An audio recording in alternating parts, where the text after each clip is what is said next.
Oh, you thought we were done? No. Hello everyone, welcome back to my YouTube channel. A couple days ago, I posted a big 5-hour deep dive into Dramageddon 2, and it was a video in which we went through every single person's involvement and their initial responses to Dramageddon. Now, we had finished that, and then so many of you really enjoyed that, the individual videos and then the compilation, that people were starting to ask me to watch other videos. A Trisha Paytas deleted video resurfaced, a Blair White video got involved, PewDiePie's involvement because he was the one that kind of helped save James Charles's career. All of these different things started being tweeted at me. Shane Dawson's welcome to the circus, where he calls everyone out. Slice of humble pie, anyone? So then we started doing all of them, and we've just finished it. And I quickly realized that we have almost the same amount of time in our bonus extras, secret deleted videos portion of Dramageddon 2, that I thought we're done with Dramageddon 2 now. I'm going to put all those videos in this, the ones that you haven't seen in the other 5-hour one. So that's what this is, just a compile, and then we have 2 long videos detailing everything to do with Dramageddon. I'm going to start rolling these videos now. If you've seen them already, I appreciate you watching. This is if you want to watch them in all complete order. I appreciate you being here, and I will see you in the next one. Well, enjoy the next couple hours if you decide to watch. And also, before we get into this, I know a lot of you had fun doing this, and I had a lot of fun doing it. I had a lot of fun doing it, and then just doing other drama videos and commentary videos alongside doing this, and this being the bonus stuff. Do you want to do Dramageddon 1? If enough people in the comments say they want to do Dramageddon 1, I'll do it. I had fun. I know a lot of you had fun. Let me know. And if enough of you say it, we'll do Dramageddon 1 as well. All right, on with the video. Oh, muckers, this is apparently the saga that is never going to end. Hello, welcome back to my YouTube channel. I hope you're all doing very well.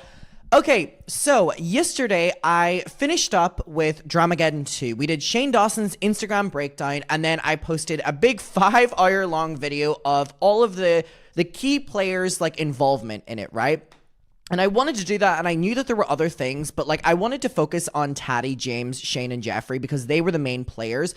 I know that there were other people involved, and I said I was going to get to that in my own time, but that was my priority to kind of, for the 5 years, get everything out there. Now, in my video yesterday, a lot of people reached out to me with things that they would like me to cover before we say goodbye to this little series. Those things have to do with PewDiePie and James Charles doing collabs together, and the reason for that is because PewDiePie was actually the reason that James Charles decided to do the No More Lies video, if you want a little piece of lore. People want me to do Blair White's video, people want me to do Trisha Paytas' video, so we're going to start with Trisha, we're going to do Blair White, and then we're going to do PewDiePie. We're going to get it all. Basically, this is a PSA that if you ever want me to film a video, if you comment it, I will probably make it. Okay, let's get into it. I want to let you know as well that my P.O. box is now opened, and I finally have my little postcards that I'm going to be sending back. So if you send anything to my P.O. box, just as a little thank you, because I appreciate people making the effort, I have ordered all of these little postcards, which are really cute, of me, Bonnie, and Dolly. So I'm going to write a little letter on the back to everyone if you have written something so I can respond to it. I'm not just going to be hey. I'm going to sign the front, just a little thing, just a little thing to say thank you. I used to have a P.O. box. So I have, by the way, I have 3 stacks of these. So I'm going to make my way through these, and then I'll keep you updated. So it's just going to be the first come first serve, I guess. But I'm going to try and make sure that every single person, no matter if it's in a year time or whatever, all gets one of these. I used to have a P.O. box, and I never did that in the past. And I think it's a nice thing to basically just show my appreciation for the support. So if you have your address on the letter or something like that, or a return address, that's where that will go. So just to let you know that if you send anything to the P.O. box, I'm going to be giving these little postcards back, which are really, really, really cute. I just think it's a real cute pen pal little thing. And I never had a pen pal growing up, so this is just my way of living that out. Anyways, let's get to this video. So this is called Tati Dumb as Hell, Trisha Paytas re-upload. Now, I'm aware as well that Trisha and Oscar are doing a revisit of the Bi-Sister Dramageddon. I wonder if they're going to react to Trisha's involvement in it as well, because Trisha was, actively making videos during this time about Dramageddon. So I'm very curious to see if they respond to that. I know Trisha's really busy right now, and I assume she has probably had her baby. So congratulations, Trisha. Congratulations. Again, what I will say in this is I'm not bringing these videos up to start drama. I'm bringing them up to look at them retrospectively. We did it with Shane, Jeffree, James, Tati, and no one had a problem with it. So I hope no one will have a problem with Trisha, because if so, that will just be a double standard. Things live on the internet and we're allowed to react to them.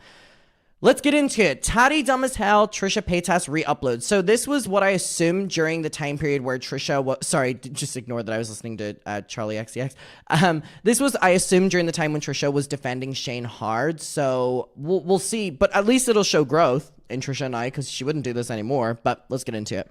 Okay, watching Tati Westbrook, a YouTuber in her 30s, older than myself, I'm also 32, but in her late 30s, make this video right now is actually crazy. Now, two things I'm gonna say off for the record, right off the bat. I don't defend Shane's underage jokes and his racist jokes. He's my friend. I won't turn my back on him. I love him. I don't support those things. Okay. Wasn't involved in this beauty community drama. Okay. Important to note that Trisha has since denounced Shane Dawson, They are no longer friends since the time of this, so I'm not going to hold her to this. I've given her criticism at magnitude for back then when she was actively defending him and excusing all of his behavior, which she was by co-signing and being his friend. She is no longer doing that. She has been far removed from Shane Dawson for a very long time. So I'm not going to give her criticism for that because it's not valid to this day. It is not representative of her.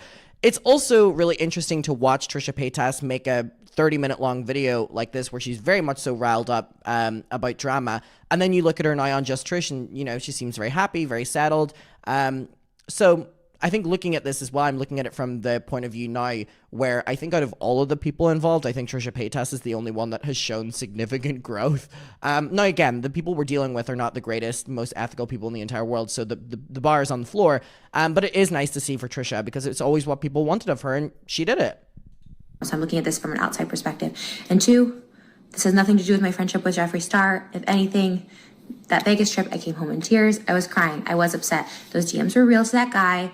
It was not a good trip. And then he just confirmed what I felt on that trip. It was.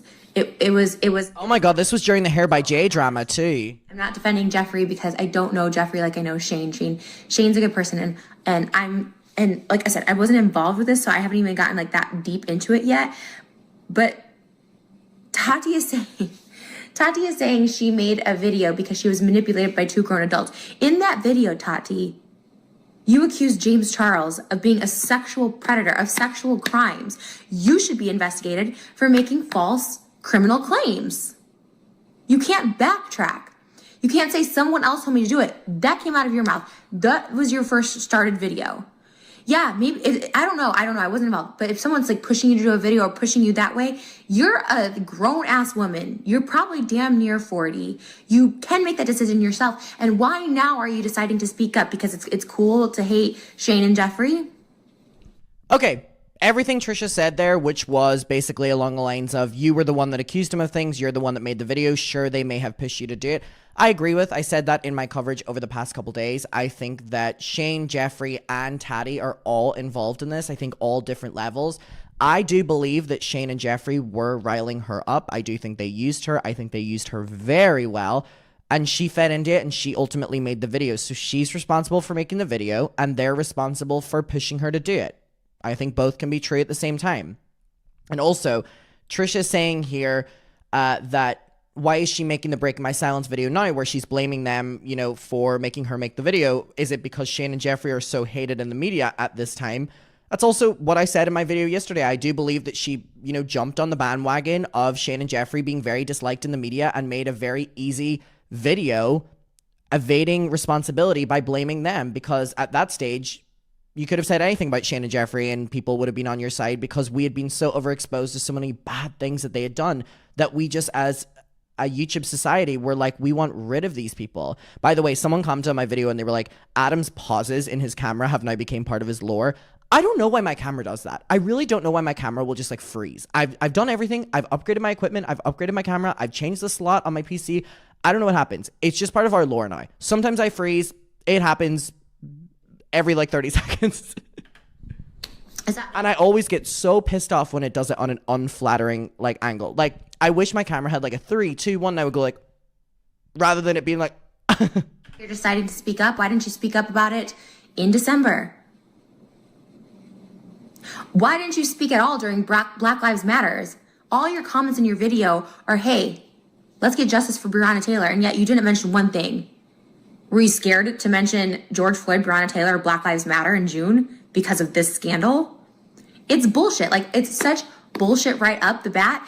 And again, I'm not defending Shane in this. I don't know what's happening, and I'm sure as hell ain't defending Jeffree. But think of the grand scheme of things here. We are in the midst of a pandemic, of a racial movement, and this girl is concerned about letting people know that she was kind of pushed into doing a video about James Charles. Bitch, you were salty as fuck that he promoted a different hair. I mean, that's a very valid point by Trisha. You know what I mean? Like, you're speaking up about this now. Like, there, obviously, you can always say that there's a bigger picture, but specifically at the time that Tati posted the Breaking My Silence, there were way more important things to focus on. You know what I mean? Company, hair vitamin, wow, you know, what the fuck? You were bitter. Like, just say that. And you threw in the sexual assault. You went above and beyond to be like, hey, I heard you were a sexual predator trying to get, like you said yourself, he was at your dinner table saying sucking dick and cock. He was trying to get straight guys and trick them or whatever the fuck you said. This is crazy. This is so crazy to see this. I think, yeah, you know what? I think a lot of people should take accountability and own up to shit. And guess what? Shane's YouTube has been demonetized. Shane's not going to be posting on social media. His, you know. Again, while I'm aware of Trisha's opinion now, I do kind of have to focus on what she's saying in this video a little bit because I did that with everyone else, to be fair.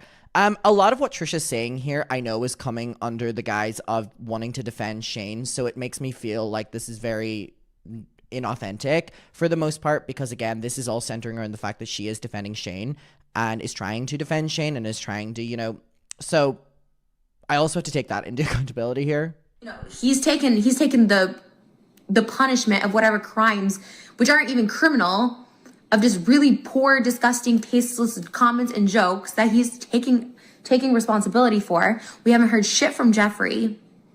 But now we're hearing from this girl that she's scared, and in the midst of all this crazy shit in the world, she's bringing it back to fucking last year and being like, actually, I was like kind of manipulated into doing this video, bitch. What you did is a crime. You falsely accused someone else of sexual assault. You should be investigated. Apology to James is that she allowed herself to be poisoned and weaponized against you. Your apology to James should be like, hey, I'm sorry I accused you of being a sexual predator, something you could go to jail for. That should be your apology because you just said, not 2 seconds before this, that you know you're a grown woman and you're smart. Apologize for, yeah, I was fucking bitter that you promoted a fucking hair vitamin. Wait. You know the way Trisha and Oscar are revisiting By Sister? Aren't they saying, like, it's Trisha's first time reacting to it? This woman knows a lot. Bullshit, whatever the fuck. I know this has been deleted, but... I'm also sorry that I accused you of being a sexual predator, and that's also now what he's being accused of, because you started that video and you put that out there.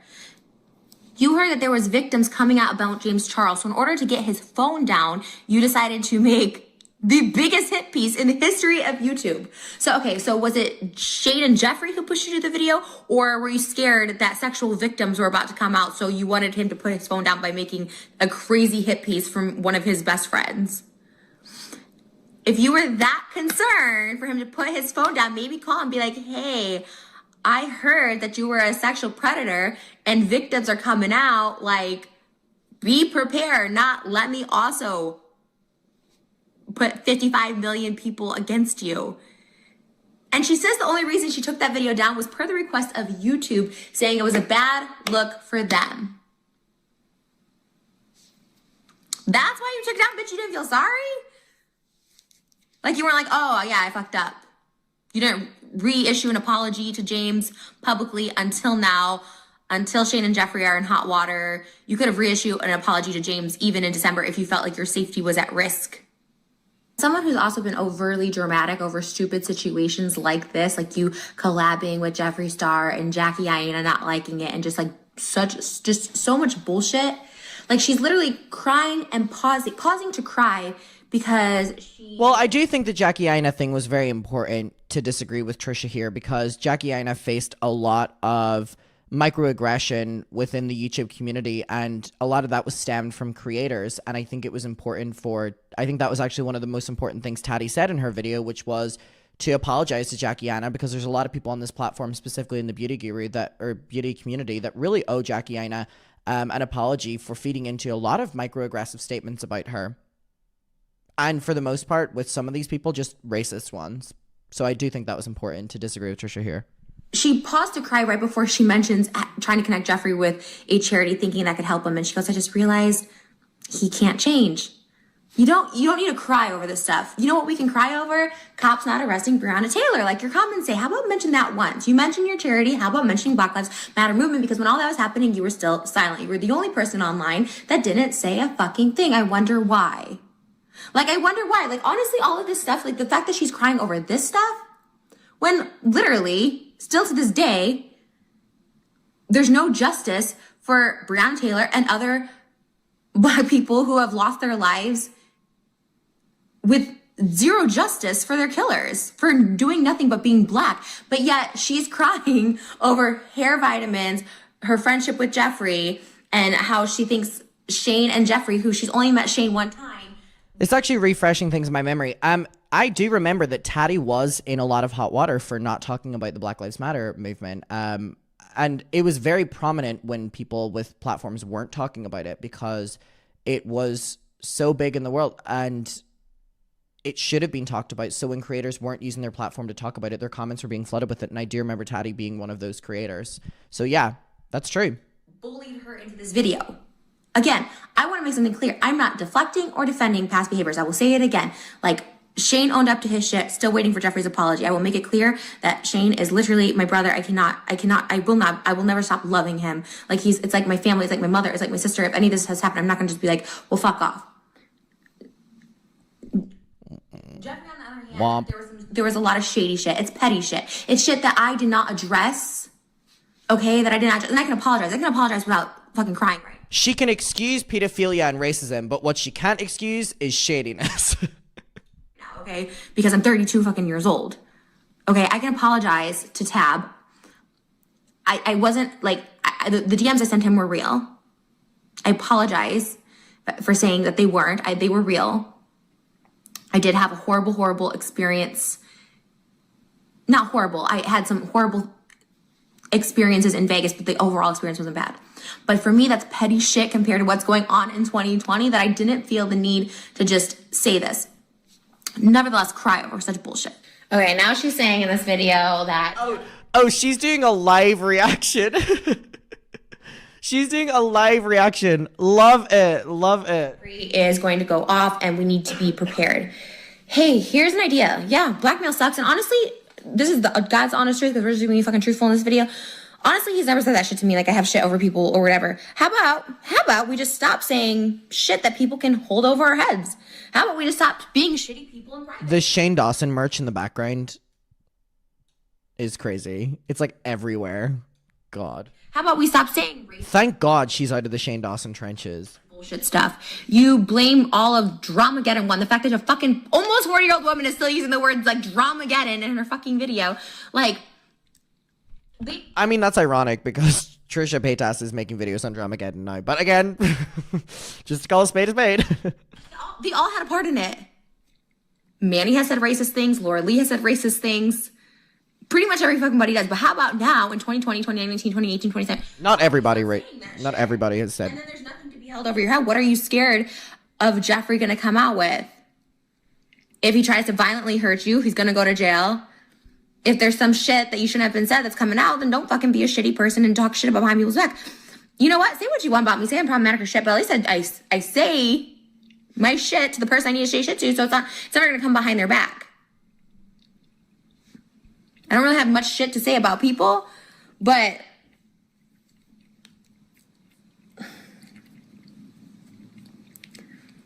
it's just crazy.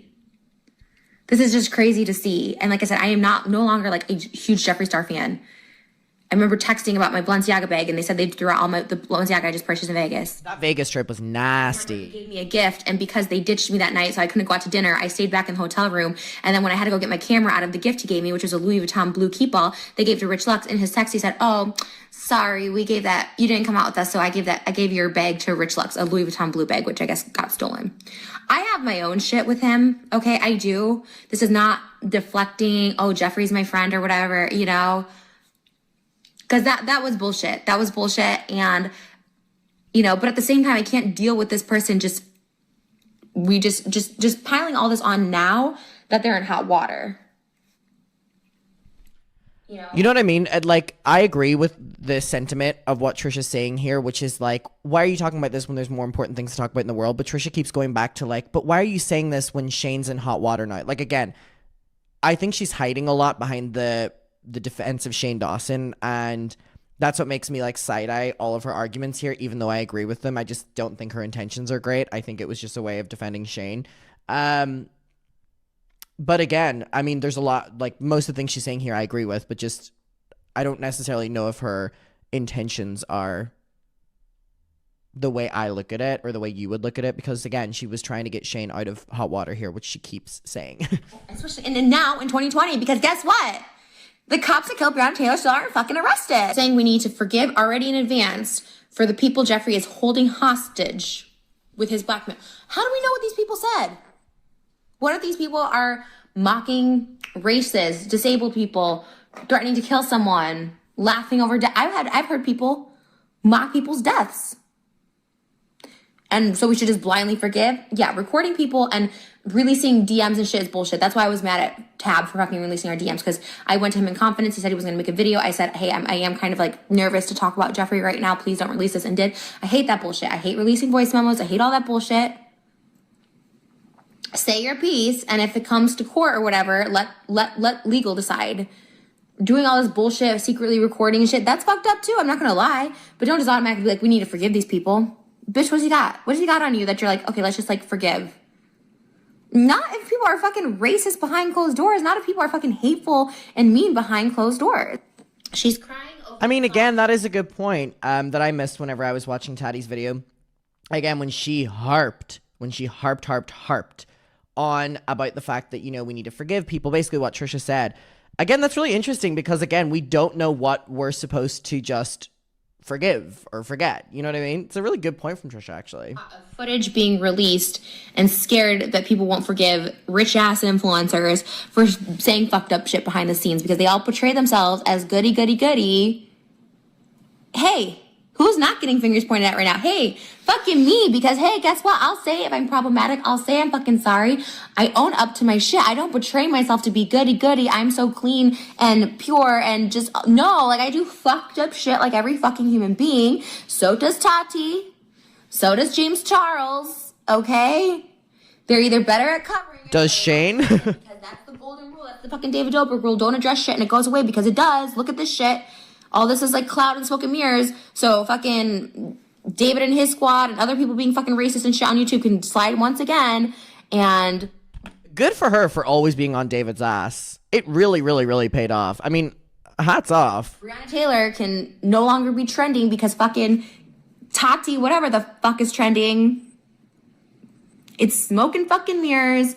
It's so disgusting. Bitch, stop crying over people that are rich-ass influencers saying shit that could be exposed. Stop crying over that. Jeffree might be pissed at me for this. Whatever I said. Expose it, or I know who I am behind closed doors. I know who I am talking to people. Okay, I don't even think I can get through this video. Bitch, you're almost 40 and you're still talking about people. Don't cancel people. Nobody can cancel anybody. Jenna Marbles chose to remove herself off the internet. Yes, she was probably getting hate or whatever, but you could just tell she was over the internet. Nobody can cancel nobody. Look at fucking Mel Gibson, who's done some... Look at Shane Dawson. Again, so much of what she's saying is directly relating to, at the time, her BFF. So I'm like... heinous shit. Look at Woody Allen, who fucking married his daughter. Or Shane Dawson. People don't get canceled. They just remove themselves, okay? Like at 40 years old, don't be concerned about other people. I do think that this was her way of addressing people saying that Shane was canceled, where she was like, well, people don't get canceled, they just take time away. Because Shane was taking time away. Getting canceled, bitch. Be concerned about yourself. Jesus. She also mentions, like, just be mindful. Like, some people can coerce, you know, you to say things that you might not have otherwise said without their little push in their nut. Guess what? I don't know. My whole life, if someone's like, people don't just coerce me to say things I wouldn't necessarily. There's not gonna be shit of me saying, like, I don't even know what she's like even like referring to, but she said James was a sexual predator in her original video. There's no video of me just calling someone a sexual predator because someone else is saying it or I'm pushed to say it. Those are serious accusations. At 32, which I am now, at your age, which is almost 40, at 20, at 18, no one's pushing me to say stuff like that. That is incriminating. Imagine two people in their mid to late 30s talking about a 19-year-old.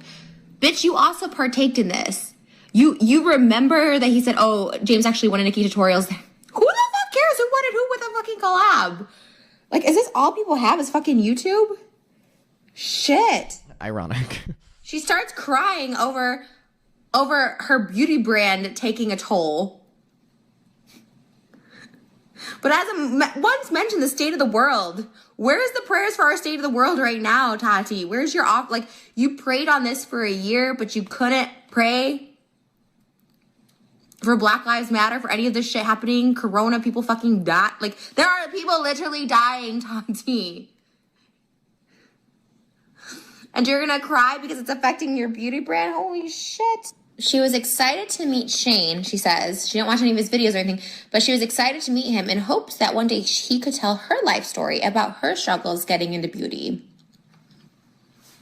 This was actually a part that I had a problem with as well, because I think that Tati kind of let her guard down on... I said this yesterday, but she keeps saying that she doesn't look at friendships as transactional, but she did say that when she met Shane, she hoped that one day, you know, Shane would make a series on her life and her struggles. And I was like, girl... So you do look at things transactionally. Like, if you do, just be honest about it. That's why you wanted to meet Shane.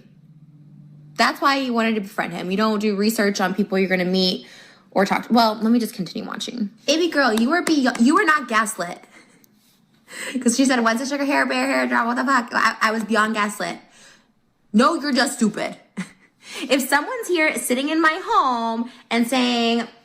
your mom molested 20 kids and we have the proof, I'm not gonna be like, oh shit, all right, well let me just like make this video real quick, you know. I mean, you didn't show me any evidence, there's no proof, I've never heard this before, I don't know you, this is the first time meeting you, but let me just make this video now real quick about this because you're gaslighting me. No, that's called just being a fucking idiot. Like, I've actually never heard something stupider out of anybody's mouth. Like, I'm not trying to be mean or something, but that's just plain stupidity. No one's gonna give you evidence. No, you said in the same breath that you were a victim of sexual assault. And for that, I'm fucking sorry. Because the majority of people I know on YouTube, including myself, have also been victims of sexual assault. And it fucking sucks.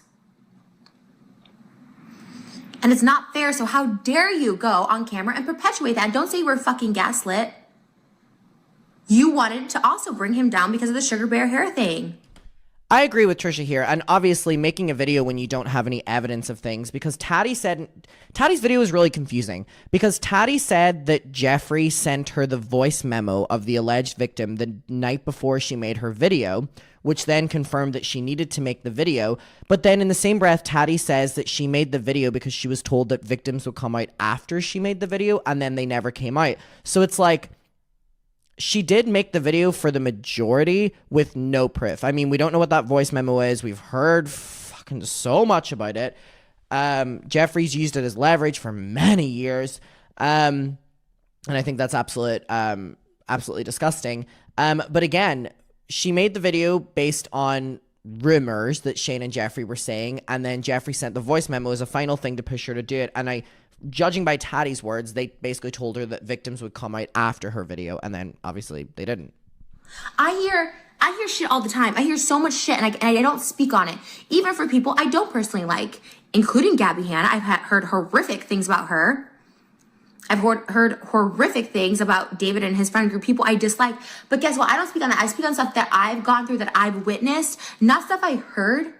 Because then that's when you start perpetuating lies, rumors, and criminal offenses, which could be criminal unto itself. If you're just repeating, what is with no one ever taking accountability? How can people just not say fucking sorry? How about she says, I apologize, James. That was fucking wrong. Why do we need to put the blame? Why do we need the backstory of this? Because none of it fucking matters because you're a grown fucking adult. I hear people gossip all the time in my fucking ear. And a grown person knows not to say shit that can ruin people's lives. Like, hey, James Charles is a sexual predator because that's always going to be associated with him. You said you didn't do research on Shane. You didn't know Shane's just sitting in your place. So why are you going to just believe something he says? I don't know. I've never heard any of this shit.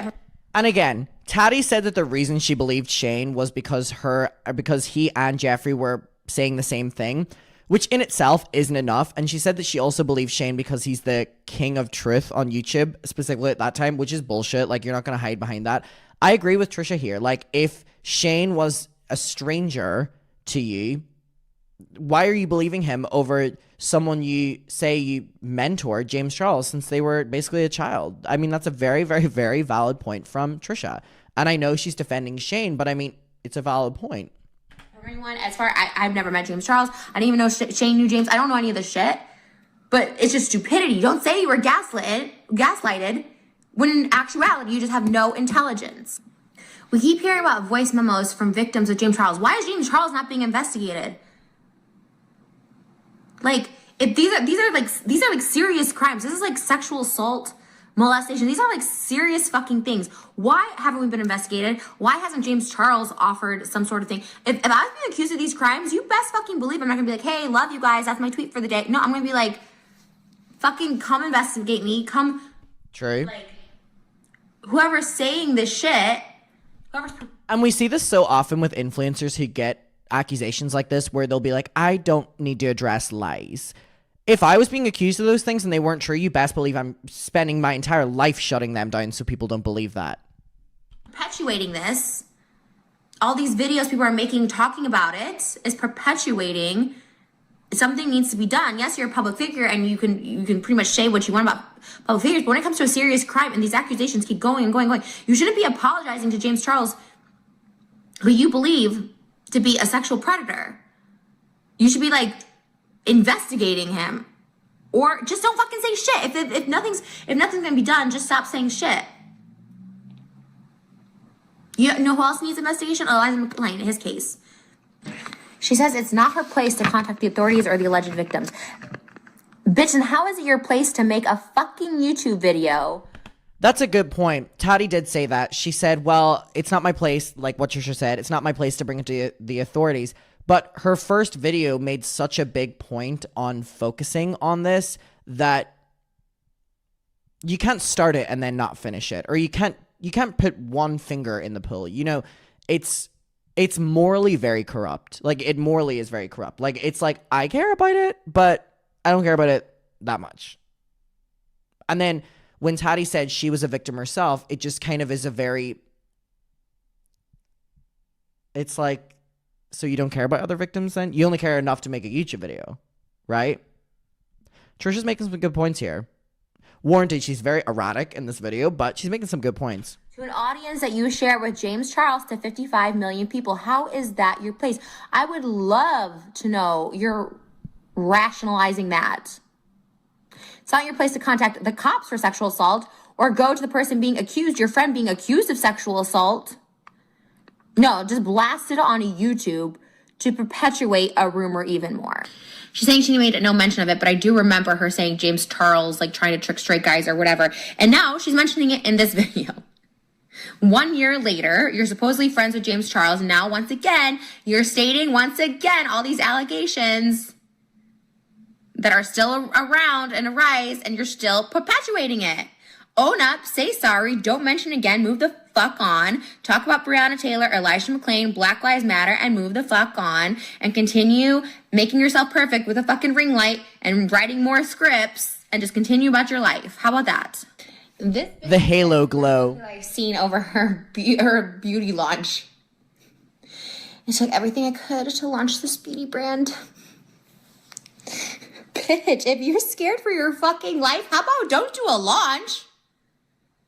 How about don't do a public event if you're scared for your life? How about go get security? How about stay low key? Go, like, you know, have someone else go to the launch. Have someone else launch it if you need to release these products. This bitch get emotional because her brand got hurt. This is the equivalent of Gabby Hanna crying over the fact that her income on YouTube. Oh, God. Not Gabby Hanna lashings already. Mortgage, and she has to pay for music and music videos. She hated Gabby. I don't know, because this bitch Tati is like older than me, and Gabby's my. Have they not had to struggle? Have you not had to try and make, like, you know? I was giving blowjobs for $5 on the street. You know, I'm pretty fine if my YouTube income. No money, no family. 16 in the middle of Miami. No money, no family. 16 in the middle of Miami. Wait. Giving blowjobs for Louboutins. What you call that? Head over heels. No money, no family. 16 in the middle of Miami. No money, no family. 16 in the middle of Miami. So I don't mean to sing that song, but it really just popped into my head. I've been up all night trying to get rich. I've been working on my shit. I don't know the rest.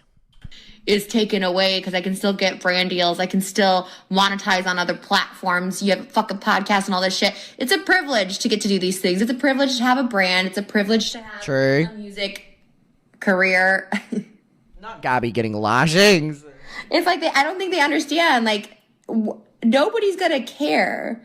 Could you imagine being like, oh, well, you know, I just got a new, like, Rolls Royce and I need to pay for it, but I don't make any money off YouTube, so this really sucks for me, guys. Like, I would never say that, because there are people, like, I know, I did it for years, sucking people off for $5, okay? And this is a situation where you can compare your situation to others. It's called putting things in perspective. People haven't been working for the past 4 months and are losing their homes. All my dancers had to go back to their countries because our system's fucked up for immigrants. Let's put that into perspective, okay? This is one time. Let's compare situations to other people's situations. Just this one time. Because we're talking now financially speaking.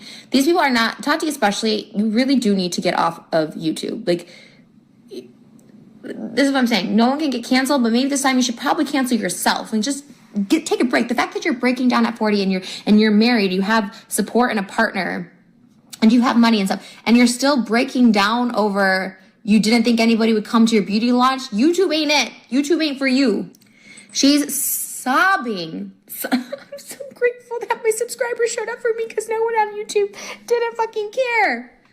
You know what communities we should be thankful for? Colorado, Elijah You know what is, like, really, I completely forgot that when Tati posted the Break My Silence video, it was in 2020. So not only were we going through the Black Lives Matter movement, but we were also going through COVID. And most people were losing their jobs, losing family members, losing whatever. And it really is, Trisha putting into perspective of me with the timeline now, because I completely forgot it was 2020 that Tati posted that video. Most people were unemployed. Most people were losing their jobs. Most, you know, people were being laid off. Most people were not getting their benefit checks. Most people were not getting their stimulus. Like, most people were struggling financially and then losing family members on top of it, being isolated. Like, and so for Tati to complain about, like, this was a really bad year for my business, welcome to the real world. You know what I mean? It's such a great point from Trisha. Breonna Taylor, George Floyd, our nation protesting, marching together, talking on social media, not letting that die down. Not something that happened a year ago at your fucking beauty launch and your fans showed up for you. That's cool and great. Be appreciative of that. How about not in this video where you're backtracking, where you're blaming others, where you're taking no accountability? How about we do that in a different video? She also just goes like this, saying she's about to have a heart attack. Get off YouTube! Oh my God, that's one of my favorite quotes. She's like crying. She's like, I'm gonna have a heart attack. Don't make the video if you're about to have a heart attack. What? None of this needed to be addressed. Just FYI. All she's saying is basically Shane and Jeffree, pretty much, they like kind of peer pressured me into doing it at 40 fucking years old. There's no need to make this. If anything, you could have apologized to James publicly and retracted what you said in the video. How about just that? Because all of this is just, they were like talking in my ear, and I just, you know, they made me do it. Like, what is this video? She says that her hope her fans are still here. Bitch, I hope they're not. You haven't posted in 6 months. You haven't talked about the pandemic, coronavirus. You haven't offered to help your fans in times of need. They probably don't even have jobs, half of them. I'm not talking about serious issues that our world is fucking facing, and you just vanish because why? You needed time? You needed time. This also applies right now to creators that are not talking about Palestine, by the way. Time to, because you already apologized to or Congo or Sudan. What the fuck? This is gaslighting and manipulating. This is it, what she's doing right now, because now she's talking about her fertility, how her body was just too frail because she couldn't sleep or she couldn't eat from this. That's gaslighting and manipulating. Something that has nothing to do with the story or the narrative you're trying to paint. Trying to make others feel sympathy for you so they can go blame Shane and Jeffree. For what? For gossiping with you and you being dumb enough to be like, okay, well, we gossip, so now I got to make a video about this. The fact this video title was Tati Dumb as Hell is so funny. If it's something serious enough, so unserious. Tell the victims, tell the cops, or just this, in one ear out the other. Says this is far from over, scared, terrified for her life, had to relocate multiple times, but hey, let me make a video, because Jeffree didn't say shit about me, Shane didn't say shit about me, but like, hey, let me make a video now.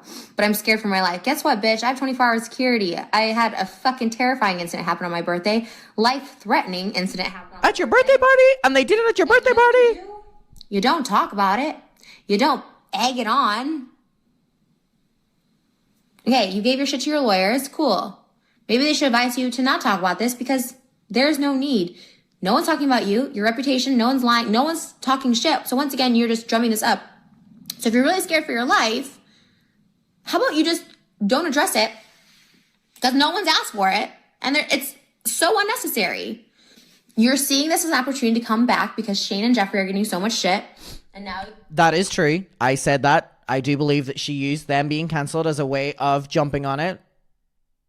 I think that most people can see that now, looking back. We want to get those people, because now it's cool to hate Shane and Jeffree. And so for good reasons. It's going to get people back on your side. Read the comments, bitch. 2 things. Arrest the cops that killed Breonna Taylor in your comments. And take blah, blah, blah. You're a big girl. Stop blaming others for your actions. And that's a lot. So right now, everyone's very, let's hate Jeffree, let's hate Shane. And they're not even on your side on your own page, girl. That should give you a big red flag. How about we take this video down too?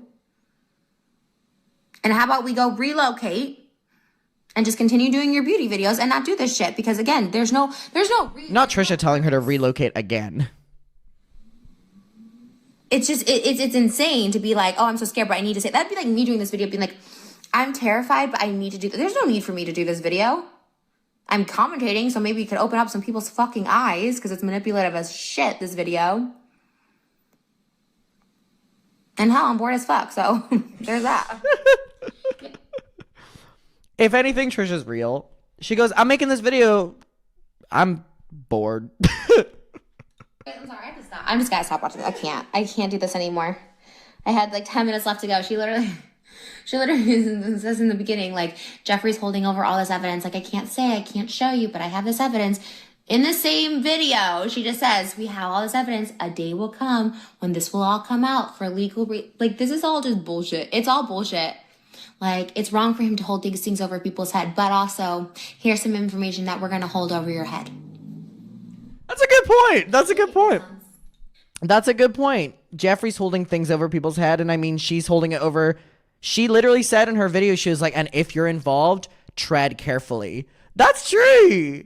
I can't believe Trisha Paytas is opening my eyes to things that I didn't even catch on to in the video, but that is very true. She also threatened people by holding evidence in the video. Trisha Paytas, bravo. I didn't even catch that one. I spent so many hours watching fucking Bye Sister things, I missed it. So bravo. This is why commentary is important, even if it's from Trisha Paytas. So basically her conclusion and her hope to prove all of this is that James and Jeffree started drama online in the beauty community, okay? Black people are being shot by cops for doing absolutely nothing. There's that. True. coronavirus is killing all our elderly people. There's that. But let's focus on drama that happened last year and who started it, because that makes sense for a married woman in her 40s to just put out there. Her closing argument is, I believe they were bitterly jealous of James Charles. Okay. Thank you. I agree with Trisha, but I also do think that James Charles, who was like 17, 18, 19 years old, did say that, you know, he was pushed to the point of like wanting to off himself. So I do think it is important to talk about the involvement of the adults in this, because this story could have ended with James Charles not being here anymore. So I do think in the same breath, it's important to hold, what's the word I'm looking for? I don't know what word I'm looking for, but like, understanding the bigger picture of what is important, but that doesn't mean that this also isn't important to talk about, because there was a 17, 18, 19-year-old that wanted to literally kill themselves because of adults scheming to ruin his life. And I do also think that's important to talk about. So. Thank you for jeopardizing your safety. You're so brave, Tati, for making this video to let us know Shane and Jeffree are jealous of James Charles. Thank you. Your bravery is commended. I hope this pays for your security. Bitch! I'm fucking done! I'm fucking done! Ah! The ending of the video shows, I don't think it is a coincidence that Morphe is going to be hunting their own hair, skin, and nail vitamins. Bitch, you did not create hair, skin, and nail vitamins. You're on fucking crack if you think you did. This is insane. I can't believe I sent you that 40-minute video. Girl, you are fucking crazy. Holy shit. Oh my God, Lord in heaven. Oh my God. What is this shit? I can't watch it anymore. I can't watch it anymore. She said she was pushed aside. Bitch, you said you didn't want any involvement in the series. You said Shane and Jeffree are jealous of James. They've had a career for fucking 20 years. I think it's okay. I think there's enough room for everybody. Oh my God. And then she said... Oh my God! Owner Morphe, and there is no coincidence that they are now coming out with their own hair, skin, and nail vitamins, because there's 50,000 of those on the fucking market, and no one gives a fuck about Halo Beauty anymore. Oh my God, I tried your vitamins, and guess what, bitch? They made me break out worse than it is now. It ain't good. It ain't crap. If this was one big advertisement to promote your shitty brand. Oh my God, we went from 0 to 100. We took a Red Bull before we finished this video, didn't we, Trishy Fishy? Oh my God, that was crazy. That nobody cares about. It didn't take because of Dramageddon, which you weren't even involved in. I didn't even know your fucking name until that one fucking video you did about James Charles. And so I bought your vitamins because I felt bad. I was like, hey, Team Top, whatever the fuck. And then everyone's like, oh, these are actually shit and they make us break out, so let's not buy them anymore. That's why your business tanked.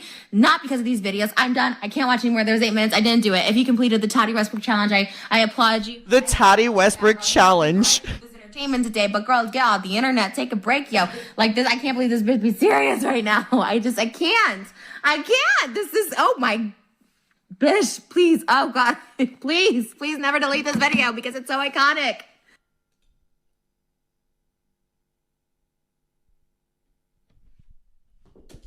What just happened? I need time to process the ending of that video. That was scary. That was jarring. Her lying on the bed being like,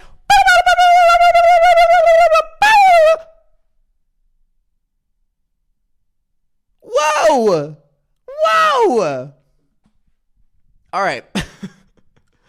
We're going to bring it from here down to here. I agree with most, if not everything Trisha said in the video. I'm also aware that she made this video just to defend Shane Dawson. I do believe that that's where her intentions were in making this video. I think it's very clear in certain things that she says. I think that the arguments she makes are very valid.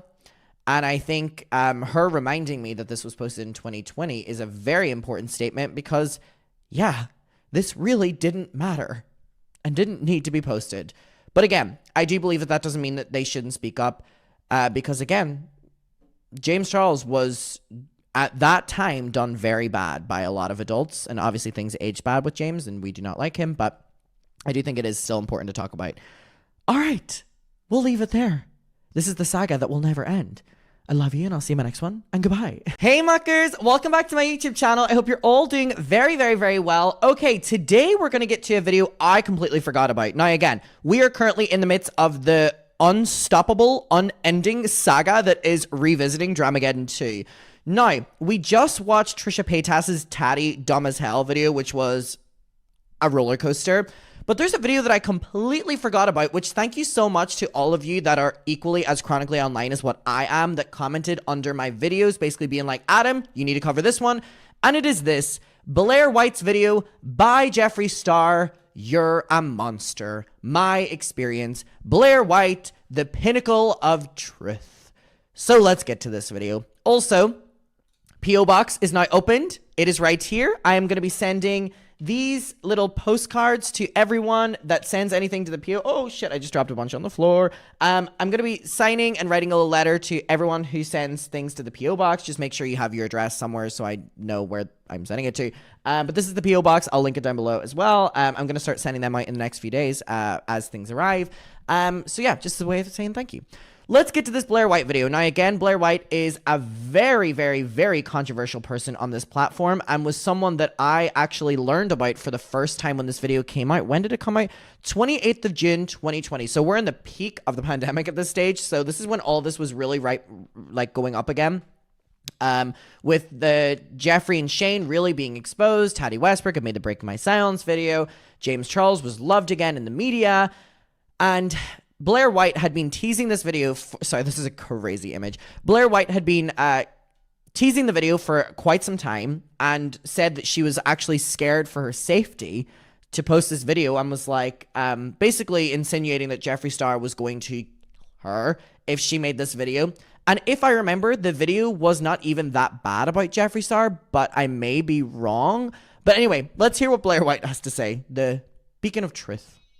Okay, so I have started and stopped this video 13 times because I am that nervous and scared to make this video. You know, in the past, I've definitely not been scared of speaking against powerful people. Oh, also, the description, I want to read this, says, I'm elaborating on things including the Shane allegations, clips on my Instagram story. I completely agree with all of you questioning how I feel about certain, because her and Shane had filmed collabs before, and I think we're friends, surfacing from when Shane and I did, collabs together or Shane's own things. When I have a channel that focuses on busting predatory behavior, I've attacked others for less.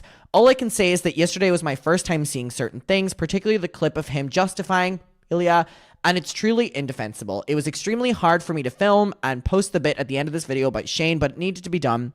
As much as I pride myself on being a loyal friend till the end, there comes a point when I'm betraying my own integrity by allowing it to be perceived that I endorse or condone certain actions. Let me know if you'd like me to do a video on this. I'm most likely doing one regardless. She goes, let me know if you want a video. I'm making one either way. I'd also like to further clarify that my purpose for doing this video is because I am not able to ignore the credible allegations Jeffree Star informed me of if there's any chance of others being victimized. I resent that I was forced into two choices, be silent and possibly aid in a cover-up of predation, or go public and set off a huge controversy. At the end of the day, I'm a human who needs to lay my head down at night with a clean conscience and clean my mouth, and keeping my mouth shut just doesn't do it. My hope for the outcome of this video is that all the evidence of predation within, I've never heard that word before, within the community that Jeffree has to be released to spare further victims rather than be used as some sick blackmail game. Wow, this is long. Because these alleged predators have dirt on Jeffree. Only Jeffree can do the right thing and reveal the truth about these people, regardless of whatever dirt they have on him. I refuse to be caught up in the game. All right, let's get it. Or people with more influence, money, resources, etc., than frankly I'd ever hope to have. How many views does this have? 2 million. I most definitely am, which probably tells you something, and to be frank, as I'm sitting here, tells me that this is probably the exact right thing to do. If I'm this scared to do it, then I probably should be doing it. The idea of doing this video is something that I've gone back and forth on, and that has weighed very heavily on my conscience for about a month, preceding a very disturbing FaceTime call I had with Jeffree Star, who this video is about, as well as other people this video is going to be about as well. God, Jeffree Star was really doing the rounds, letting every YouTuber in on hearing the voice memo and telling them that James Charles was a predator, right? He really was on a fucking world tour in the DMs of fellow YouTubers trying to turn them against James. Oh my God. Wow, which I'll bring in. I was put in a very bad position by Jeffree Star that I don't feel like I deserve to be in, to where I was told things that I'm either silent about and then therefore in a way complicit with some really messed up crap, or I speak about and then put my shit on the line. And I don't feel like it's fair for me to be in that position. And I finally broke yesterday and talked to my childhood best friend about this. And I said, should I be talking about this? I'm scared. She said very plainly, and she's very removed from YouTube and YouTubers and this whole up world.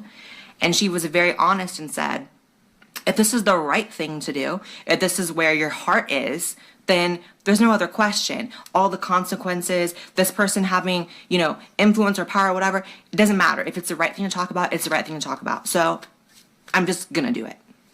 So contrary to what I think some people think, I have never met Jeffree Star. We are not friends. He had me blocked for many years on Twitter because I was critical. Me too, babe. They all have me blocked. Some of his very bad behavior. And a year ago, if you guys remember, when he launched some accusations against James Charles, specifically that James Charles is a sexual predator, I was live saying that Jeffree was a mess for that because he's refusing to provide receipts for that claim. He was promising to provide them and then backed off and said, I don't want any part of the drama. Here is my opinion. Jeffree has no receipts. I think Jeffree was loving the downfall of James, and now that it's backfiring, he wants to dip out. And I keep saying you can't put your toe in and then put your toe out. He didn't put a toe in. He body slammed his way in, tried to ruin this kid's life, and now he's saying, I'm in a really bad place. It's a really dark place for me. Sure. And I don't want to do this.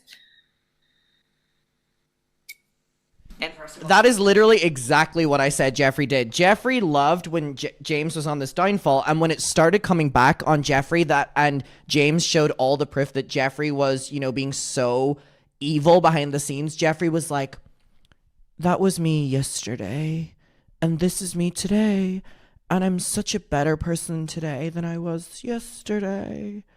I've learned so much in the last 24 hours of where I want to be. And it was because you had nothing to fucking show. Well, sexual predation is not drama. As a rape survivor, I don't feel that it's drama. So I need to be specific about how he came into contact. He reached out to me via DM. Of course. And the reason he reached out to me is because of this. And please keep this in mind, because I'm going to come back to this later.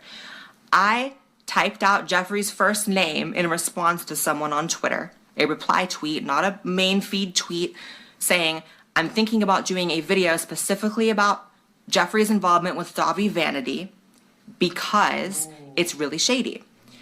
He then was in my DMs with a quickness to, in my opinion, put out a fire. He didn't want my video to be made, so he came in my DMs, requested a FaceTime. We most definitely FaceTime. Isn't that really ironic that Jeffree started doing all this, trying to get Blair involved in the James thing out of a distraction because Blair was going to expose Jeffree and Davi Vanity? Really interesting how much Jeffree tries to scrub that one under the rug. By the way, if you ever have a spare 30 minutes, 20 minutes, type in Jeffree Star Business Insider and read one of the articles by Kat Tambarge. It's a good read. Timed. And this, by the way, this video is not about Davi Vanity. Okay? This is just a backdrop of how we came into contact, and I have to be specific about that.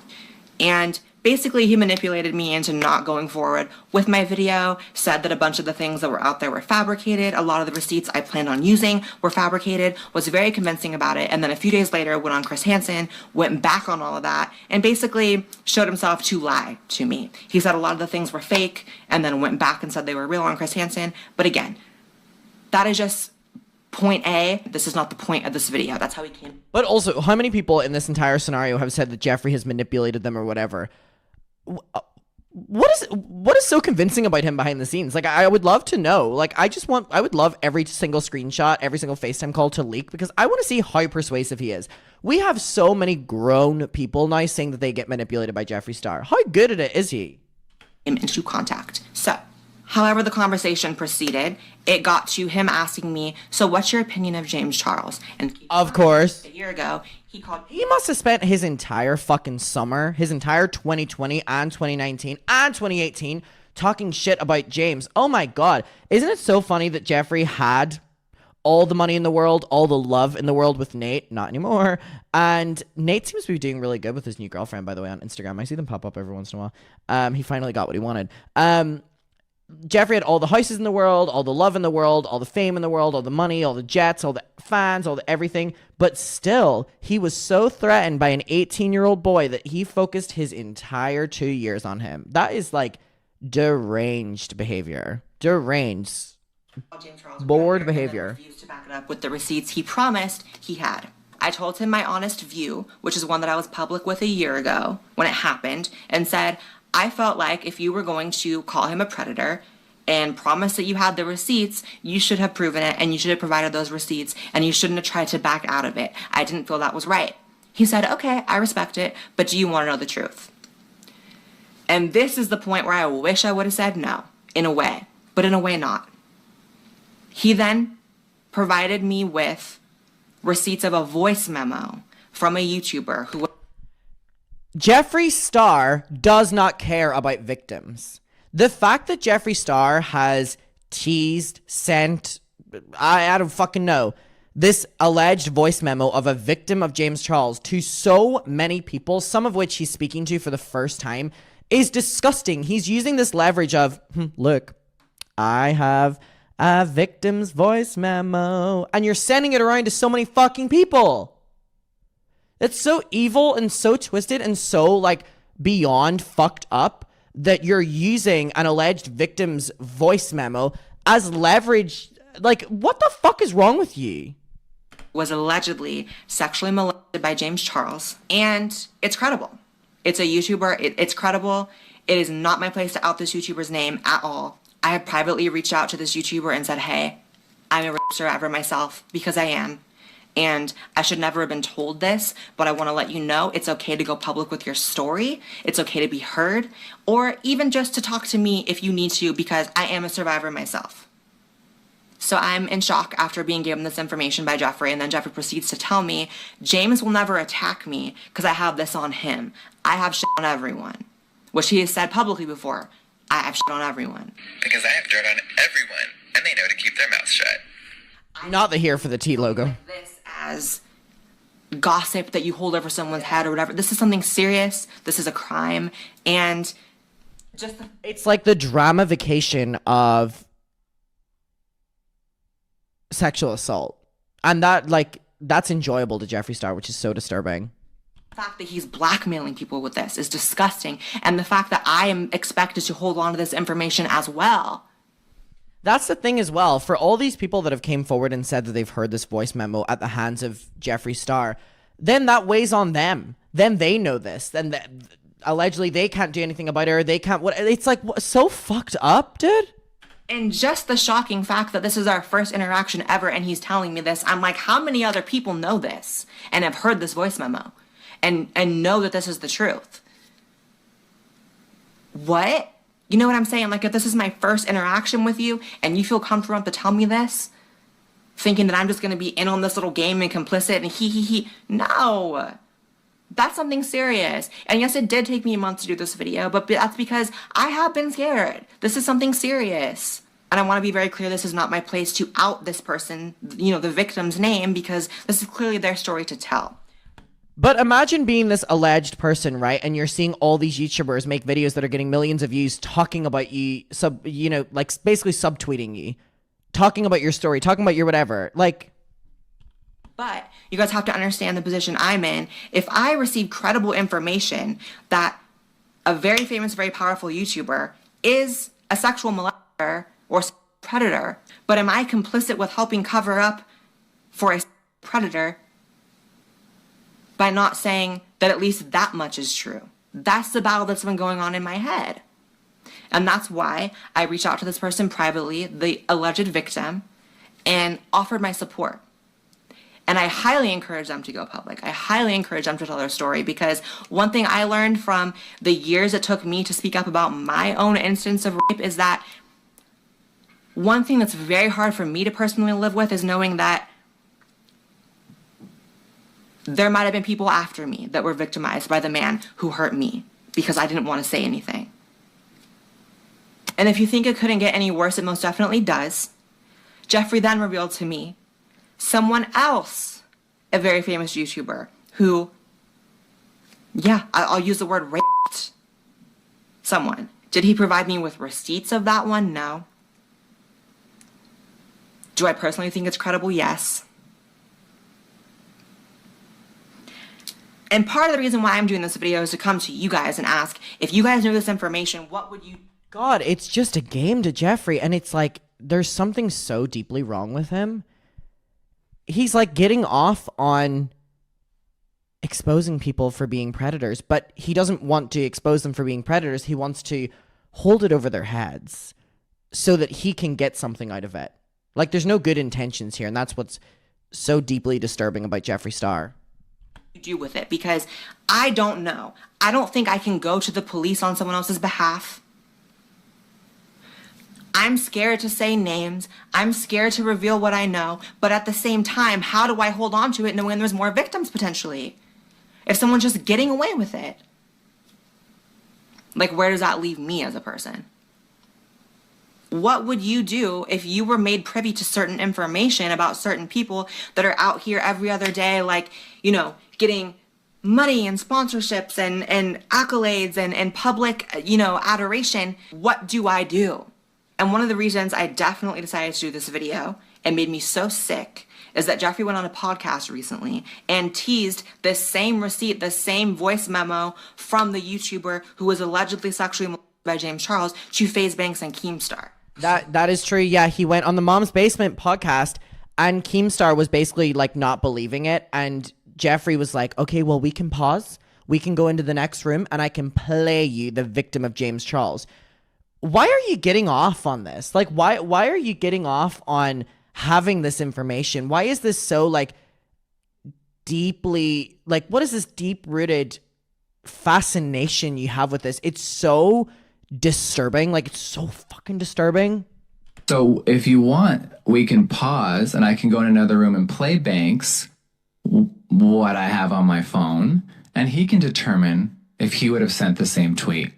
So you're running around, like, imagine being the person that's the alleged voice memo, hearing Like I this. said before, it's not to me. It's serious to me. Like, if the voice memo is real and true, someone opening up about their story and it's being used as a little telling all the influencers, we're going to go into the next room and listen to it. Like, what the fuck?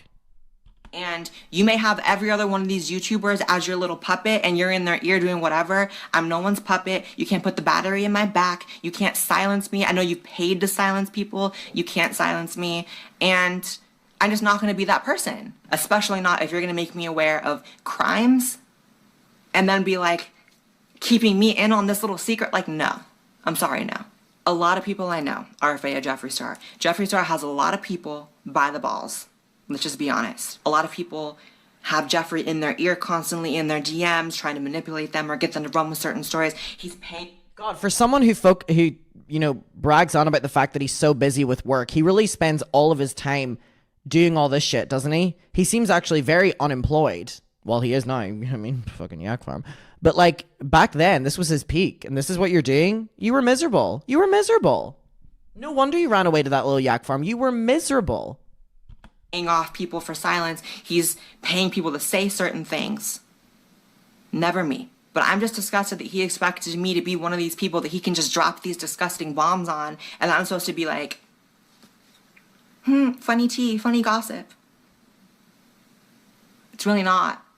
The stuff that Jeffree does behind the scenes, manipulating people. I know so many people who have told me Jeffree's in my DMs trying to get me to say this or do this or that.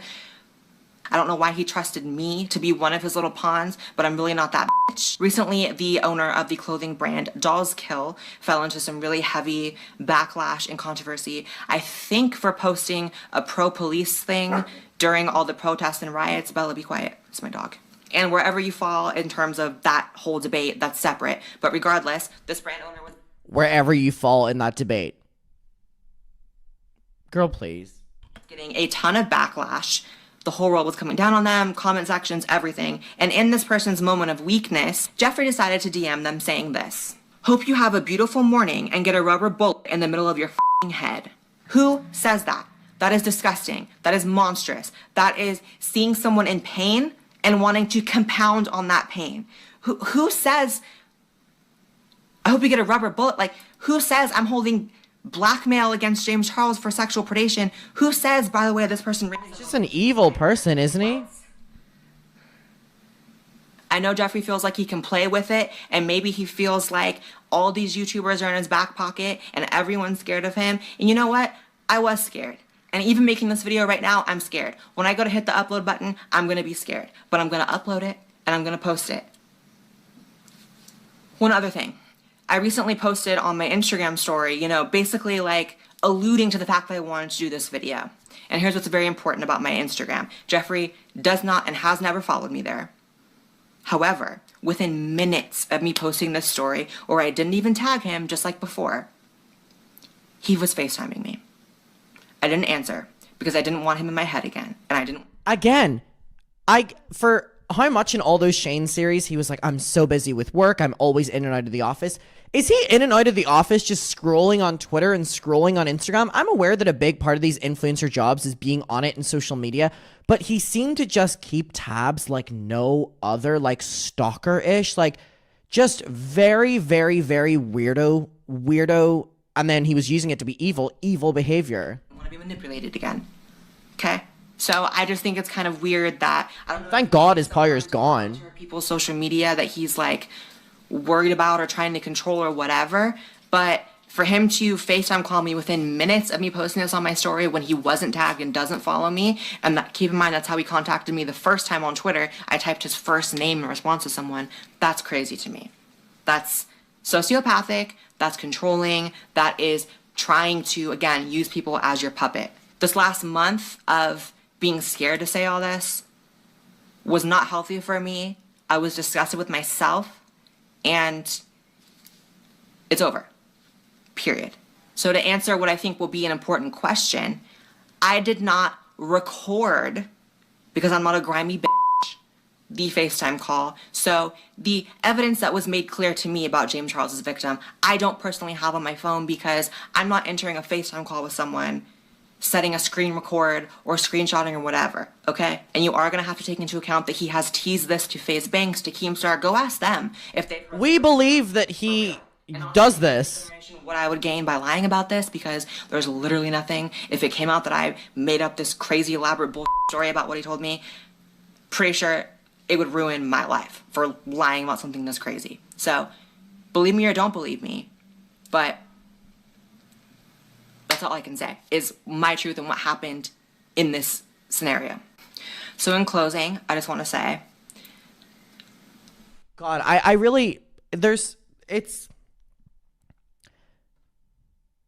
there is a voice memo and if there is a victim, that's who I feel bad for in all this. What do you mean you confided in Jeffree Star and he then uses this alleged voice memo for years on years as bait in the industry?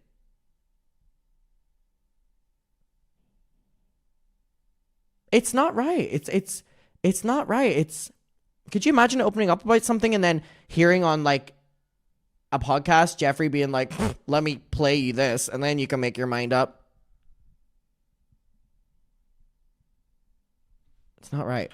I have reached out to the victims that I have been made aware of by Jeffree, offered my own personal support, and offered my encouragement of them going public. All I know is my opinion and experience with Jeffree, who I believe tried to manipulate the fuck out of me, is blackmailing people on topics of sexual predation, in my opinion needs help, and is far from a healthy, stable, good person. And I just don't want to be one of those people anymore that is scared to speak against Jeffree Star. Done. See you guys in the next video. Oh, and if my body's found dead in a ditch somewhere, it's Jeffree Star. Hey guys, so I love an insert at the end of the video with another video. I love it, especially with the 1 hour later text. Ooh, what are you gonna tell us? Oh, is this about Shane? Just filmed this video, get off, start editing, look at my phone, social media for the first time all day, and I see a lot of stuff coming out about Shane Dawson, with the Smith family angry over him making inappropriate jokes about Willow Smith when she was underage, and just like a lot of very questionable humor and statements that I hope our humor. And I'm opening my DMs and I'm seeing a lot of people asking me to address it for the simple fact that it is public knowledge that I'm friends with Shane. I think my most viewed video ever is with Shane on my channel. Obviously, I'm going to be asked by my entire subscriber base to address that because that's my friend, and how can I have a channel where I, go after like predatory behavior and predators and not address that that's coming out about someone that is a friend. And I just have to say that I most definitely don't condone any of that. I wasn't aware that that was a thing, that those jokes were a thing, that those statements by him were a thing. They go beyond the limit, and you guys know I am the first one to be like, it's comedy, stop being so offended.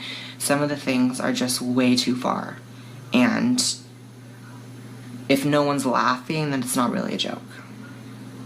So, as hard as it is, and as much as I feel like a very intense loyalty to Shane because he's done so much for me, and he was one of the first people to give me a chance, and one of the reasons why people even know my name, how can I have a channel going after predators and about predatory behavior? Also, one thing I really did actually appreciate about Blair in this moment was Blair was one of the first people in Shane's circle to address this. This was like the 28th of June. Shane's stuff really started to come out in the end of June. So whereas other Shane friends took many months, if not years, to speak out against it, Blair really spoke up within like a week.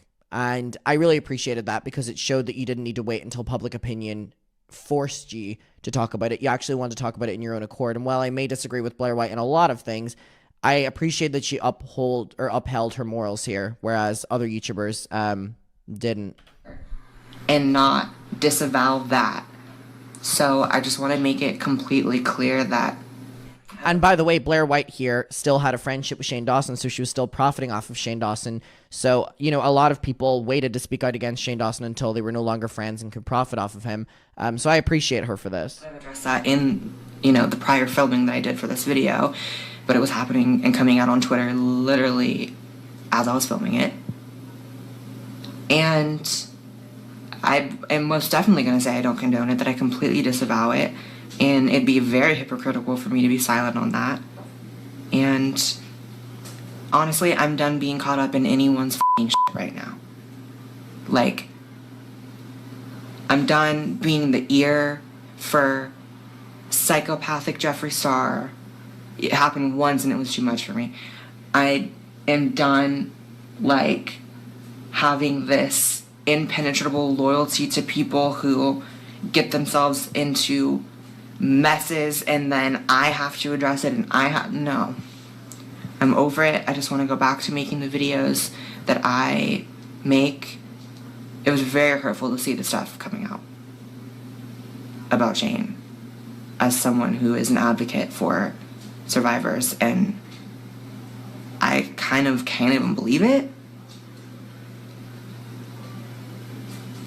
So that's what I have to say about that, because I know that if I don't put that in here, that's going to definitely be, and rightfully so, a very, I don't know how to have the type of channel I do and just pretend like that's not coming out about him right now and that he's not deeply involved in all this stuff I talked about too. So that's just that on that. It's very sad. It's very ugly. All right. Now, what I will say is I appreciated the Shane thing at the end. I thought it was very good, and it showed a lot of integrity in this specific instance. Again, I disagree with Blair White on a lot of things. This video, the lead up to it was crazy. Again, like I said at the start, Blair kept saying that she was scared for her safety. She was scared that Jeffree was going to come after her. So people thought she was going to be revealing a lot in the video. And really, it was 18 minutes of what could have been 4 minutes, saying you had the voice memo and why that's wrong, and then whatever. So I do think that she kind of built it up for publicity, honestly. I think the video was still necessary. It further proved that Jeffree was doing this to so many people, and that's wrong. And this leverage of this voice memo is just so fucking disturbing. So disturbing. Muckers, let me know your opinion down below. Let's talk about it. And I'll see you in my next one. And goodbye. Hello, Muckers, and welcome back to my YouTube channel. I hope you're all doing very, very, very well. Okay, I took a couple days because I had to go back up to Manchester again. There was a couple things that I needed to do. I know I just got back from Manchester, but I had to go back up, and I know we were doing a momentum. We were doing our Dramageddon videos, and people were loving them, and I ended on the Trisha one and the Blair White one. Blair White one and the Trisha one. And there's more, obviously, and people have been asking me to do the PewDiePie ones, which I am going to do. However, I fear that I can't do the PewDiePie one without addressing the fact that my entire comment section has been flooded with people asking me to do the Jeffree Star and Shane Dawson apologies that came after the Breaking My Silence Tati Westbrook video. I was not going to do this. However, the amount of people I feel if I don't do this, the muckers are going to show up in my apartment with pitchforks. So we're going to do it. Also, I have not watched these videos in a very long time, and they're very deranged. We're going to start with the Jeffree one, which is the one where he's, you know, on the couch like this, you know, that fucking gold couch, the most insensitive like thing to do when you're doing an apology video is flaunt your wealth. Oh, he flaunted it. All right, so we're just going to get right into it. I hope you're all doing well, and I don't know what this video is going to contain. Also, P.O. Box, I have started sending out the signed postcards. If you do not know what we are doing, this is my new P.O. Box, and I am sending signed postcards, and I'm going to be writing little letters on the back of them to every single person, no matter where you live. A lot of people were asking that. I've already sent out a couple of these, and they were going to, like, America. There was in Australia, there was a Canada, there was UK, there were, like, literally, like, I'm sending them anywhere. It does not matter. Just make sure you have some sort of address that I can send them to. So I have started sending these out to people. Thank you so much to everyone who sent things to the P.O. Box already. This is the P.O. Box address. I'm going to try my best to keep ASAP sending them out in response to all of you. Anyway, let's get to this video. So it is called Doing What's Right. God, this video, look at it. Talk about insensitive for an apology video. Jesus Christ. There was no way he wasn't going to do this video without flaunting some sort of wealth, though, because he didn't want to make this video. Also, his wig here is giving, what is it, XXX? Who's that rapper? The rapper with, like, the hair that looks like this. I think I'm mixing up my rappers. I don't even know what to type it. What's the rapper that looks like this with, like, this hair? Anyone know? Anyone know? If you know, comment it down below. So this video has been deleted, as have most of the videos from this time period. I actually didn't know that Jeffree had deleted this video, and I'm actually surprised Jeffree did, because Jeffree is, you know, the beacon of truth on social media. Of course. I'm interested to see if Shane Dawson has deleted his. I don't think he has. If anything, thank God. Like, Jesus, to do a video like this and say it's been a long time coming, I really need to do this, it's going to be very important in my career, and then you delete the video. It's the same with Tati. It's like, grow some balls and, like, stick with your morals. Sorry, stick with your morals. We're talking about Jeffree Star here. All right, let's get to this video. Doing What's Right. This fucking pink-ass wig, everything. Oh, shit. Before this, there's a big piece of Adam McIntyre lore that I need to tell you. I went as this for Halloween. Oh my God, if you remember, this is what I went Halloween, like, right after this came out. Trust me, I was... Yeah, my first couple months doing drama, I was doing anything and everything. Where is it? It really is crazy. My cousin, who's a makeup artist, did it for me, and she put a wig on me. Like, I bought a wig for it. I bought a pink robe for it. I bought all these, like, fake tattoos and stuff. It's on my Instagram somewhere. It's actually shocking that it is probably still on my Instagram. I just need to bring this up again because, oh my God, I haven't even seen this in so long. Oh my God, where is it? If anyone remembers from that time period, oh God. Take fucking Ayers as well. Jesus Christ. Oh my God, where is it? Wait, I think I could find it by searching up on my Twitter or something. It really is quite crazy. It is quite crazy. Or maybe I've archived it. I've possibly archived it because I didn't want it to be on, like, my main Instagram when, like, I, like, see someone on a night out and we go on a couple dates and then they go on my Instagram and they see me cosplaying as Jeffree fucking Star. Yeah, maybe it's in my... Oh, it is in my archive. Also... there have been so many people commenting on my videos being like, oh my God, the buffering in Adam's camera has become a piece of Adam McIntyre lore. I think I fixed it. I think there was a setting that was like, do you want us to buffer your camera? And I was like, no. All right, where is it? Okay, Jeffree Star. Oh, find it. Find it. Here we go. This was me. Let me try to get it like this. This was me doing Jeffree Star, doing what's right.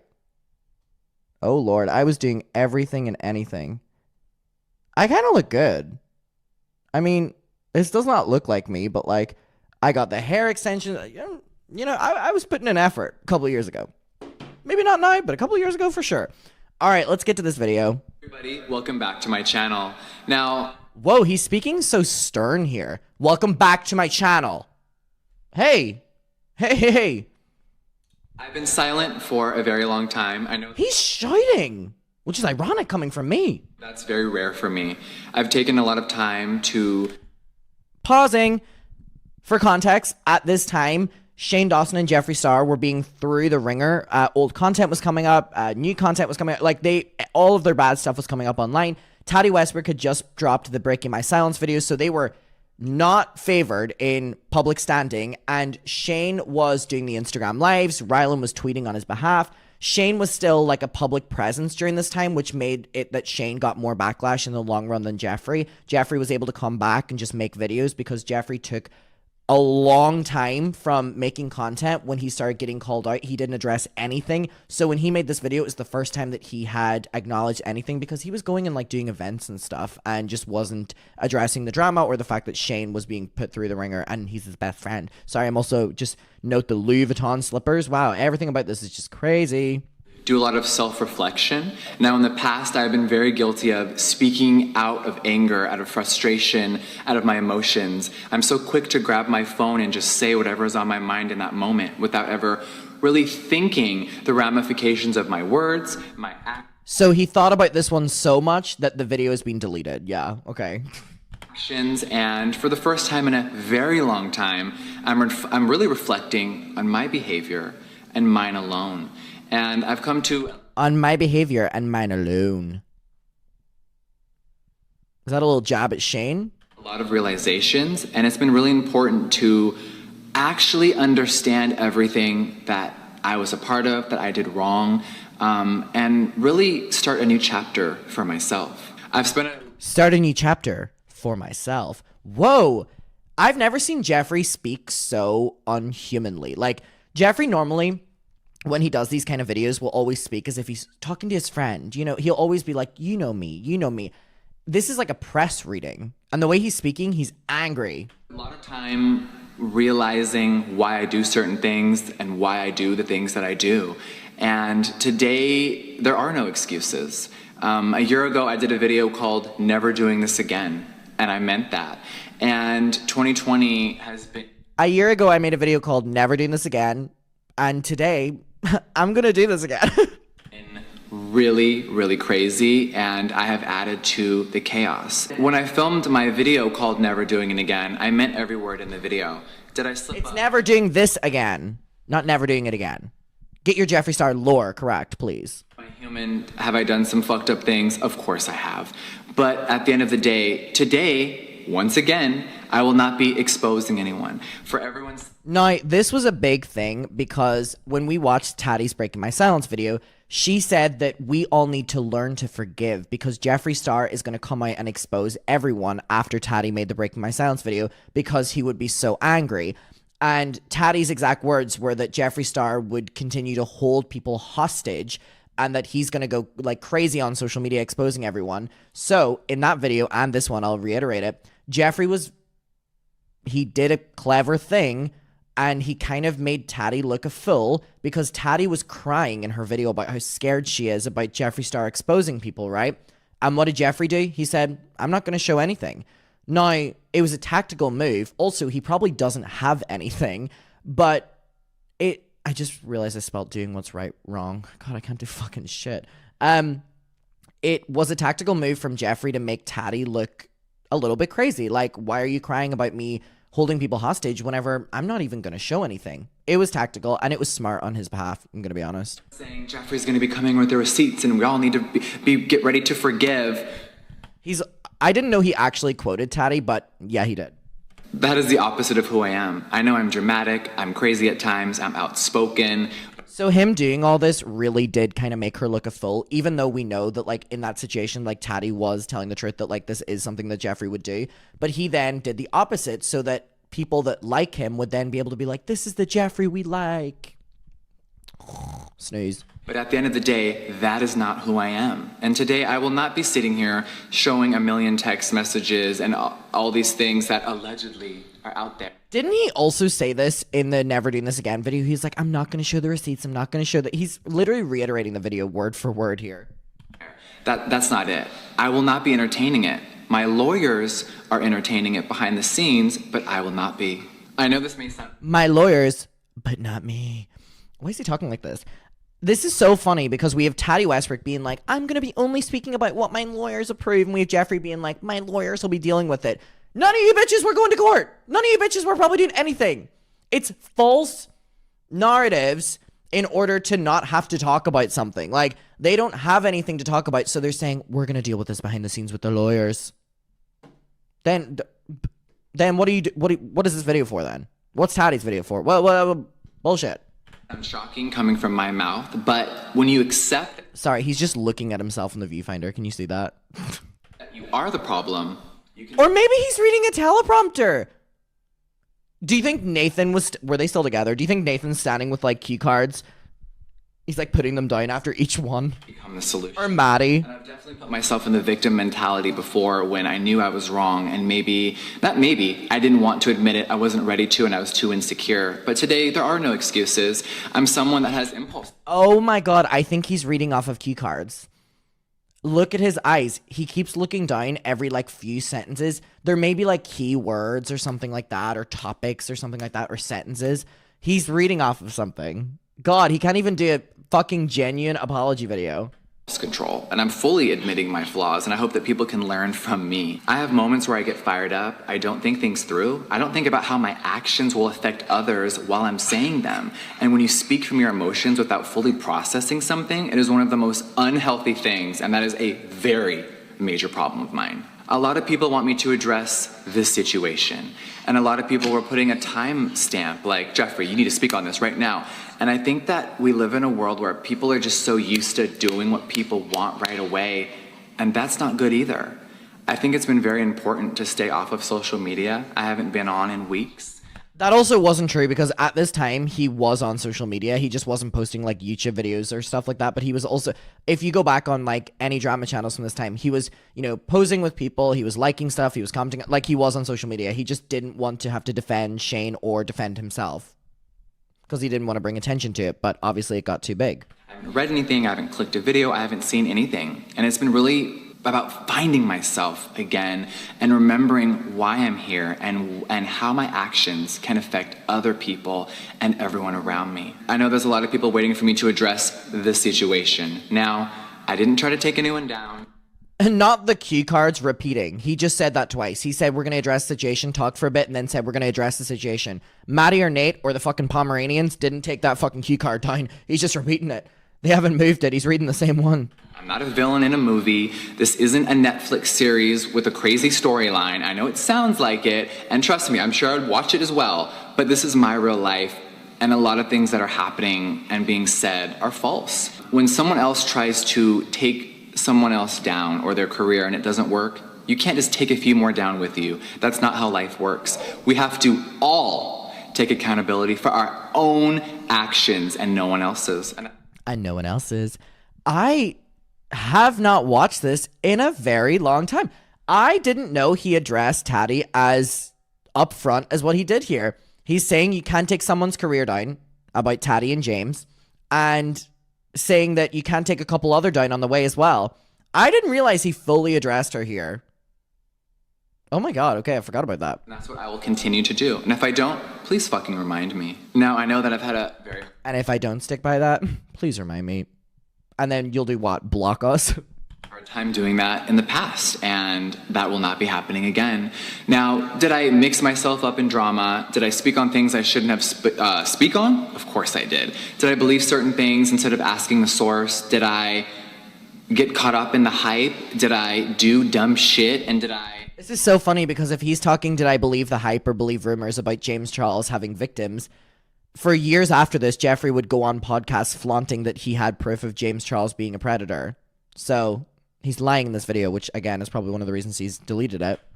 Not just simply call James Charles and ask questions. Oh my god, I didn't realize that he named James. This is a like very weird person, because how are you like, I should have called James Charles up, whatever he says next, right? But for years after this, you're going on podcasts flaunting that you have voice memos. And before this video was filmed, you had went on Keemstars flaunting that, let's go in the next room and I'm going to play a voice memo. You had sent it to Blair White. Here's a voice memo of James Charles. And now you're saying you should have just listened to what the fuck? It's myself, 100%.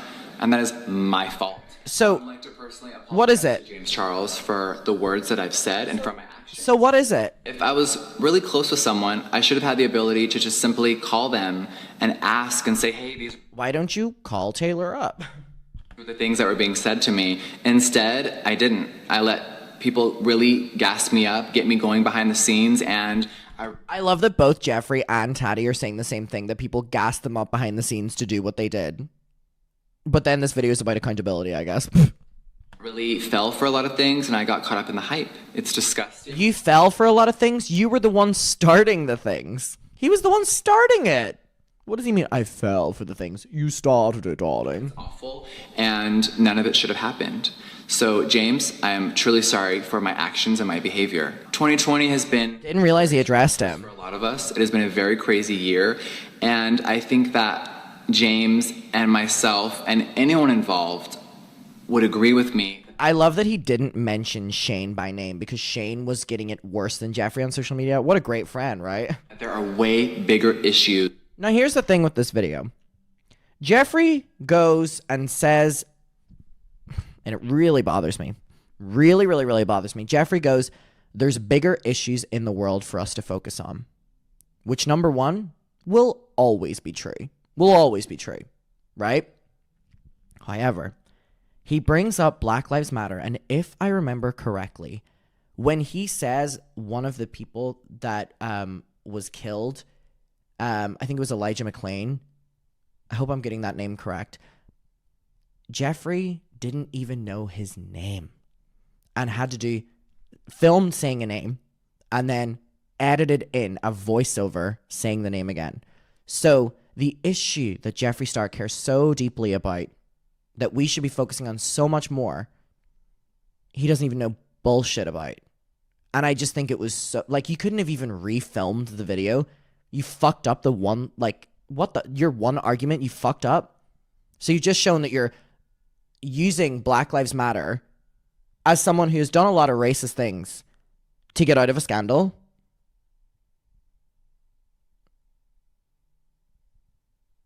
Oh, no, the camera is freezing. Oh, well, the lore's back. Happening on this planet.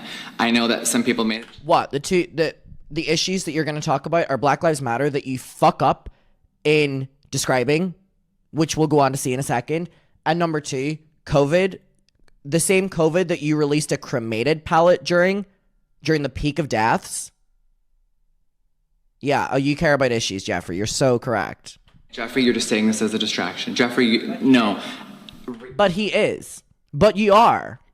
Reality is here, and makeup, drama, and beauty, community, gossip, and tea, it may be entertainment for you, and it used to be for me, but it's my life, and it's their lives. And right now, outside of our walls... So it's his life and their life. He's focusing on that. So drama only doesn't matter, and there's more important things in the world whenever it's Jeffree Star in drama. Because when it's anyone else in drama, I'm sure Jeffree would happily not talk about Black Lives Matter, or happily not talk about COVID, or happily, you know what I mean? He's such a little liar. Our world is falling apart, and it's truly shocking. So I'm not going to give you an expose of the beauty community. I'm not going to end... Because the only people to be exposed in the beauty community are really you. Anyone today. I've never blackmailed anyone in my life. I've never committed a crime before, and I've never been to jail. It's been hard to process a lot of what is being said, but involving the situation, I would just like to say that, James Charles, I'm very sorry. Anything else that you guys want to know, it will never be spoken about. You can ask other people. I, just like last year, have fully... But he's brought it up since this again about James Charles being a predator. So don't really understand what that apology is about. Myself. And did I get swept? And if you had information about him that you claimed you did at this time, I mean, do you really care about any victims if you're flip-flopping, apologizing to James? Why would you be apologizing to James if you have all that evidence? Because you're in drama and James was liked at this time? Maybe. The bullshit again? Of course I did. And for that, I'm forever embarrassed of. Now, Breonna Taylor still has no justice. Black trans women are being murdered every day and the news is silent. Elijah McClain has no justice. Not the editing. Not a voiceover, because you fucked up saying one of the victims' names that you're using as it literally, Jeffree Star's using this as a distraction, by the way. You couldn't have even refilmed that? Listen to the audio levels here. Trans women are being murdered every day and the news is silent. Elijah McClain has no justice.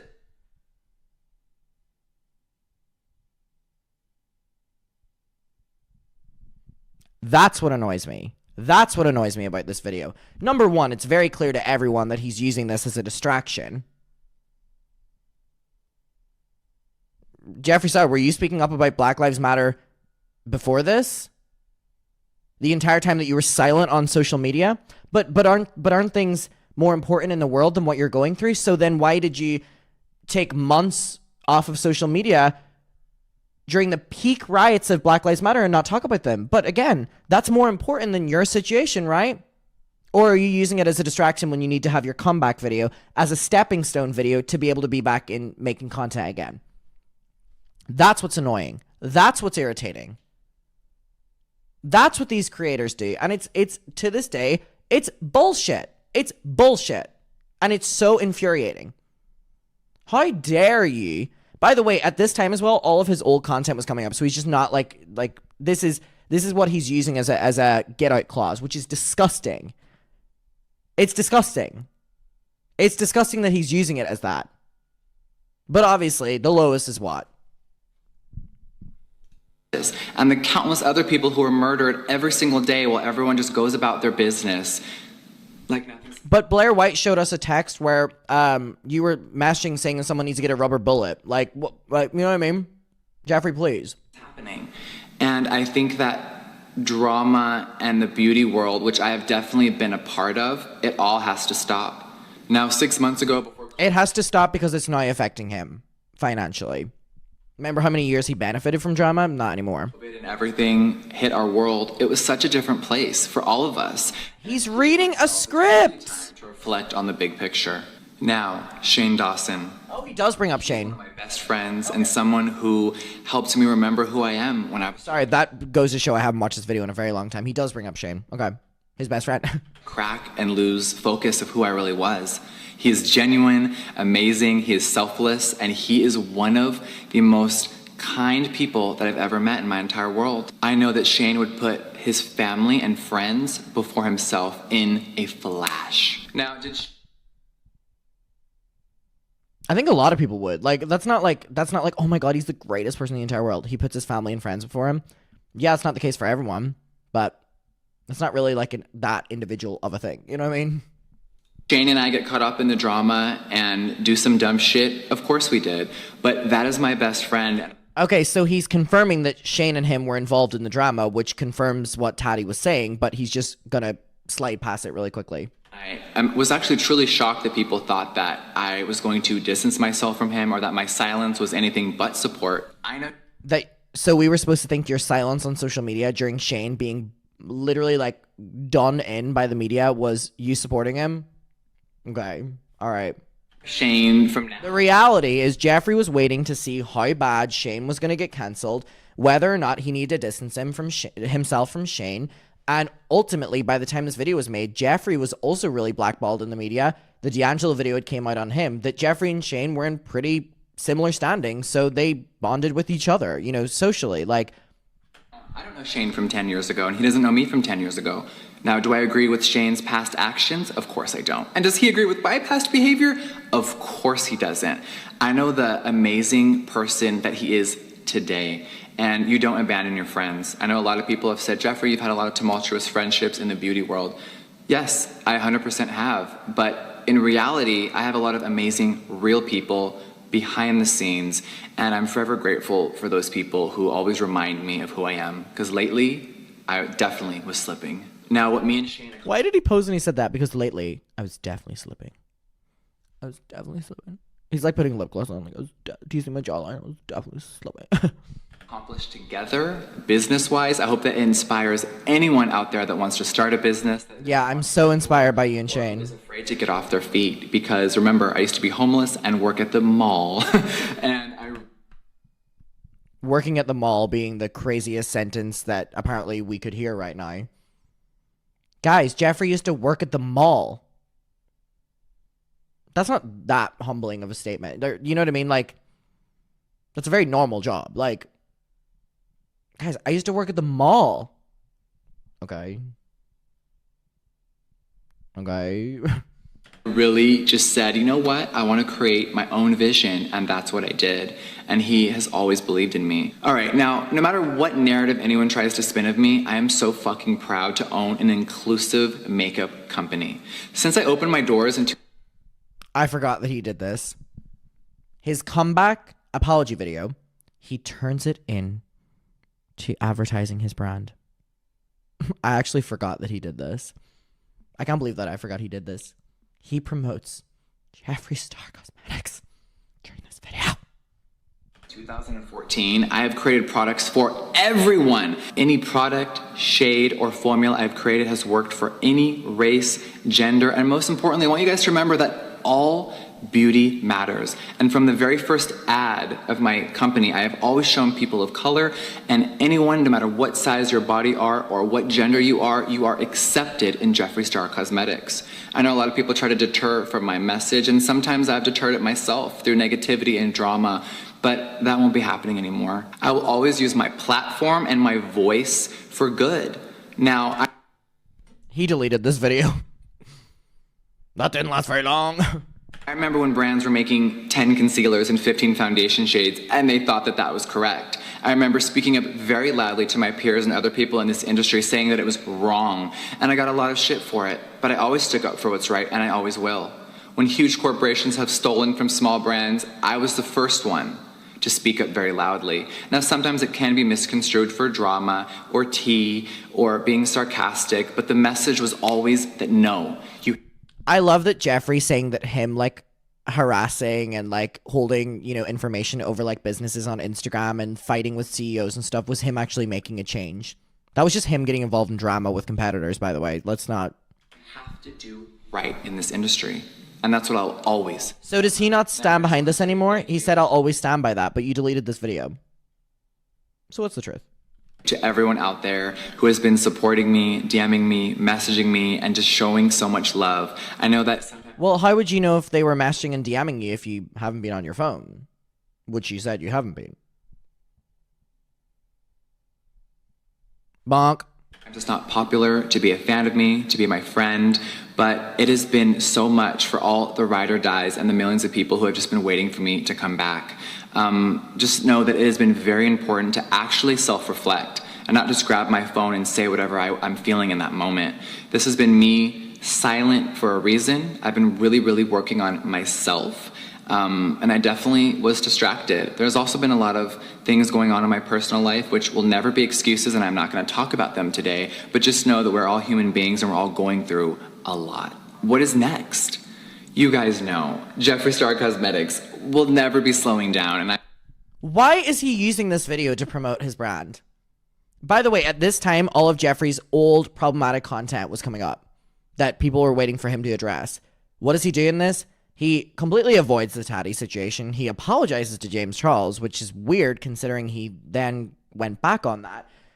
He says about COVID, even though he made a palette about death during the pandemic, and talks about the Black Lives Matter movement and fucks up pronouncing one of the victims, and like doesn't even edit it out, just does a fucking shitty ass voice. Like, and was completely silent about both of those issues the entire time that he was off social media, by the way. So doesn't care that much. And we're now ending this video with promoting your brand. God, the morally corrupt Jeffree Star. I'm so excited for everything that is coming for the rest of 2020. I know that the makeup world is changing.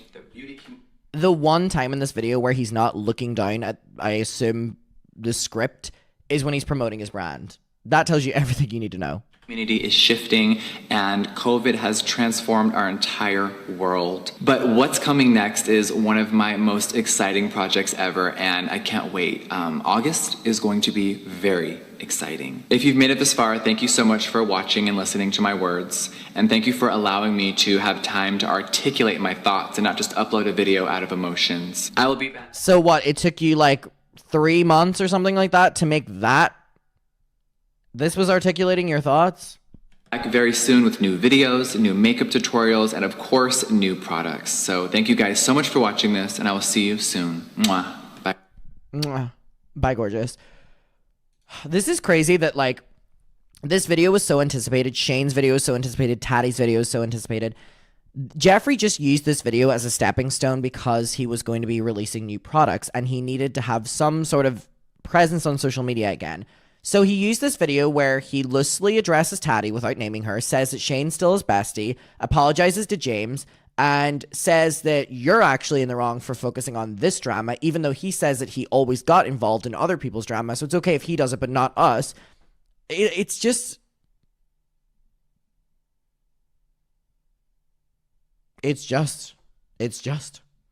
There are no words.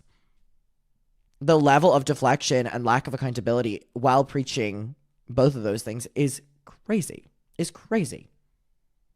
Muckers, let me know your opinion on this. Let's talk about it down below. I appreciate you being here, and goodbye. Hi, Muckers. Welcome back to my YouTube channel. I hope you're all doing very, very, very well. Okay, I said in a video I uploaded earlier today that I was kind of wrapping up this Dramageddon series when we've been going back and revisiting everything. But out of fear of my safety and the fact that the muckers will show up at my house with pitchforks, I'm going to continue with a couple other things because people have been begging me to do the Shane and Jeffree apologies that came in the wake of everything going down in 2020. So we're now talking about Tati Westbrook breaking my silence. We're talking about James Charles as being liked again in the media. We're talking about Shane and Jeffree's careers are in a free fall. Everything is going bad for them. And it was definitely a time on YouTube. Now, I think there also is something to say about drama on YouTube, specifically in 2020, was really crazy. And I thought about this often.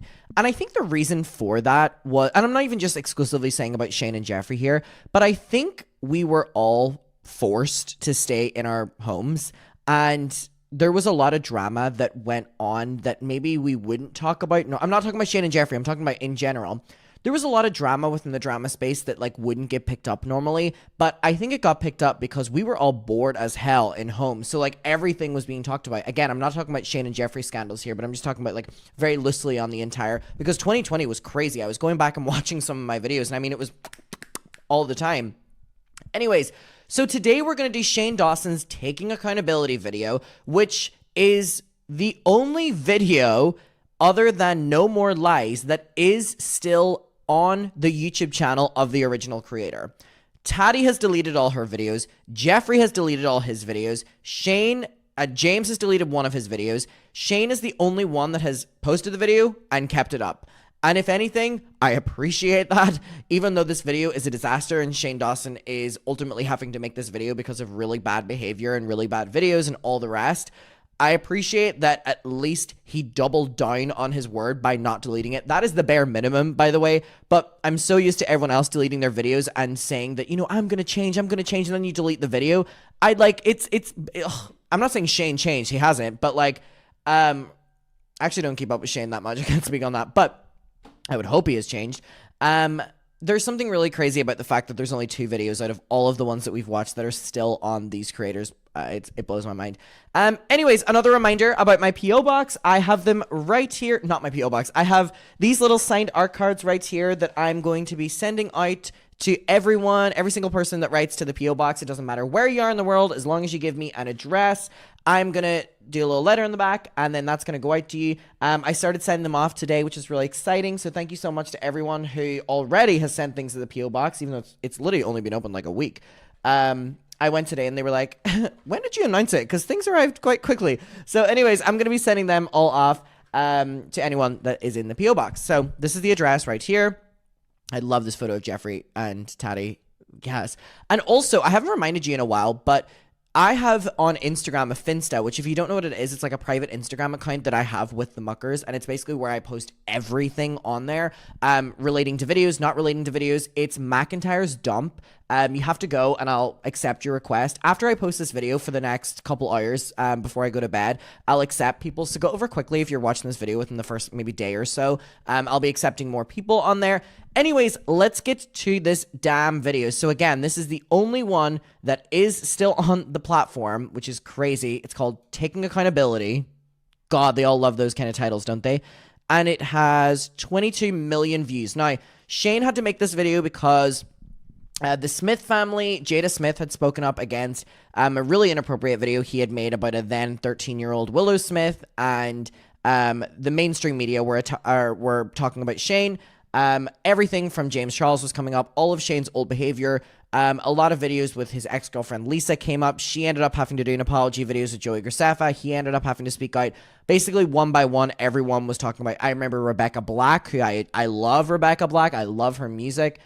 She actually performed in London today, and I couldn't go. But basically, everyone one by one was talking about Shane and denouncing him in some way. So this video was needing to be made, and this also was before.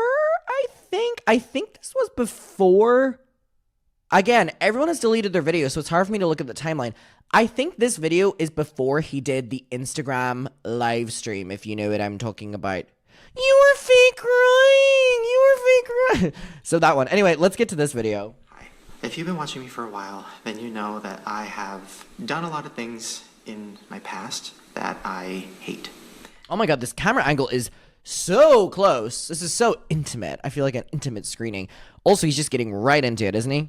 That I wish I could make go away, that I try to make go away by deleting videos or untagging my Instagram things, or literally doing whatever I can to pretend like those things didn't happen. Because yes, I apologize for a lot of them, but I'm 31, almost 32. Those apologies suck. I don't know who that person is anymore. Every apology video... if you watch my videos, you already know what I'm going to say. This is one of the things that bothers me so much about any creator when they're in a scandal. When a creator says, I don't recognize that person, that wasn't me, that's a different... Bitch! It is such a cop-out. It is such a cop-out to be in a scandal for something you did a couple years ago, and you go, well, that wasn't me, that was an old version of me. Bitch! That nothing pisses me off more. Video I've ever made has been from fear. It's me sitting at home. This was also a really bad statement. He opens this video with saying that any apology video he has ever made has been out of fear. So he opens this apology video, which he made during the biggest downfall of his career, and says every other apology has been out of fear, which automatically tells you that this apology is also out of fear, so he doesn't mean it the same way he doesn't mean the other ones. This was not a really good statement to include. I'm going to be honest. I don't know why he opened with this. Thinking the whole world hates me, and crying and hyperventilating, and then just turning on a webcam and just saying I'm sorry, and then... I mean, he didn't turn on a webcam this time. He turned on that Canon DSLR camera, and there's a difference. Good person, and then it'll go away.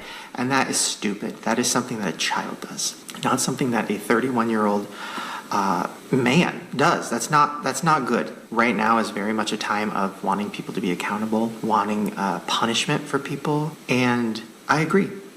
And that's why I'm making this video. I saw Jenna Marbles' video. Ah! And it really inspired me. Ooh, I forgot about this. I forgot he did this. I knew it was coming as well. I knew it was coming. I just didn't realize it was so soon. Ooh, let me take myself down a little bit because I'm filming this at 11 p.m. and I don't want my neighbors to give me a noise complaint. Ooh.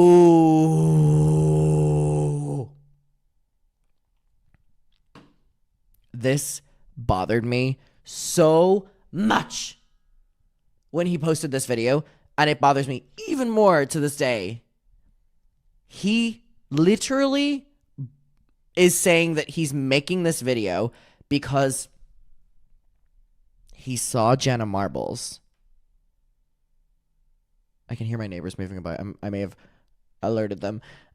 He literally said he made this video because he saw Jenna Marbles doing a video taking accountability.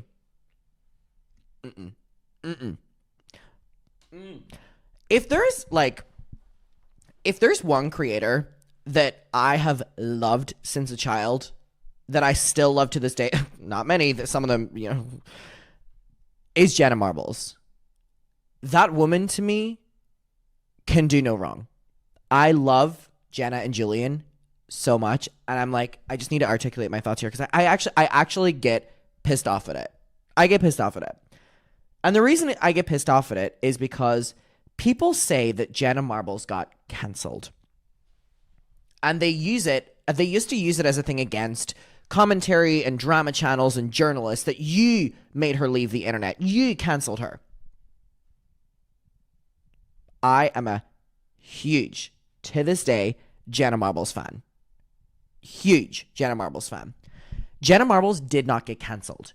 Jenna Marbles, as a fan, very clearly was over YouTube and didn't want to do it anymore. It's very obvious in her last couple of videos, even in the last year of uploading videos, that she didn't really care anymore, that she didn't want to be a part of YouTube anymore. Jenna Marbles saw that in 2020, a lot of people were being called out for behavior. And what did she do? She made her final video, which is now deleted. She made her final video. She deleted it because she said that she didn't want that to be her last video, but she wanted the message to get out there, which I can understand.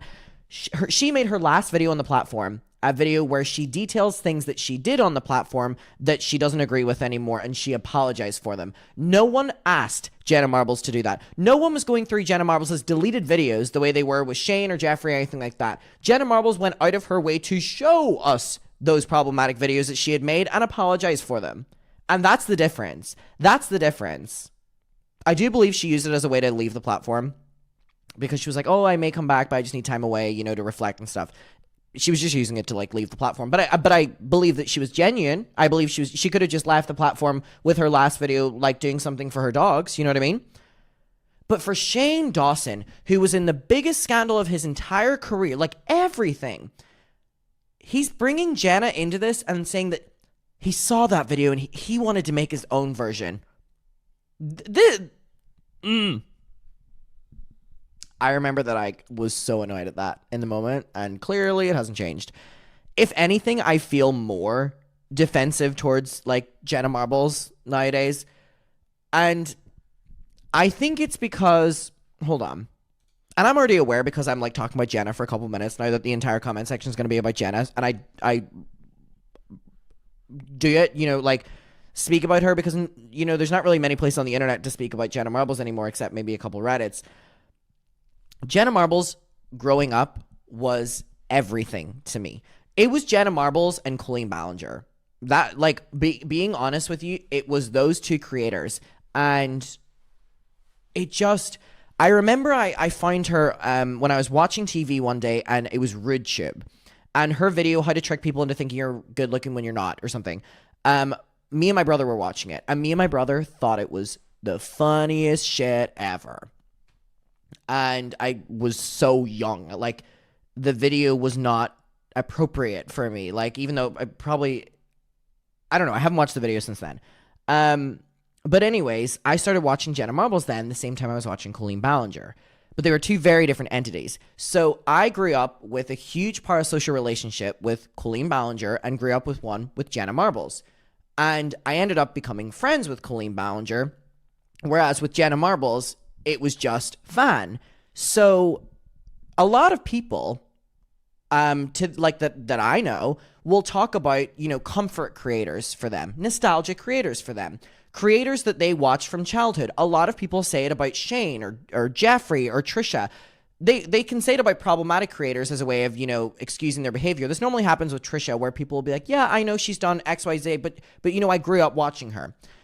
And for me, the only, like, the two creators I grew up with and that are nostalgic to me and remind me of my childhood are Colleen Ballinger and Jenna Marbles. However, Colleen Ballinger can go fuck herself. Like, that then changed. You know what I mean? Like, that was no longer like me having a parasocial relationship. That was me having a relationship. So Jenna Marbles is the only creator that from whenever I was the same age as watching Colleen, I was watching Jenna. I watched every single fucking video from that first time I started until Jenna left the platform. And you know what? I literally, there's not a week that goes by that I don't watch a Jenna Marbles video years after she left the platform. Whether it's videos from, 2020 or 2019 or 2018, maybe it's the podcast with Julian. Like, for me, I just love her so much and I get so defensive towards her. And I think it genuinely boils down to, like, because she is that only creator that I watch from a child, I feel a level of, and that's a parasocial, you know what I mean? But I am acknowledging that. So, like, whenever people use Jenna's vulnerability and honesty against, kind of in a way of, defending themselves and getting out of things, I'm like, you're nothing, you're stop. God, you know what video of Jenna's I really want to watch after this? The one where she's playing, like, the game, and she has, like, this big castle and stuff, and she's, like, showing her world. I love that one. I really love her so much, and I think when I see updates on her, about her on social media or from Julian, I get so happy that knowing that she's, living a life she wants to live now, and yeah, she really was there's videos I watch of Jenna and they remind me of time periods I was at in my life. Or, sorry, I know we're talking about fucking Shane, but clearly I'd rather talk about Jenna. There are videos that I will watch that will remind me of who I watched them with, how I was feeling when I watched them, what house I lived in when I watched them. Or I remember I used to secretly watch, like, her videos in school as well during German class because we had iPads in school. Bad idea. Like, the school, like, gave them to us, but whatever. And I remember I would put my headphones in the iPad and put the wire all up my sleeve because we wore blazers, and I would go like this, or sorry, like more like this, and I would have the earphone in my ear, and I would literally be watching her videos while our German teacher would be like, go to next page on our, online textbook. God, I used to do that often. I used to do that fucking often. Well, this is obviously the reason I failed maths class. Is it maths or math? One of them is an American way. How do you say math? Well, I'm going to have to say in UK. Maths is the preferred term. I don't think I ever said math. Math? Sounds like moth. Anyway, I remember in maths class, I used to do that as well. And, fucking maths teacher, I hated her. Hated her. She did. I tried so hard in maths class, and she loved that I didn't understand it. And then at a certain stage, I was like, go fuck yourself. And I just chinned out. And I would fucking earphone. I would just be listening to fucking podcasts. I would be listening to the Jenna and Julian podcast. Ultimately, I ended up failing maths class. I got a U. Do you know what that is? Ungradable. Literally in my GCSE exams, like your end of school exams, I got ungradable in maths. Now, in my defense, I also gave up halfway through the paper and just started doodling. Now, this was a really important exam, out of frustration, but look, I don't fucking need maths. I have a calculator on my phone. I can count to maybe 100. Stay in school, but it's not the be-all, end-all. Not the be-all, end-all. You know how many fucking teachers... Why am I going on this rant? You know how many fucking teachers told me that if I didn't get a fucking A or I didn't even pass my science exams that I would get nowhere in life? My French teacher... Oh, that bitch. Ooh. God, so many repressed memories are coming up right now. My French... I've told this story online before. My French teacher... I did really bad in exams, even if I tried. And if I'd studied, it would all go in the moment. And verbal exams, I was really bad at. And we had our GCSE, so our final school exam of you leave school after this and you can go to like college and stuff. Clearly I went to media college for a reason. But anyways, you had to go in and do a speaking exam in French where she would ask random questions, and out of like maybe like 100 that were pre-prepared, but she would mix them up and kind of try throw you off. Like that's the full thing, to see how fluent you are in French. I knew word for word every single response in French because I loved French. My French teacher did not like me. Actually did not like me. Like sometimes, like I loved so many of my teachers and so many of my teachers loved me. Just some teachers like don't click with you, and that's fine. But I love telling this story because I have a point with it. Sorry, I know I'm going on a rant. I guess I'm just in a fucking mood of wanting to talk. This is what happens when I don't film in a couple days. So anyways, she was the one doing the exam. It gets recorded and she does it, whatever. Before we went into the room, she shouldn't have done this actually, but you got to choose a sheet before you went in, I think, or something like that, where you knew the questions, or maybe she gave you it so you got to prepare it. Whatever it was, I went into this knowing what questions or what topics, I think it was, she was going to ask me, right? I get in there. She hits record. What does she do? She flips the page and does the one that we didn't agree on. Now, that fucking tape is recording, so this is the exam. She asked me the first question. I blank. Cannot get words out because I'm so upset and frustrated that I've been thrown off. I couldn't have even said, like, je m'appelle Adam. Or fucking we. You know what I mean? I couldn't have said any of that in that moment. I start sob crying. What does she do? She just keeps repeating the question and then sits in silence, lets the tape go the entire time while I'm sitting there in like fucking nonverbal silence. And so she ends up going like, she undoes it, whatever. And she just goes to me, she goes, awful. I always used to talk about the fact that I always wanted to go to France. And she was, or Paris, sorry. And she was like, you think you'll ever go to Paris with that attitude? You think you'll ever survive in Paris with that attitude? Went on this like full fucking whatever the fucking bitch said. Bitch, I've looked her up on social media. I go to Paris more than her. And what's so ironic about all this is I actually go to Paris for work.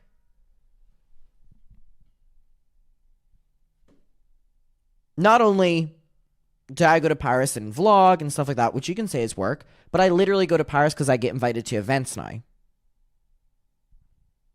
So, I honestly forget her. Oh, no, I don't. I was going to say I forget her name, but it just popped into my head. To have that attitude towards a child and to like treat them and be so condescending like that, you never know where that child's going to go or what they're going to do or whatever. I could, like, there have been so many times in my life where I've considered moving to Paris. Like, I just chose Brighton. Like, I love going to Paris and whatever. And I just think that, like, sometimes you can get people like this in your life that, like, really try to fucking, like, she really tried in that moment. And she was so, I was shattered when she told me that because I believed her. And it wasn't true. Like, that's not, so if you ever have, why am I preaching? If I actually something I like really get so passionate about, and I don't know why I'm gonna cry. I like don't know why I'm gonna cry. Oh my god, I don't. Fuck me, Jesus Christ. Let's get back to the Shane. Sorry, having Shane on the screen while I'm doing this is crazy. It really bothers me because there were so many moments in my academic life where I was told similar things or whatever, and whether those things haven't applied or I have done what the people said I wasn't going to do. Like, if there's anyone in your life, whether it's a partner, a friend, a teacher, employer, or whatever, that is doing these things to you, like, and you start to, you know, internalize it and like, it doesn't have to be true. It doesn't have to be true. Anyway, let's get back to this video. Sorry. Anyway, I love Jenna Marbles, and it really bothers me that he brings her up. Me, and felt like a sign from the universe that It felt like a sign from the universe that Jenna Marbles made that video. Okay, I've already went on too long of a ramble, so we're just gonna... So this video is coming from a place of just wanting to own up to my shit. Wanting to own But you said that this video came because it was a sign from Jenna Marbles. What is it? up to everything I've done on the internet that has hurt people, that has added to a problem, that has not been handled well. Like, I should have been punished for things. I feel like this moment right now is very necessary. I'm going to apologize for a lot of things that I've done or said in this video, and if you don't accept the apology, that is 100% okay. And I think that's something that as I'm getting older now, I'm realizing. It's like, you can apologize, but you can't expect the other person to just forgive you. Like, that's doesn't make any sense. So I think this video for me is more about just saying everything I want to say and ways that I want to help be a part of a change and not be a part of a problem, which is what I've been a part of. So I'm going to start with all the racism that I put onto the internet as a adult, not a child. No, I think it's important him saying adult rather than a child, because I think that so many creators like to push blame on how young they were. But again, if you're like over the age of 18, you know, making that content, like you know right and wrong. Anyways, I think that point that he brought up about not everyone needs to accept my apology, you know, blah blah blah blah. It's very true. It's very true. And I think specifically when it comes to, I was gonna say specifically when it comes to creators, I'm trying to keep a limit on my yapping because I've already went over the yap limit on this video. I've been yapping all video. So I apologize for that. Anyways, I think that I apply this with people in my life or whatever. I have gone through, I'll keep the yapping to a minimum. I've gone through fallouts with friends where they've done things that I haven't agreed with, or they've done things that I didn't like or whatever. I'm not talking about racism, by the way. I'm talking about like petty things within friend groups. And the way I forgive them and trust them again is like over time building up a trust and seeing if they act different or whatever. So that's what's also applied to creators here, where it's like you can say you're sorry and not everyone has to accept it. Yeah, that's exactly true. The only way is if over time people feel that you are a different person, and you know, that takes time. I was at least... And most creators aren't willing to like go through that waiting period, which is why they either don't address it or address it and delete the video. When I started YouTube, and I made the decision to play stereotypes of black people or Asian people or Mexicans or pretty much every race. I made that decision. I said, oh, this is funny, and I put it on the internet. Now, years later... It's so scary to me that he was like the same age as me when he was making all those skits. God. Like, when you're 21, yeah, you're still young. Do I feel young? Actually, not today, because I went on a crazy 3-hour run. My body's killing me. But anyways, 21, I can acknowledge that, you know, I'm young. And that's the same as what Shane was when he made all those skits. However, when you're 21, you have lived so much. Like, you have lived 21 years. 21 years. You know what is and isn't appropriate. And it's not about the time, because that is content you're actively making that you find enjoyable. So if anything, you're feeding into the time. Not everyone was doing that. That's not true at all.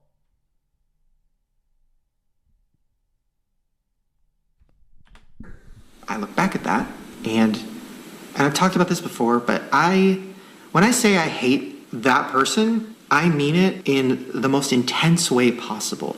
I hate that person so much. That person... If you think he's talking about a different person here, no, he's talking about himself.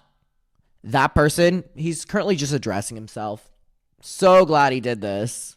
Love when creators do this. Was filled with sadness, filled with anger about their own issues, in the closet, constantly projecting on others, just like, I don't know, just that person is someone who I don't like seeing. And I think that's why I've been avoiding this, because I'm like, that person is the one I'm currently watching. Like, you can't pass responsibility off. You have to Anyway. I already apologized. I don't want to go back. I don't want to see it again. I don't want to see it. Mute it on Twitter. Untag it on my Instagram. Like, I just don't. I hate that person so fucking much. Okay, so sorry. Who is that person? Quick. First, let's start with blackface. Blackface was something that I did a lot. Like, I did it a lot on my channel. And there's no excuse for it. There's literally no excuse. I made a video 6 years ago talking about it, and I gave excuses, and I knew it was wrong, and I knew I would never wanted to do it again, but I didn't do the work. I didn't actually look into the history of it and why it's so wrong and why people were so upset. Because my excuse, I was just being funny. I love black people. I'm not racist. I was trying to be funny. All of that is stupid and wrong. And I put that onto the internet as an adult. And that is insane.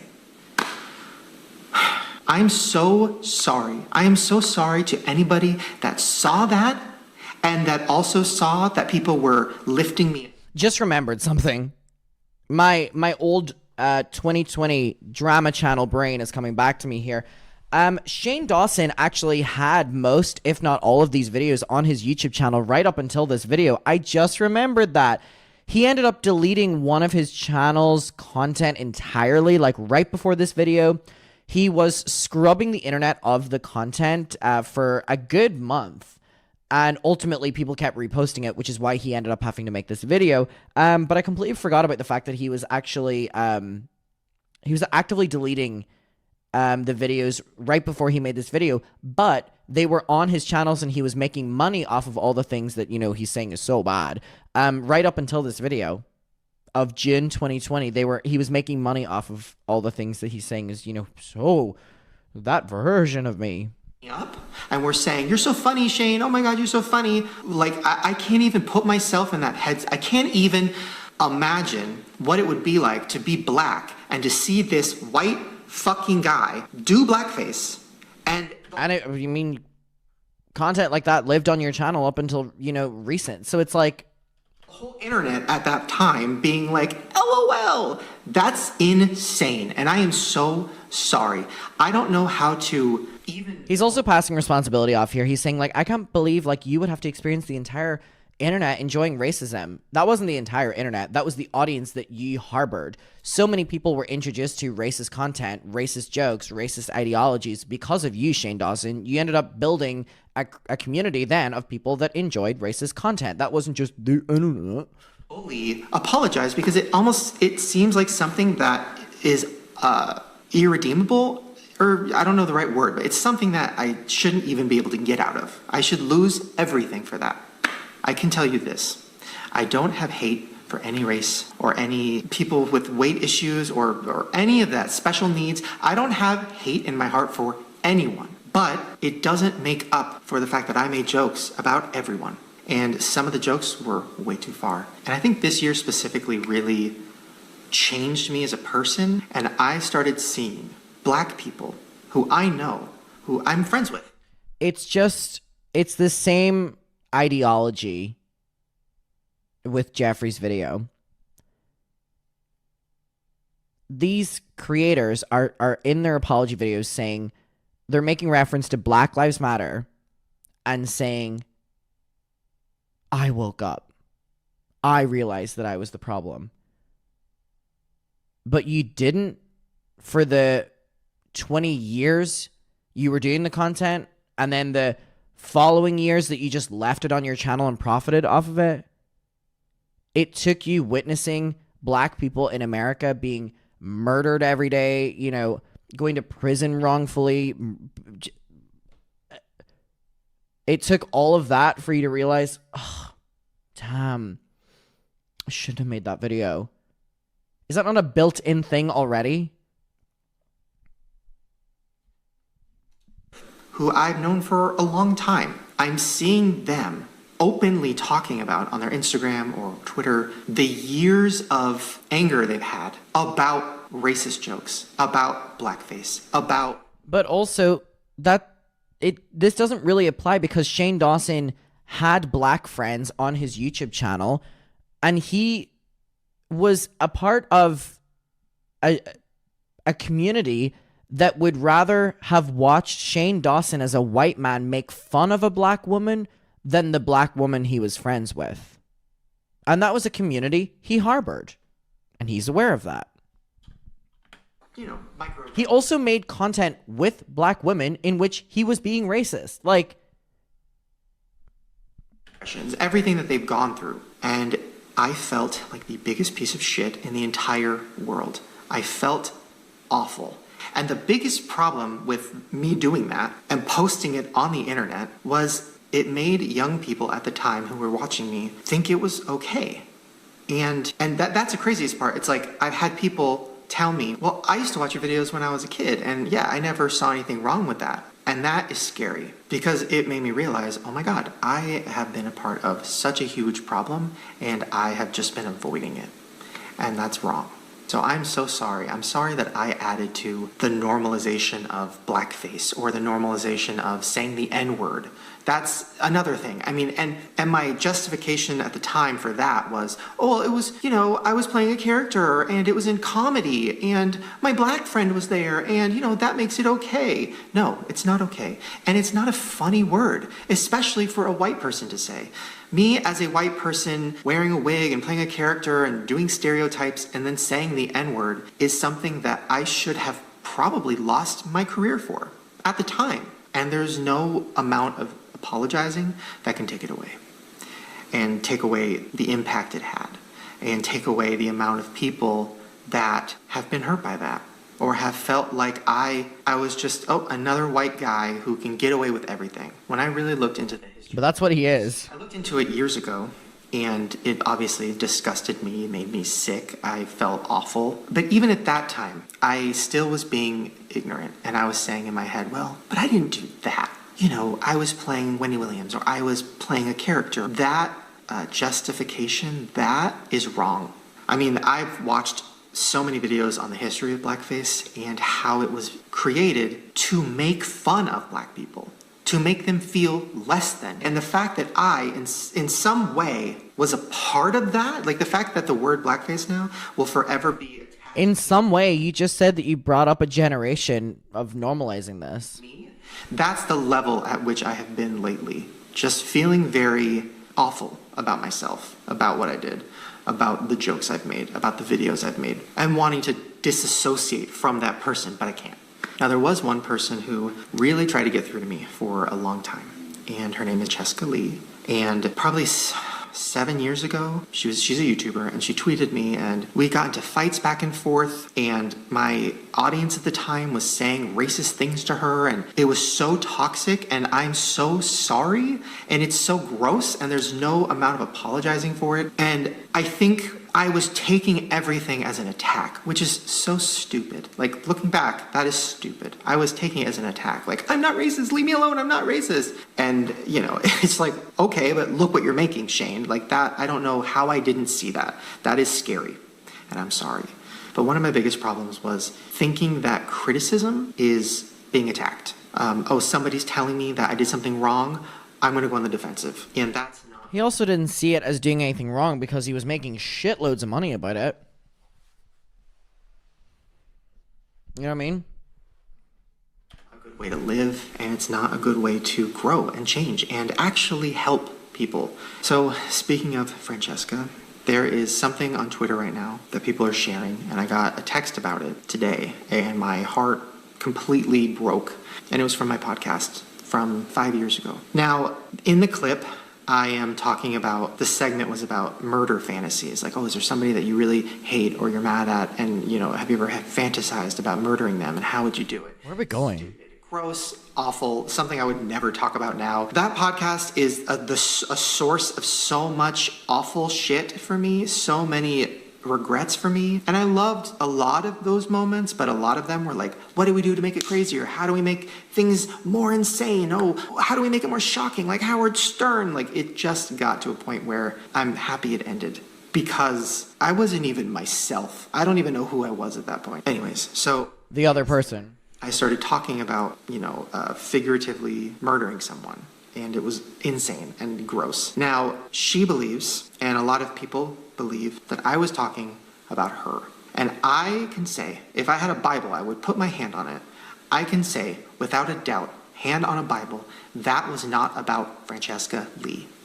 That was about another woman. Not that it makes it okay, because it doesn't. Talking about anybody like that is crazy, especially a woman, but it was about a white woman. And the ironic part is that woman was just trying to get through to me too. Like, she was just trying to explain to me why what I was making on the internet was hurting people. It was at a time when I was... Jesus Christ. I was constantly on the defensive. I felt attacked all the time, which is stupid. I shouldn't have felt like that. And it got so bad that, I don't know, it almost made me want to make the jokes crazier. To make everything crazier, almost like as a, screw you, I'm just gonna make it great. So he makes racist content, gets called out for being racist, and he goes, fuck you, I'm gonna be even more racist. What do you mean? Crazier. And that's one reason it's hard for me to watch that movie, because I would never... Is he talking about Not Cool? Did anyone watch that? There were so many offensive jokes in it that were so cheap and shitty and stupid. And there was a woman involved who was constantly giving me criticism and telling me that I needed to stop making so many offensive jokes. And the reason I was so upset wasn't just because of that. There's so many other reasons. I mean, this person really tried to, I don't know, there was a lot. They tried to ruin my relationship. It was a lot. I had a lot of anger for this person. So that anger is gone, by the way. It's all gone. And I'm so sorry to her. And I'm sorry to Francesca. And I should have never talked about anybody like that ever. And that's the other thing. The podcast, I mean, there's so many clips that people are bringing up. So there's a clip that has been going around again. A few years ago is when it came out. God, I never know what he's going to say because there's so many fucking clips from that podcast that are awful. When he goes, there's a clip going around that I'm like, what are you going to say? And they cut out all the parts where I said, pedophilia is disgusting. And they put it together, and it made it seem like I was, talking about how it's normal. So gross. I would never say that. But also, I shouldn't have been joking about it anyways, which is my problem, my fault. So I'm sorry if you heard that. There's also other ones too. I mean, and that's something I have addressed before, but my childhood, my past... That's something I have addressed before, but you just said at the start of the video that any apology video you made was out of fear rather than like actually caring about it, so... I've had a lot of pain. I've had a lot of bad things happen to me. I've had a lot of issues with my family. And I took that pain and I turned it into jokes. And I think instead of joking about them so much, I probably should have just went to therapy earlier and talked about them. I swear on my life, I am not somebody who would ever talk about a child, like in seriousness. I would never talk about a child in any way that was inappropriate. That is disgusting. That is gross. It is not something I would ever do. It is something I did for shock value or because I... Okay, so you did. You know what I mean? Like, at the end of the day, like you just said, oh, I did it because... Stop after because. It was funny or like, oh my God, my child molester character or whatever. It's all gross. And I promise that is not real. That is not me. Have I done sketches where kids were saying crazy things? Yes. Do I regret it? Yes. Even I saw a vlog clip of me and my cousin who was, I don't know, probably 12 or 13 at the time. And we were... You mean the one of you and Lisa, your ex-girlfriend, describing like fucking sex to your like 12-year-old niece or something like that? I was doing the birds and the bees talk. Dumb, gross shit. And I remember a few years ago, I reached out to her mom, my aunt, and I was like, I'm so sorry. Oh my God, I can't believe I did this. Like, this is insane. I can't believe I talked to, my cousin like that. And, she was like, oh my God, we know. It's okay. It was funny. Like, we all thought it was funny. Like, that's just how our family is. So I kind of took that as like, okay, well, then I don't need to apologize for it. But I do, because I posted it on the internet for everyone. Not just my family. I posted like a stupid, weird... Family reunions must be crazy if that's all your type of humor together. Family moment for everyone. I'm so sorry that I just was so thoughtless with things I was posting for so many years. I don't know. I wasn't thinking. I thought, oh, I'm in a weird category where I can say whatever I want. And I did. As a privileged white man. The biggest regret of my entire life. All of it. Now, even though my apologies in the past for all of these things have not been good enough, they've not been thought out, they've been very fear-based, they've been not good at all. I do want to say, since I've apologized for those things in the past, I have made a lot of changes in my life, changes in just every facet of me has changed. I'm not just saying it, I'm not just saying, oh, I'm going to stop doing that, guys. I did stop doing that. I stopped doing that stuff years ago. I don't use any racial slurs in my life. I've never used a racial slur in anger, ever in my life. That is not me. That has never been me. I am not a hateful person. I am somebody who took jokes too far and was really, really, really stupid and inappropriate. So all of those apologies, if you accept them, thank you. If you don't, I 100% understand, because there was a lot. And a lot of that is stuff that you probably will never. This is really weird because he's like, if you accepted all those apologies, thank you. And if you don't, I understand. But he said that those apologies were all bad and basically meaningless because they were out of fear. So why would anyone accept those? Specifically, ones that are about racism or pedophilia or anything like that. Forgive me for. And maybe you didn't know about all those old videos. I 100% understand. I'm willing to lose everything. At this point, realizing how many people I've hurt or how many people I've inspired to say awful things. Which ultimately, creators say this all the time, where they'll be like, I'm willing to lose everything, blah, blah, blah, blah, blah. But then they post a new video a week later. They have a sponsorship up by Monday, you know what I mean? Jesus Christ. Jesus Christ. Or do anything awful, like to finally just own up to all of this and be accountable is worth losing everything to me. And I am not saying that as like a lie or for sympathy. I'm being honest. I want to spend the rest of my life doing things that I love with my heart, that I'm excited about, and things that aren't hurting anyone, aren't offending anyone. And I want to learn more. And I don't want to be someone who's afraid of my past. So thank you for hearing me out on all of those issues. I promise I'm going to do better to even more so educate myself, put more people on my channel that aren't just white YouTubers in trouble. Like that, I'm totally aware of how that... Now he brings on Ryland. Yippee!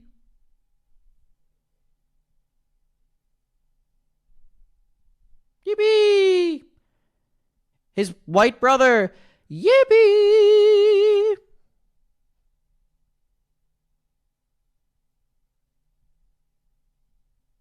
The most diverse YouTube channel of all time. Somebody pointed that out to me a couple years ago and I got really defensive over it. And now I'm looking back going, no, they're right. They're right. If you look at my channel, it's a bunch of white people and talking about their problems. And I love a lot of those videos and I'm so proud of those videos, but you're right. I need to open up what I'm doing for everyone.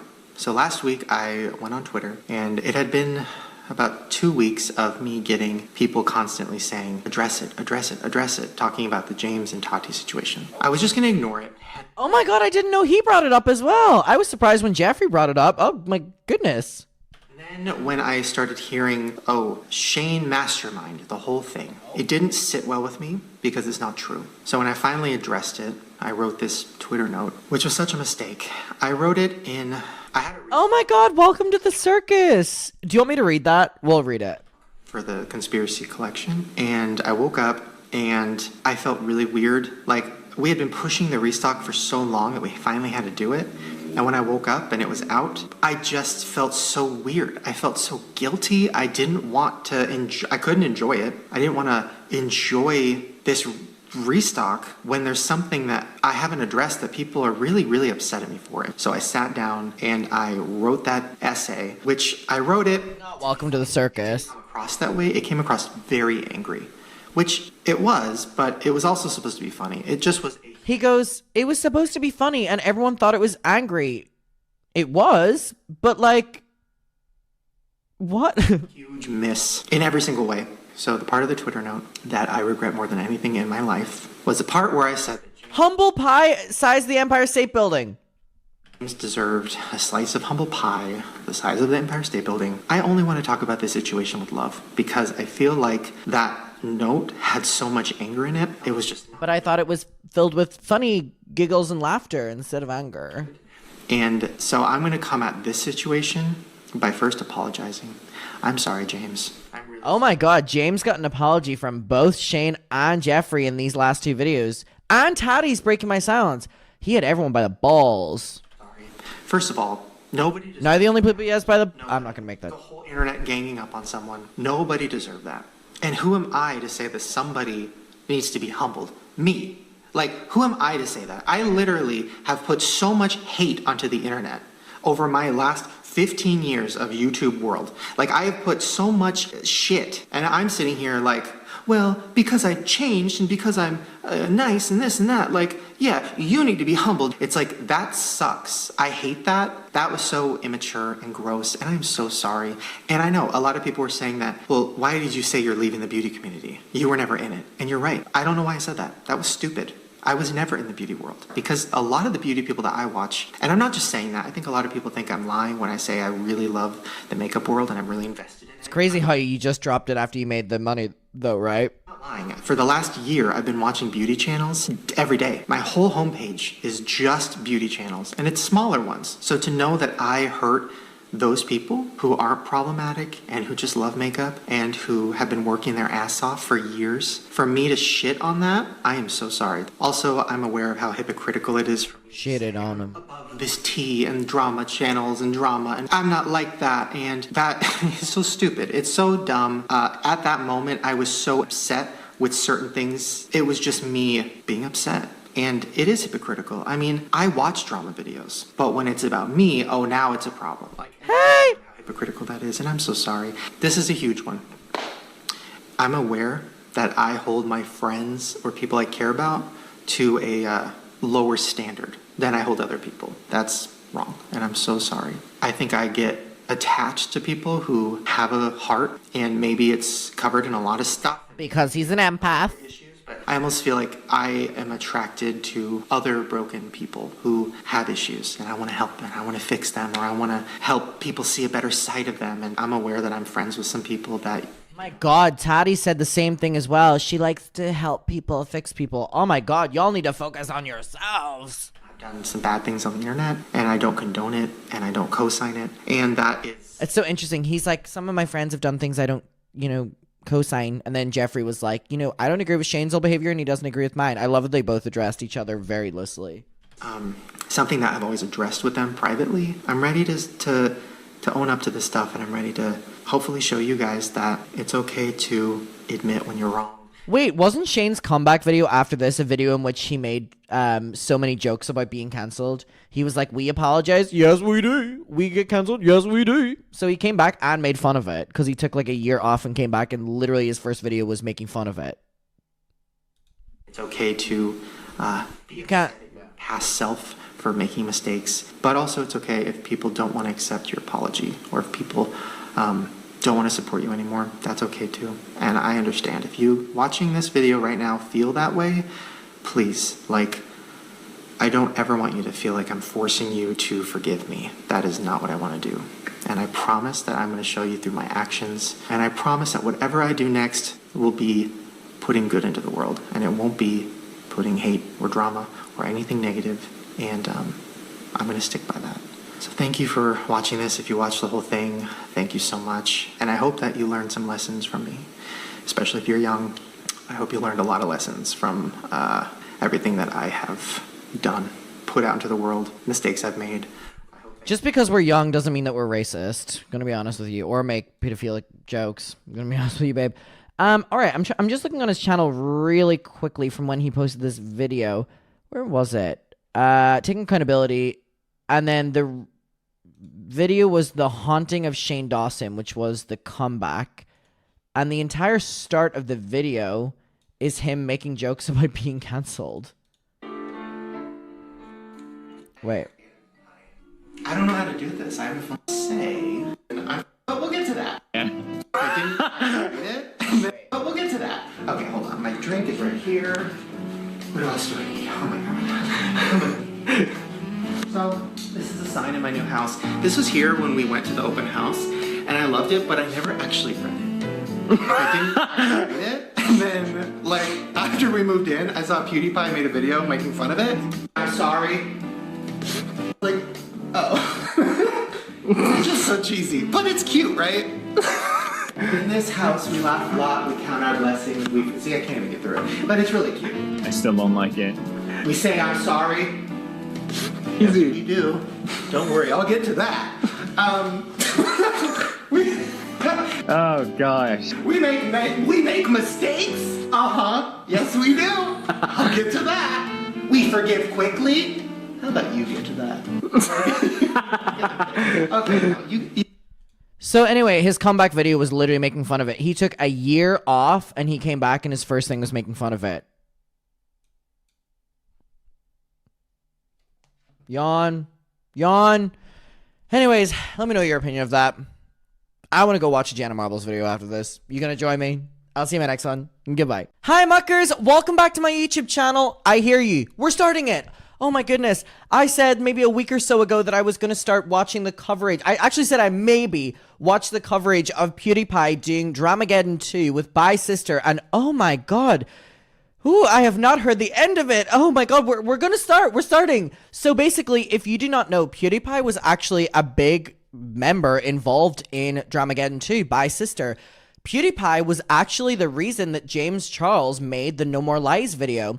PewDiePie actually had James Charles on his channel during the height of Bye Sister and basically got his audience to take James Charles under their wing, and it was a main reason that James Charles was able to build back on the platform. So PewDiePie, and he went really hard against Tati Westbrook. Like, PewDiePie was very, very, very against Tati Westbrook.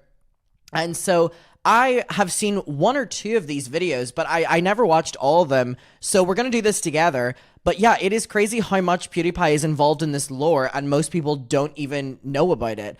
Thank you so much to everyone who's been sending things to the P.O. Box, by the way, because I went today and I have sent out a bunch of the signed postcards. If you don't know what we're doing, I'm sending signed postcards and letters out to anyone that sends things to the P.O. Box. I sent a bunch more out today. It's all the UK things that are arriving right now. Also, Muckers Edit, my amazing Instagram BFF, sent me this little bracelet, which is so cute. Don't know why I'm like flailing it around like that. And also some really sweet, cool stuff. Someone sent a picture of Milo that they had drawn with pencils. Well, which is very sweet. Thank you so much. So by the way, this is the P.O. Box address. If you want it, it's right there. Also, a lot of people didn't know about this. We have a Muckers Finsta, by the way. I don't really promote it. So if I'm promoting it now, I will accept people right after this video, maybe for the next 24 hours or something. It's literally McIntyre's dump. It'll be pinned down below. You have to come and I have to accept you onto it. But basically, it's where I post everything. And it's exclusive for us and the Muckers. So if you want to go over there. But let's get into the video, shall we? So this video is called James Charles is Cancelled. And it was posted on the 12th of May, 2019. All right. Let's get into it. Pro Jared did an oopsie. James Charles did probably the biggest oopsie of all time. I'm also really intrigued to see if PewDiePie's opinion changed over the course of the videos, like when he started getting involved with James Charles. I'm very interested to see. I don't know, I just think it's really interesting that PewDiePie is involved in this lore. Like, what do you mean? PewDiePie, no oopsie this week.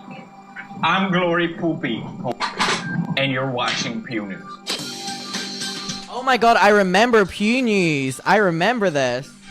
What a blast from the past. Oh my god, that scared the shit out of me.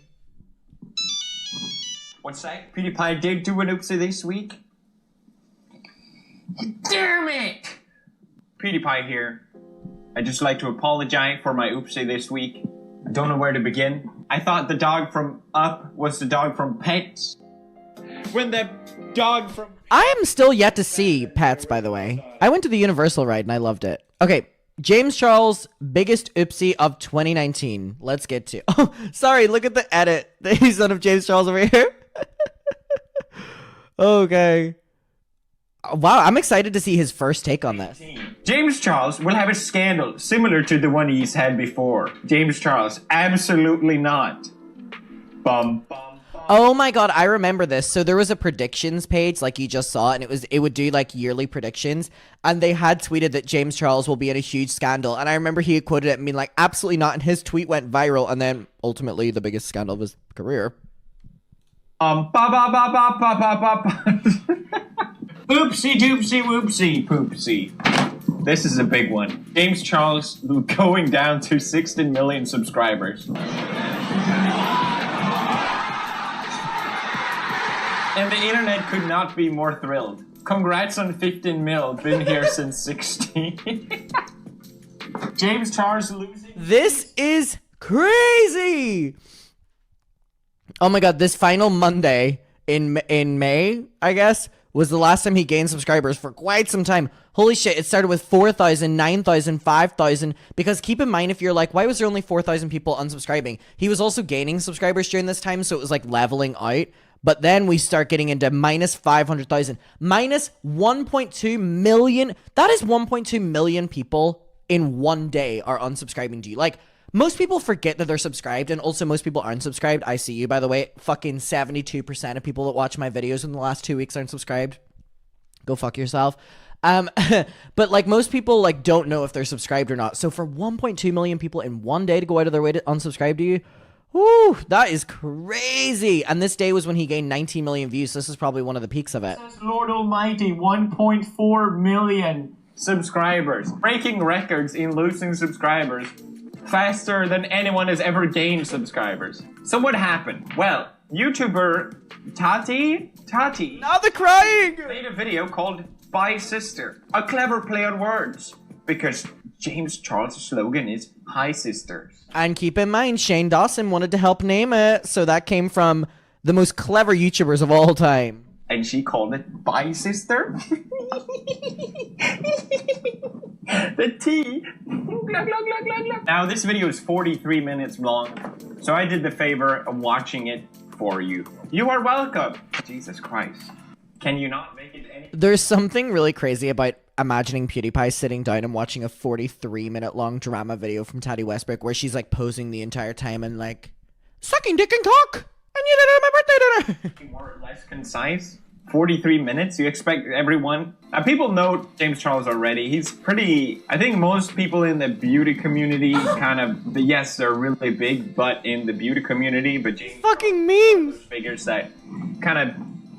People know about him, at least. And I think that's why this just got so massive. So what did she say? Well, she starts off by showing how they've been friends for a long time, and she's been supporting James Charles for a long time. James is here to do my bridal... Again, I know that when Tati made the Breaking My Silence video, he was really against it, and he did like a live stream on it, which we will eventually get to, and he was very against her in that video, obviously because he had befriended James by this time. So I just wonder what his original take is. Which is what I am wearing right now. I just wanted to congratulate you on almost 1 million on Instagram. I want to say huge congratulations to James. Oh my god, I don't know if you can see this, but her Bye Sister video had 2.1 million likes and only 44,000 dislikes, which, you know, 44,000 dislikes, you know, sounds a lot.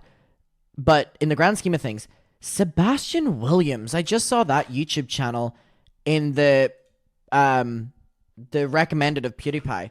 That was a drama channel. He did not like me. What is he up to these days? Or wait. Sebastian Williams or Sebastian Soto? Neither of them liked me. Oh my god, Sebastian Williams has not posted a video in 3 years. 3 years. Damn. I'm pretty sure Sebastian Soto. Yeah. Colleen Ballinger responds to lying fan. Have I already disliked this? Yeah, I have. Go fuck yourself. Colleen Ballinger responds to lying fan. Is there any comments being like, this aged bad? This aged like milk. Yes. Thank you, Trips. Thank you, Trips. Go fuck yourself, Sebastian Williams. Stupid twink. Anyways. Not checked his channel out on YouTube. All right, we get it. She talks about why this video happened in the beginning, like why she's calling out James Charles. But it's very confusing. Unless you know what happened, you're not going to understand anything of it. I'm going to share a lot of it with you because I feel at this point that I have to, because Gabriel Zamora decided to... Gabriel... What does that mean? I don't understand. Oh God, do I have to watch... How many videos do I have to watch? I love him. This is literally all of you guys with these revisited. How many of these videos do we have to watch? I'm actually asking you how many do I have to make, because I make these and then you're asking for another one. I am there for this kid, through and through.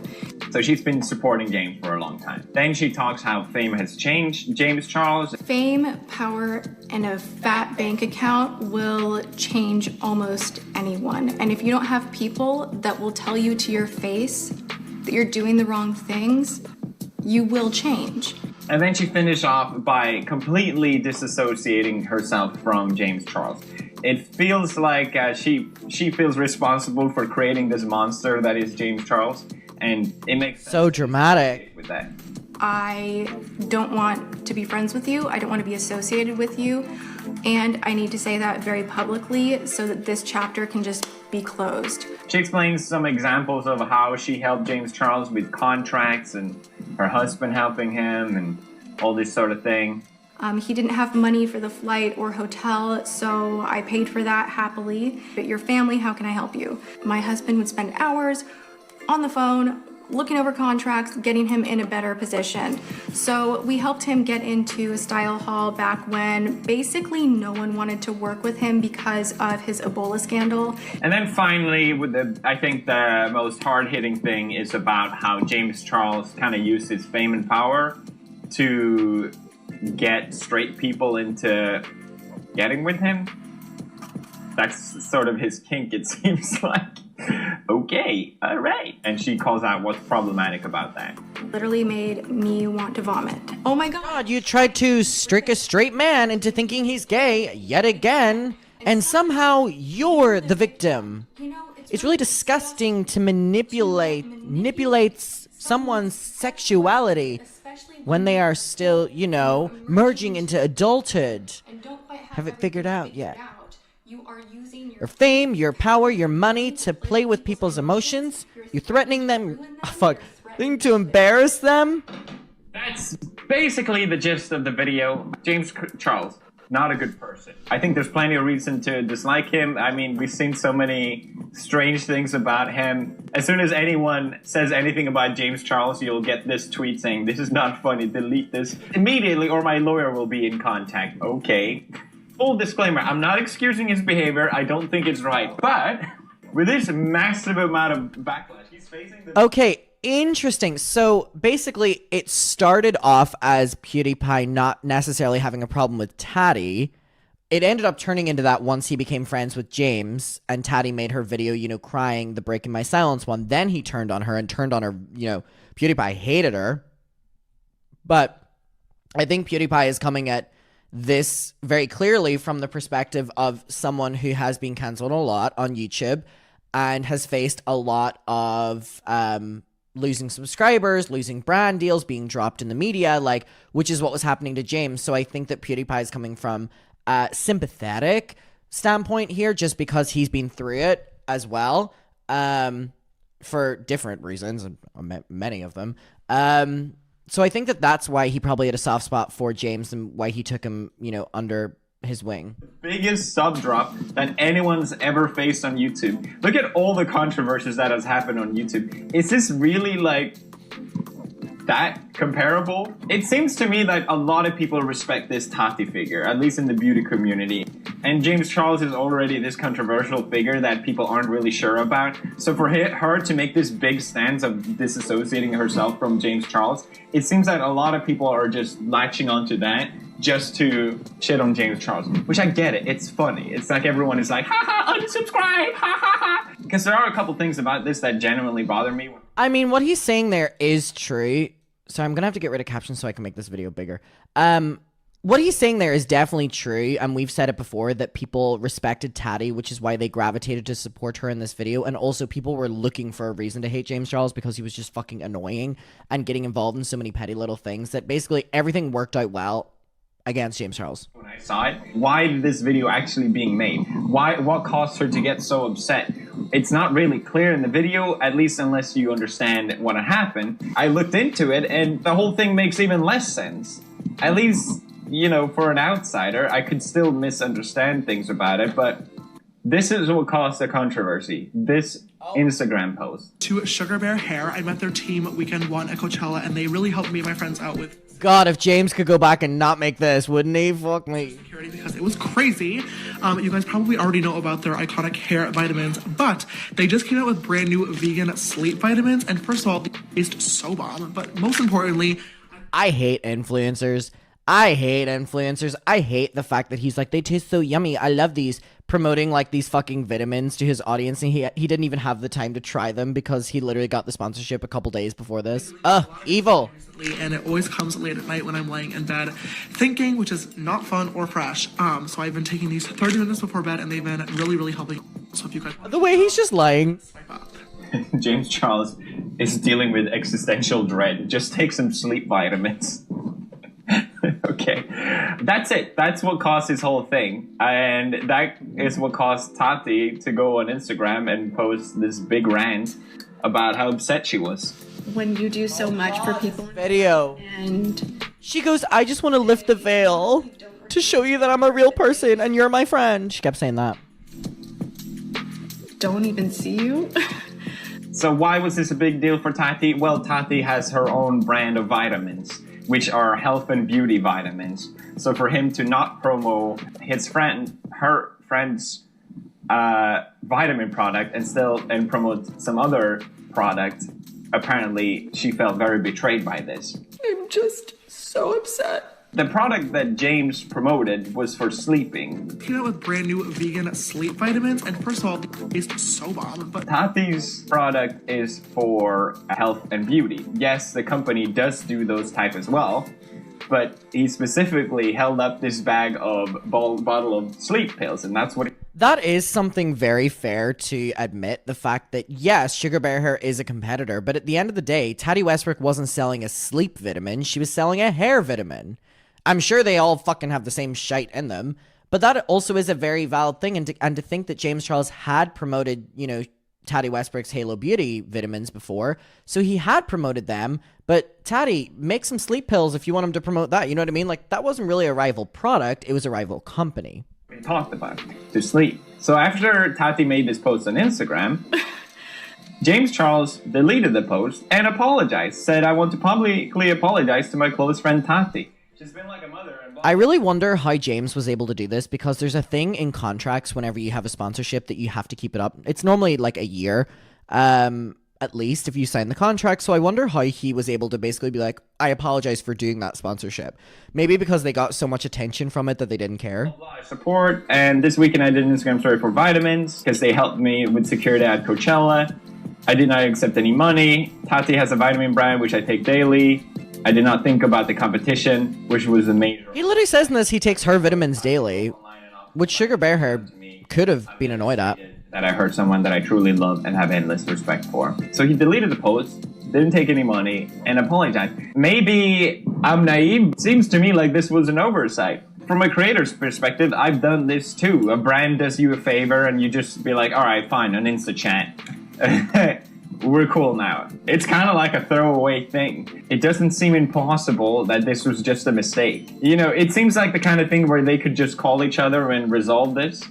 But according to Tati... But clearly, Tati wasn't responding to James's calls or texts. James showed us proof of that, but I'm pretty sure she said the opposite. I want to share with you guys really quickly why I'm being so public about this, because I know the first thing a lot of people will say is, hey, why didn't you pick up the phone? Why didn't you message him back? Like, you guys should have handled this privately. Right. Why not? I don't get it. I really don't get it.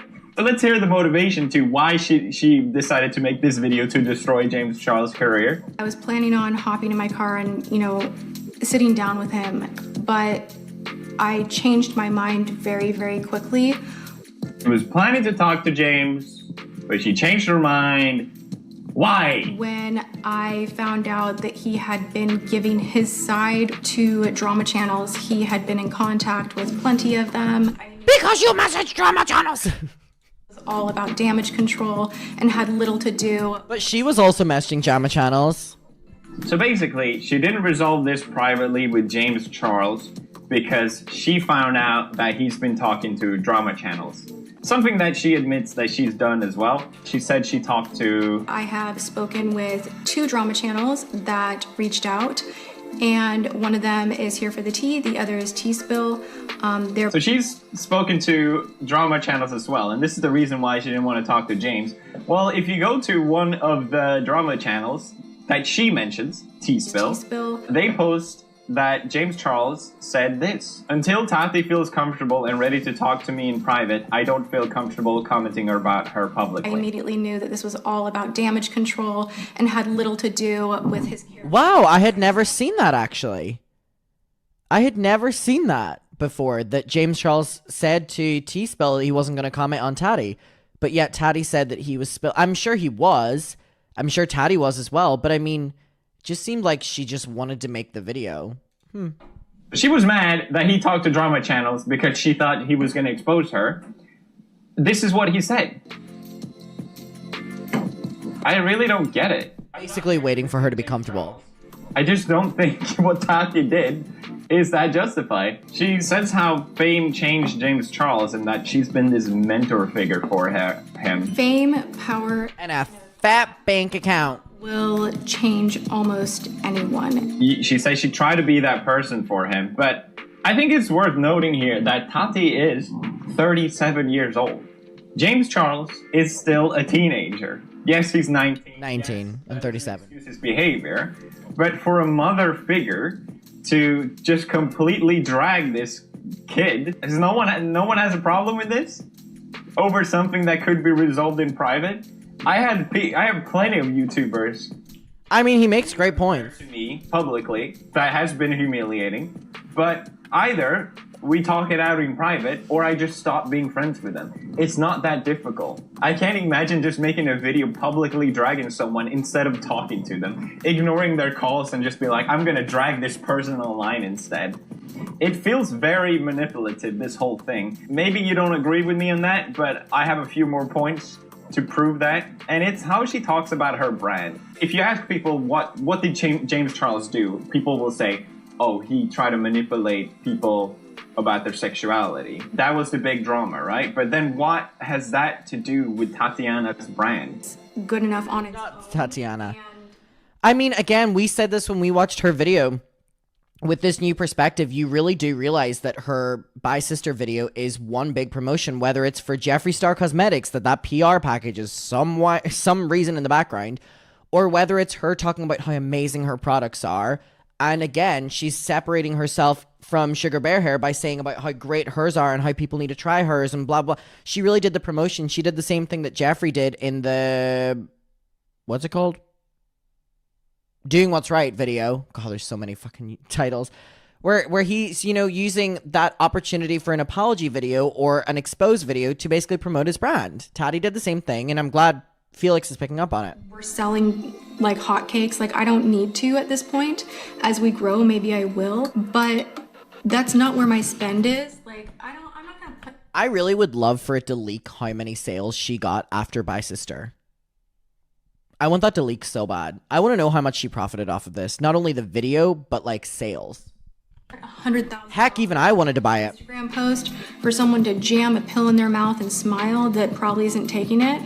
I'd rather put that $100,000 into research and creating a really dope product that people really love, and that's why they come back for more. My product is selling like hotcakes.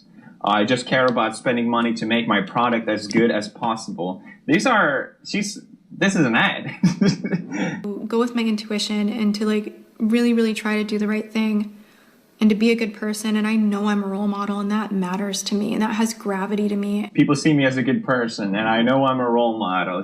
It feels a lot like James Charles bad, me very good, very good. My brand good, James Charles bad.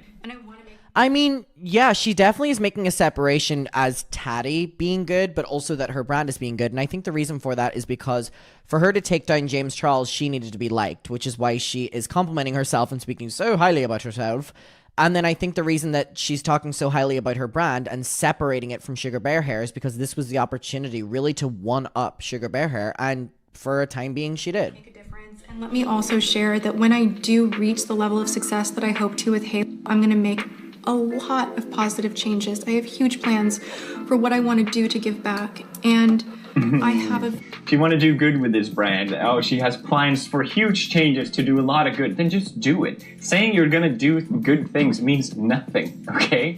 It's just another thing. It just feels weird to me how everyone absolutely love her. Look how many people like this video. It feels very manipulative. She's putting herself on a pedestal while And also, Felix made this video when this was a very unpopular opinion. So maybe that's why James Charles ended up trusting him so much. Because, I mean, again, PewDiePie was the biggest YouTube channel at this time. So, like, it doesn't matter if people don't, like, side with his opinion on this. But, like, he really did go completely against public opinion here. And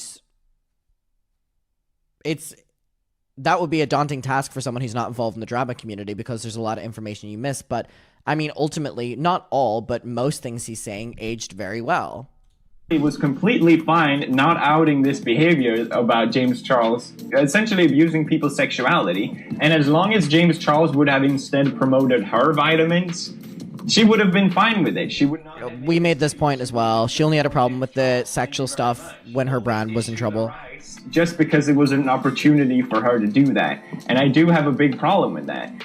And to be a good person, and I know I'm a role model, and that matters to me. And the fact that a lot of people are celebrating this as something positive, because yes, it's fun to drag someone online. It's very troubling to me how this sort of behavior gets rewarded online. This is 24 million views. For me to be the only one thinking this way, it feels a bit weird to me, and that's why I feel like I have to bring my opinion on this from a YouTuber perspective. James Charles has not been secret about liking straight guys. It's something that he's been spelling out for years. Attractive straight boys will be the death of me.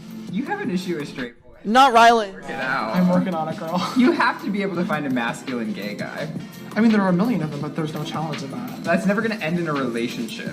Well, not with that attitude, it won't. Well, if anything, you're just looking in the wrong place. Sorry, Shane wearing a Shanae shirt in 2019, but in 2020 he said that he was so embarrassed of all that racist behavior. The straight guy.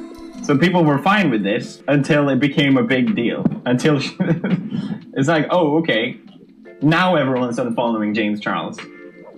Like, all these people in the community that are also so controversial have all unfollowed him. I feel like there has to be something else, right? There has to be something else that James Charles has done that I don't know about, that hasn't surfaced yet. Because otherwise, Well, I mean, ultimately, it aged that way. You know, ultimately, no one really associates with James because of what has been proven that he has done. But back then, we can't speak on what he did or did not do. We know what he's done now, but we don't know. But I mean, that was all his friends unfollowing him. It could have been that they knew something, or it could have been that they didn't want the bad press. Doesn't make sense to me. I'm not saying that I think he's innocent. I just say they both exposed themselves, in my opinion. So again, according to Tati, this whole thing started because Tati thinks that he went through this elaborate stunt at Coachella about security to make a promo for this vitamin brand on Instagram. And everyone's going, yay, tea! Oh my god, it's so loud. Fucking cringe. Gave me like a fucking... So pathetic, all of you. That's just my opinion. I'm Poppy Poopy Pup. Goodbye. All right. Now, PewDiePie ended up making a couple more videos, a bunch of collabs with James. They used to play Minecraft together all the time. And then he ended up responding to Tati Westbrook's Break My Silence, like I said. And he really went ride or die for James in the end. Like really, really ride or die, really against Tati. We're going to get to all of it. We're going to see how it progresses, how it's aged, when James gets involved, how much PewDiePie's opinion changed when, you know, he was like friends with James. I want to know what his opinion is of, I want to know what Felix thinks of James Charles now when there's actual evidence of him, you know. I'm going to see you in my next one. Goodbye. Welcome to the circus. Hi, muckers. Welcome to the circus. Because today, we're going to be revisiting Shane Dawson's most deranged post ever. Oh my god. Okay, so a lot of people... Hi, welcome to today's video. A lot of people were asking me to revisit the Welcome to the Circus post that Shane posted. Now, the reason for this is because yesterday we revisited Shane's apology from that time period right after By Sister and everything going down and his involvement and all his old content. But before that, Shane Dawson had made a post, which he addresses in the video, called Welcome to the Circus. And it was him officially leaving the beauty space. And it was quite possibly one of the worst things that has been put on the internet. It was one of the most arrogant, insensitive, deranged, just manic, even posts that we have seen ever on social media. So I thought, let's revisit it because a lot of people were asking me to address it because in his video, he addressed it. So that's what we're going to do today. We're going to go through the welcome to the circus, 5 years on, and let's see how it's aged. I'm sure it's aged beautifully, beautifully. All right. Before we get into that, I want to let you know I've started promoting this again. I allow people in it in batches. We have like a little secret Instagram Finsta called McIntyre's Dump. It'll be pinned down below. I have to accept people onto it, so go and request. After I post this video, for the next couple hours, will be accepting people. I normally don't accept that many people that often, so I'm doing it now. That's why I'm announcing it again. It's been there. We have over 200 posts on it. It's a fun little community over there. Come request. I'll be closing follow requests very soon. And also, P.O. Box is here. Quick reminder, I'm sending signed postcards and letters to the back. To everyone who sends anything to the P.O. Box, just as a little thank you. But anyway, let's get in with the video, shall we? Shall we? All right. My final thoughts on the beauty world. Now, this was posted, by the way, from Shook on Twitter. Remember Shook, the YouTube channel? There are so many drama channels that just stopped. Sanders Kennedy, what's that motherfucker doing? Sebastian Williams, hate him. He's one of the main people against me during the Colleen thing, bitch. Who else? Shook, I don't think they really post anymore. And I'm sure a T something, because there's so many drama channels that are just T something, or you know what I mean? Fuck me, from that time period. Anyway, my final thoughts on the beauty world by Shane Dawson. Let's get to it. Welcome to the circus. My final thoughts on the beauty world. A few questions that I've been asked lately. Number 1, did I know that she was thinking about making a video? Yes. Number 2, did I tell her to make a video? No. Number 3, did I have any involvement in the video? No. Now, by the way, number 4 is, did I orchestrate it? No. Because Tati Westbrook said that Shane Dawson not only gave her the idea for the video, but said that he would edit it and helped with a title and a thumbnail, basically, and she declined, but he wanted to do that, is what she told us. So he's saying that he had no involvement and he, didn't orchestrate it. All right. Number 5, did I need that kind of drama to make a good series? No. Which is bullshit, because he literally used the trailer of the series, he involved the drama of Bi Sisters so that people would watch the series to see the drama, and then he didn't show the drama until a bonus episode. The entire series was about the conspiracy palette, so he basically used the situation. I think he and Jeffree created the situation to use it to promote the palette, and then said fuck it to the drama. But then, what goes around comes around. All right. Have I ever tried to ruin a career or make someone look bad in my 15 years on YouTube? No. Do I have a track record of getting into drama with people or having fights with other YouTubers? No. Am I innocent and don't have huge anxiety-provoking regrets about how I could have helped everyone handle things better? No. I've had a pit in my stomach since it all started. So here's him saying that I should have helped everyone. I should have been the daddy of YouTube. Remember, he always said that. I should be the daddy of Trit, the daddy of YouTube. Now on to my final thoughts on the beauty world and my experience in it. Not him talking like this is a social experiment. Motherfucker came into the beauty world, made money on it, and then went, bye. Sorry, tried to dismantle it on the way out, and then went, see ya, guys. All right. The conspiracy palette was one of the best experiences of my life and his wallet's life. The series with Jeffree changed my life and his bank account and changed me as a person. Yeah, from millionaire to billion. No, I'm kidding. It helped me be more confident and stand up for myself, which I've always been bad at. So to honor the series and what I learned from it, I'm going to say this. The beauty gurus who are always involved in scandals are all the fucking same. Quick, who did you create the series with? Was it Jeffree Star? Look at him throwing all these beauty gurus under the bus here. He came into the space, uninvited, by the way, and said that they're all the fucking same when he's best friends with Jeffree Star. Okay. They're all attention-seeking, game-playing, egocentric, narcissistic, vengeful, two-faced, ticking time bombs ready to explode, and I'm over it. Okay, Grandpa, let's get you to bed. Let's get you to bed, honey.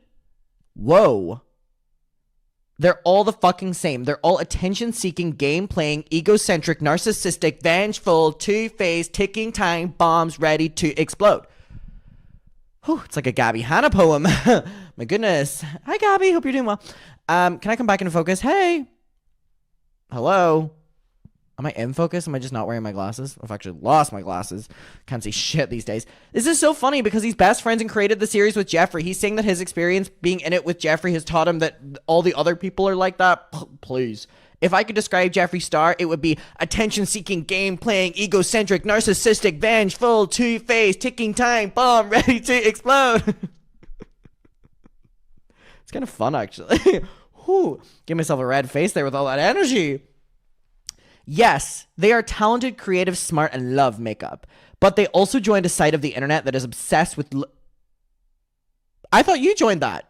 I thought you joined that site. I thought you were so obsessed with that side of the internet that you so badly wanted to be a part of it. Part of that world. You wanted to be a part of it. You wanted to be a part of it? Or did you not want to be a part of it? Quick. Obsessed with looks, money, power, fame, screenshots, and subtweets.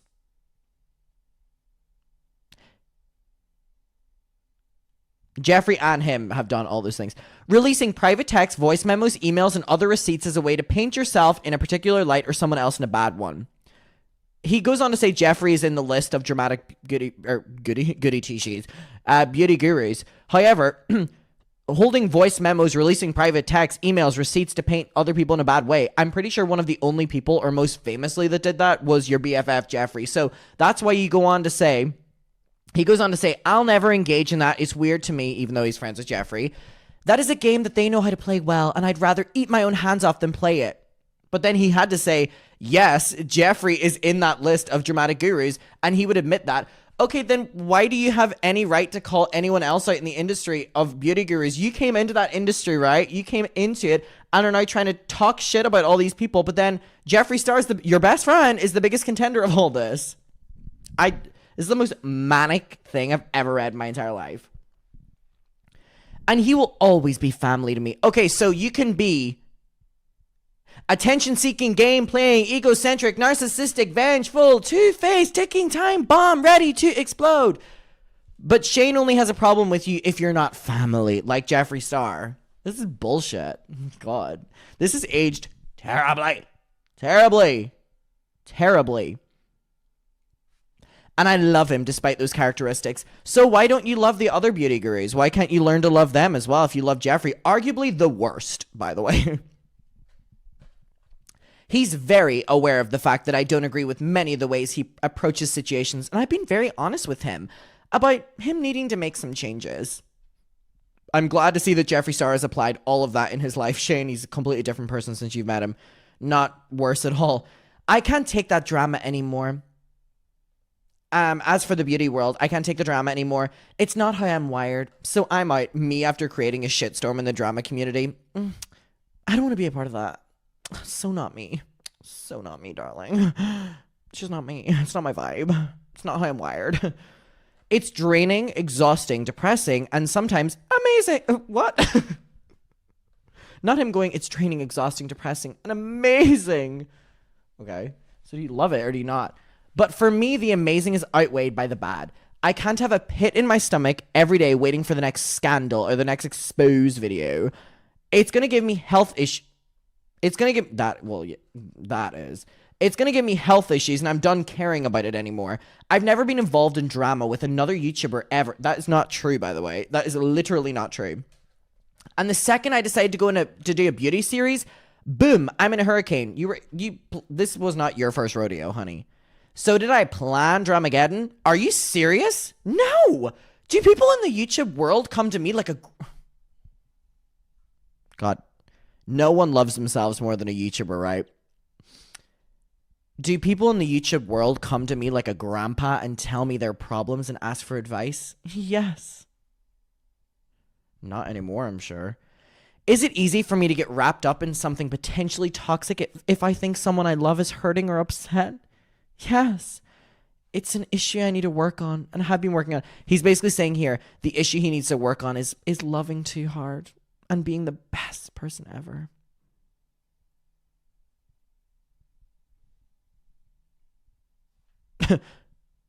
The most narcissistic people you know will be like, my worst trait is loving too hard. My worst trait is, that I forgive. And I love. Like, oh my God. Grow some balls. Be a bitch. Or be human. When she told me how upset she was in person, I had the same reaction the world did when they saw her video. I felt awful for her, and she seemed broken. And he'd pick up on that because he's an empath. So I tried to be there for her and be someone she could talk to about it. So, was I shocked that she decided to make a video? No. Was I shocked that Tati read his ass for fucking filth? Yes. I wasn't acting. I didn't know it would be that intense. Tati said that Shane riled her up behind the scenes and was talking shit about James for a while. And you know why? I believe that. I didn't know if he wasn't acting. The camera was on him, so he knew to give a reaction. I didn't know it was going to be that intense. Looking back, I still believe her on a lot of what she said, and I believe she felt it was what was needed to be said at the time. Or what you felt was needed to be said at the time. Does she regret it? Probably. Does it mean we should see James as some pure, innocent, sweet angel? No, don't get it twisted. Him and Jeffree have always been at the top of the dramatic guru list, and I mean that with love. He means it with, L is for the way you look at me. O is for the only one I see. V is very, very extra. Oh, are these the right words? Y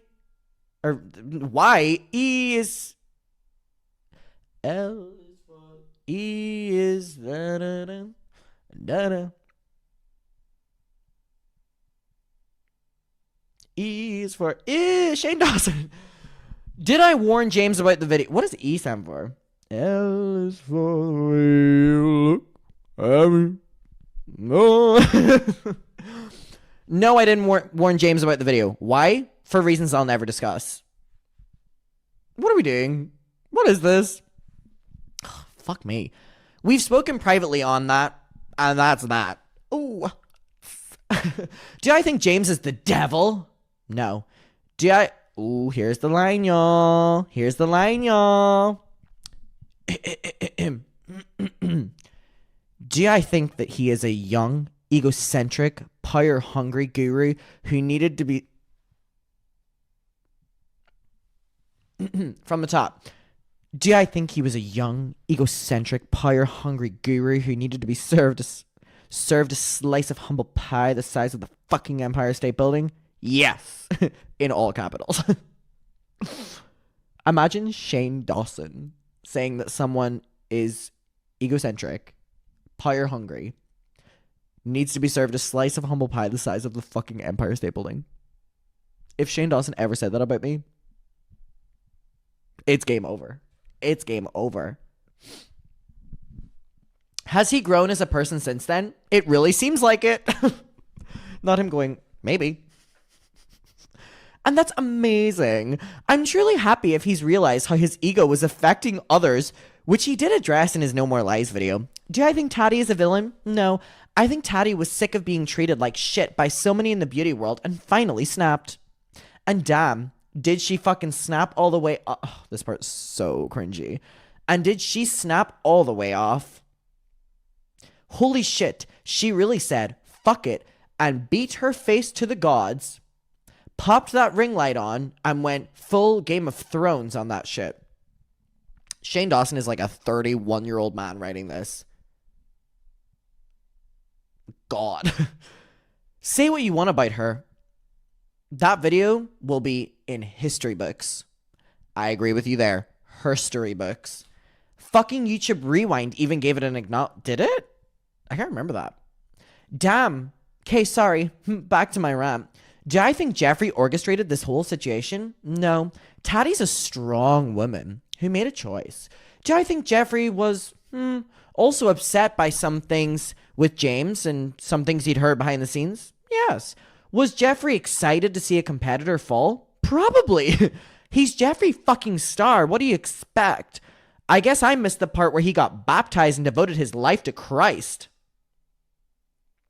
I love when my camera freezes when I'm like, So when someone says that Jeffree Star's negative, Shane goes, whoa, I missed the part where he's a born-again Christian.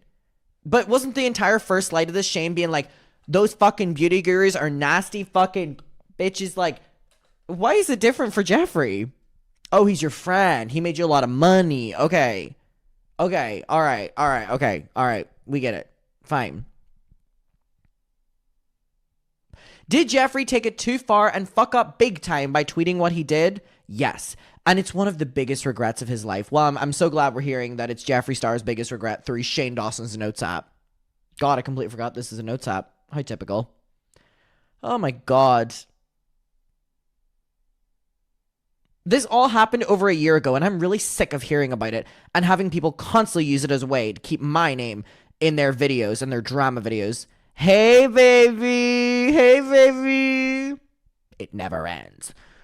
Don't get it twisted. Drama will never... Oh, he gets it. Drama will never end with a lot of these people. It's their game, their survival, their drug. They love it. This specific drama went too far, and hopefully something like that will never happen again. Putting drama in the trailer was something I regret more than anything in this world. Yeah, don't put the drama in the trailer for your series with Jeffree and see how many views your series would have gotten. Half. People watched for the drama, and you didn't provide. I'm really sorry to Tati and James if me putting their drama in the series felt like I was reopening wounds. Although I did speak to both of them privately about the trailer, I should have not done it at all. But you wanted it because you wanted the palette to sell a lot. You did it as a game plan. I just wish these people would be more upfront. I wish he would be like, I did it because I wanted people to watch the series. I would appreciate if he was honest like that. I'd be like, you know what? I fuck with you for saying that. All right. Drama might be fun to watch, but it's not fun to get wrapped up in. Oh, it is for you whenever you're orchestrating it, though. I still do believe that he was a big part of orchestrating all this. I still do to this day, and this is years later. My opinion has changed on a lot of people, but with Shane and Jeffree, and, you know, Tati, it changed a little bit recently against her, but Shane and Jeffree, I still feel are involved in it. We have enough evidence that they are, like, just bitter men. You know what I mean? Like, all right. Do I think this will be the last drama involving these people again? No, I don't. Do I want to be involved ever again? Fuck no. Remember to not expect these gurus to maintain some high moral code. And we shouldn't have the they must be perfect or they're canceled mentality. The reason you watch these people is because they are extra. They're dramatic. And if you keep canceling them and wanting them to go away, then who will you talk about? You don't go to a circus to watch the hay on the ground. Interesting analogy. You go to watch the over-the-top performers who just want to be liked and want to do whatever they can to get your attention. So if you're a performer at a circus now, you're Jeffree Star. Who's going to be Jeffree and who's going to be Shane? Who's going to be Tati? God. If you don't want to feed into it, then don't. But before all the drama-free gurus pop at me for saying, well, I'm not involved in drama and I'm perfect, girl, please. Your top viewed videos are probably top makeup fails and anti-hauls with vomit emojis all over the screen. Let him finish his point. He's so stupid. Oh my God. It's okay. I love those videos, but let's not pretend the beauty world isn't negativity first, makeup second. So someone making an anti-haul. Do you know what an anti-haul is, by the way? It's products you wouldn't buy again. There's nothing negative about that. You know, Shane, actually, that's people being honest about products. One thing you would never fucking understand. I don't understand his point here at all. Negativity first, makeup second. Because we're making a video saying what you should and shouldn't buy? Please. Most of those videos probably said the conspiracy pile because it was ugly as shit. God. It's just how it is, and I'm sick of people pretending to be so above it all. I feel like someone who pretended to be so above it all was you and Jeffree, and Tati. And with that said, I love watching beauty channels of all sizes, and I will continue to watch and support them. The dramatic ones, the non-dramatic ones, and the ones who genuinely just love to show their makeup skills. Sadly, those channels get way less views for the reasons I've stated above. So go. Enjoy the gurus. Enjoy your circus. Unsubscribe from me if you're mad that I'm no longer engaging in it.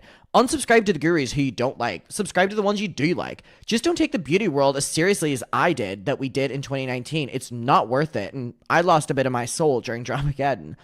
As for my channels, I'm done with the beauty world. You were barely in it. I love what I was able to create with Jeffree, and I'm sure people are only going to assume I did it for money, but that's not true.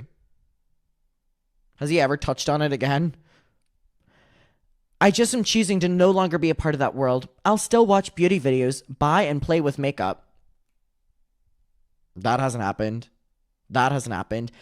And it be a part of my life online. But as part of being it on YouTube, it's not for me. I need to get back to why I started YouTube in 2005. What, racism?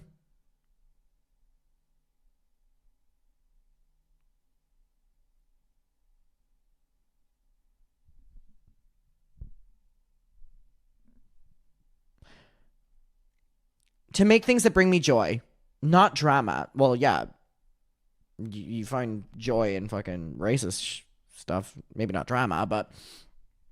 And to make movies one day.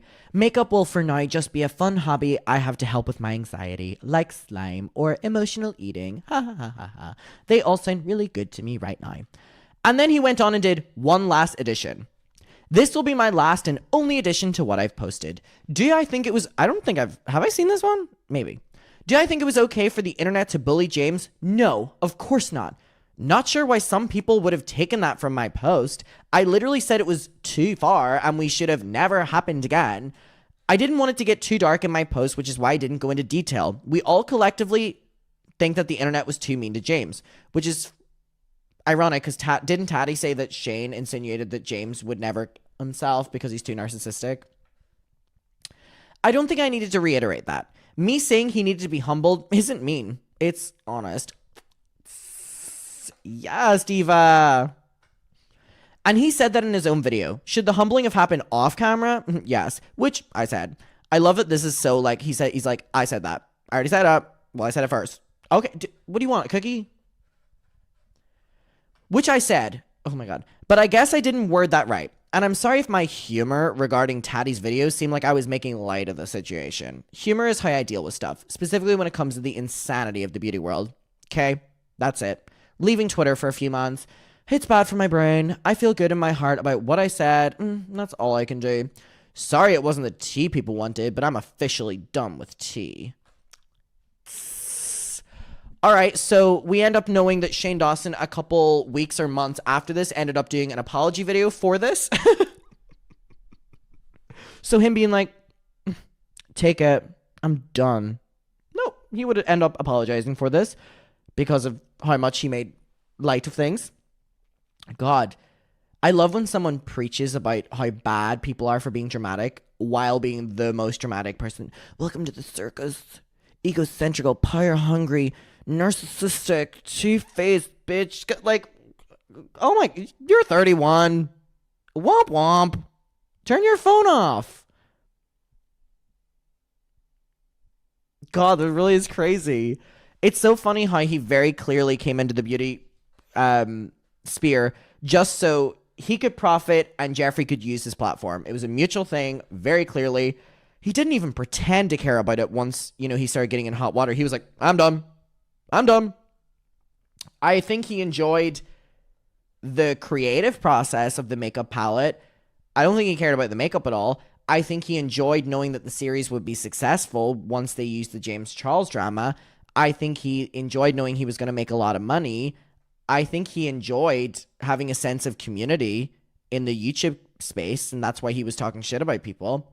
But I just think he thought that he was invincible because at that stage on YouTube, he quite possibly was. Let me know your opinion. All right, we welcome to the circus. I know the circus will take place in the comments. Let me know your opinion. Goodbye, everyone. Hi, muckers. Welcome back to my YouTube channel. I hope you're all doing very, very, very well. If you can notice, the background is a little bit different. My brother actually painted these for me, and I'm super proud of him. I think he's super talented.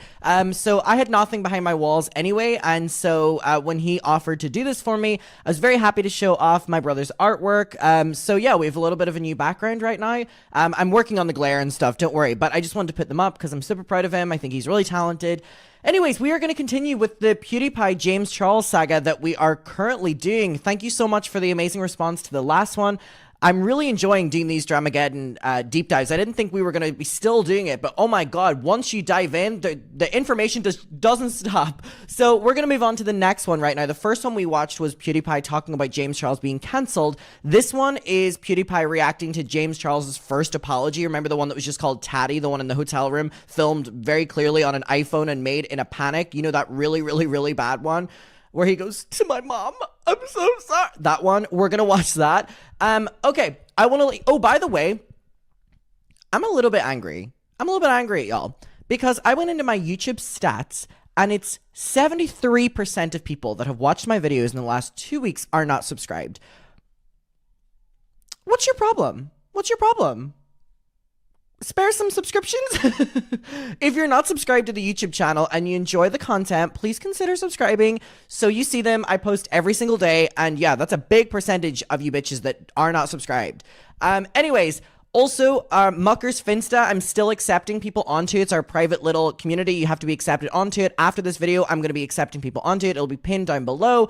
P.O. Box is right here. I have some of the postcards still left. I bought like 100 of them, and I think I've sent out like 65 or something so far. I'm going to buy more after this. Thank you so much to everyone who's been sending to the P.O. Box. Basically, every single person, no matter where you are, is going to get one of these in a little letter in the background. So thank you so much. And once I go through that lot, I'm going to buy more of them. Don't worry, just so everyone gets the nerve. All right, let's get to this PewDiePie video. So this video is called Rating James Charles's Tati Apology. So this was the bad apology. Like, this was, we give credit where credit is due, and that is No More Lies. And I'm pretty sure that's going to be the one we're going to be reacting to after this. Oh my god, this photo of James. But for now, we have PewDiePie reacting to the awful James Charles apology. Now, as we're aware, PewDiePie is on the side of James Charles, is kind of defensive of James Charles, and the reason for that is because he's coming at this from the point of view of someone who has had the internet against him. He also very clearly does not like Tati. He was questioning her motive behind the video, a lot of things we agreed on, and so I'm very excited to see what his response to James Charles's god-awful apology video is, because this video was so unredeeming. Like, it was so unredeeming. Like, James Charles was just in the worst part of his career, and this video kamikaze did even fucking further. Apology video time. Not Logan Paul! Not Logan Paul. Laura Lee. How does PewDiePie know these people? How I'm gonna record this video, dude. James Charles, legendary. Not the fucking Flashback Mary! How does PewDiePie know this lore? Maybe it's his editor, but how do they know this James Charles lore? To Tati, now with 47 million views. Oh my god, I didn't know that the video got that many views. That video got almost as many views as Bye Sister, or maybe even more. And the thing is, the video is so bad and so embarrassing. I can't even imagine how James Charles felt when, like, he posted that video and it went, like, 47, like, million people have seen it. Because, like, whenever I go on, like, a little bit of, like, a manic ramble on, like, my Instagram stories or whatever, or, like, maybe, like, a drunken ramble, if I wake up in the morning, like, yeah, there's, like, you know, people have seen it, but not 47 million. That's a different level of anxiety in the morning. God damn! Up on its way to becoming the most viewed apology video of all time. Almost beating Logan Paul's So Sorry for My These titles! Judgment. 55 million views. Oh. I bet Logan has actually heard about that. Damn it! Also, Logan Paul had posted that on his vlog channel, which YouTubers normally do. Hi, Colleen. They posted on their vlog channel in hopes that less of an audience watches it, but it never ends up working that way. Oh, I just see that Trisha has posted the birth of her... Congratulations, Trisha. Wow, it's actually my first time seeing that. Congratulations, Trisha. Number one. Most people would be like, oof, finally people moved on to another cut. I don't know. I'm just joking. Anyway. Now, I think it's safe to say that people didn't like this apology video. 2.9 million dislikes? What is it now? Over 3 million subscribers, but for having 3 million dislikes on the video. Oh my God. And I always say, just come to me. If you need to make an apology video, just come to me so this doesn't happen. Alright? When will you learn? When will you learn? So therefore, we will go through what's wrong with this apology video, what's right about it. Anything? Much. So without further ado, tea time! Yay, tea time! What does PewDiePie post on these days? I know he moved to Japan. And I knew he had a son. What does he post? Little vlogs? Ooh, I actually need to watch these. I actually miss Japan a lot. I saw he made this video about YouTubers ruining Japan, basically like not respecting the culture, which I actually really want to watch that. I'm actually going to watch that right after this. Sorry, I'm just doing a little deep dive on PewDiePie here. Is that his body? Shit, he's toned as fuck. Not Colleen. Oh, yeah, I did react to that, actually. Okay, so he uploads definitely a lot less. I knew that he had, when he had moved to Japan, he started uploading significantly less. And I know he said he, like, quit YouTube, but I guess he just uploads, you know, not that often now. But enough for his audience to kind of stay with him. Does he do any other content? Or is it just this? Does he post on Instagram? Oh, he does. Oh my god, that photo? Wow. Damn. Alright, anyway. Hi all.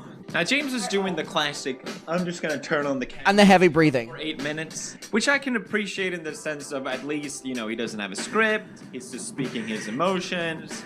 But at the same time, you have a lot of people angry, James. You want to be clear and concise with what you're gonna say. Generally, if you want to get a message across, any message, okay, the number one rule of information is the easier the message is to say, the quicker it will spread, right? And to just turn on the camera and blah blah blah blah blah blah blah isn't gonna do that, okay? James here. I'm currently traveling abroad and just woke up, but I wanted to... Even though we've already reacted to this video, so we're not going to stop and talk about his video necessarily, more so PewDiePie's response to it, or Felix's response to it. But wow, even the way James is talking in this video is so different than how he normally talks. He's talking like, hello, you know, it's been rough, He's talking like Mike, an actor in that one video. Sit down and make a video addressing everything that's going on right now. Okay, so far we're 15 seconds in. He's said nothing that we can't already tell by just watching this video, all right? You just woke up? Hey guys, I just woke up. And also, I'm pretty sure people have commented that the reason that No More Lies by James, the historical one, was made was because of PewDiePie. So I wonder how much help PewDiePie gave in that. I'm hoping that over the next couple videos that we watch from PewDiePie, that we'll figure that out. But very clearly, we're already seeing the forming of PewDiePie being like, you need to make a better video. And honestly, the No More Lies video saved James Charles's career, so maybe he has PewDiePie to thank for that. I wonder if PewDiePie was involved in that video the same way Shane was involved in the Bye Sister video. From my hair, can you tell? Even though I apparently sleep with earrings on. So that makes no I sleep with these bitches in. That's just because my ears are newly pierced, so I don't want them to re-pierce again, and I don't know where my studs are. I sleep with these in. People ask, how do you do that? Is that not uncomfortable? I don't know. I'm sleeping. I don't know. And I owe everybody an explanation, but most importantly, I owe two important people an apology. To Tati and James Westbrook, I'm sorry for everything that is going on. Oh my god, he speaks in full stops. Over the past few weeks. it looks like he's about to sneeze. What is that? Oh, that's great. Over the past few weeks. I love that. God damn, does he speak slowly. Again, if you literally with fucking full stop. might want to be a little quicker. So he apologized. It's also crazy that this video of James is 8 minutes and yet he says so little. Just breathing. You know, it's big of him to do. But at the same time, it just reaffirms kind of everything she said. You know, if you make a mistake, apologizing is the right thing to do, without a doubt. But if you made a mistake with someone else, when people don't really know what happened, to just flat out apologize seems to me like everything they said was right. I met Tati and James almost 3 years ago now, when I was first coming into the industry. Holy shit, he's speaking so slow! Had no friends and nobody to talk to or look up to. And Tati very quickly took on a parental mother role with me because she knew my parents were across the country. And oh my god, these pauses. Yeah, we... Her family I think another thing worth mentioning here is that this video has more views than Tati's. Oh! So I didn't even know that. That he's trying to explain some context behind the situation of how he met Tati. What if you don't know who Tati is? It's just so bad. A lot of most of my career. I love that. I said that in my thing. He goes, a lot of most of my career Has been about me making mistakes and trying to learn and grow from them. Imagine that being your career, making mistakes. Hey, James. I guess we're not so different, you and I. Can't really be too harsh on him. But I have always tried. Well, try harder! I was really curious about James' past controversies because I don't know anything about him. Uh-oh. His Ebola scandal, and everyone was really afraid that he was very toxic. So, what did he do? This is last year. Uh-oh. I haven't seen this in so long. I can't believe we're going to Africa today. Oh my god, what if I get Ebola? James, we're fine. We could have gotten it at Chipotle last year. Oof. He tweeted that. He wrote that. He thought that, wrote that, tweeted that, and went, that's the one. Going to Africa today. Oh my god, what if we... So bad. James, we're fine. We've gotten it at Chipotle last year. What? We could have gotten it at Chipotle. What? Let's keep Because I know watching. there's a lot of people watching me, and that a lot of people look up to me as a role model. And I hate... Spit it out! Not only them, but most importantly, two people that have been role models to me doing this.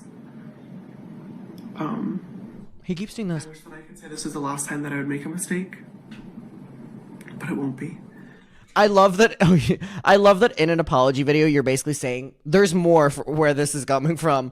Stay tuned for the next apology video. God, what a train wreck.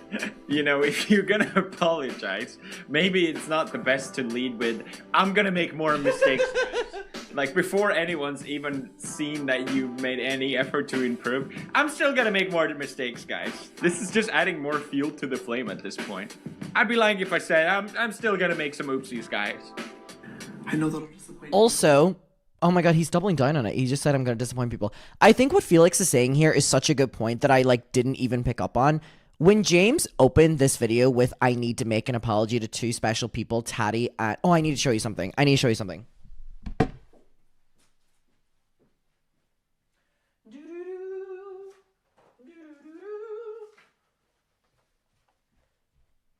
Ignore the fact I'm wearing these shorts. Okay. Wait, I need to show you something really quickly. Just really quickly. So many people have been sending really sweet, amazing letters and by the way, there have been a bunch of people who've been sending gifts to the P.O. box. Just want to give a heads up that literally you can send a postcard or anything to the P.O. box and you will get one of these back. That's all you need to do. I'm not asking for anything more. Literally you can send a postcard, you can send a letter, that's great and amazing, and that's all you need to do to get a postcard back, right? People have been sending amazing gifts, which again, please don't go out of your way to do. A postcard is enough for you to get a postcard back, by the way. Someone sent me 5 different, no, that's not, literally 5 to 8 perfumes. I'm wearing them right now, Paris Hilton, Britney Spears perfumes, and I was like, oh my god, so I'm gonna be smelling amazing. Someone pencil drew this amazing Milo right here, which is fucking incredible. This was from Holly, if I'm remembering correctly.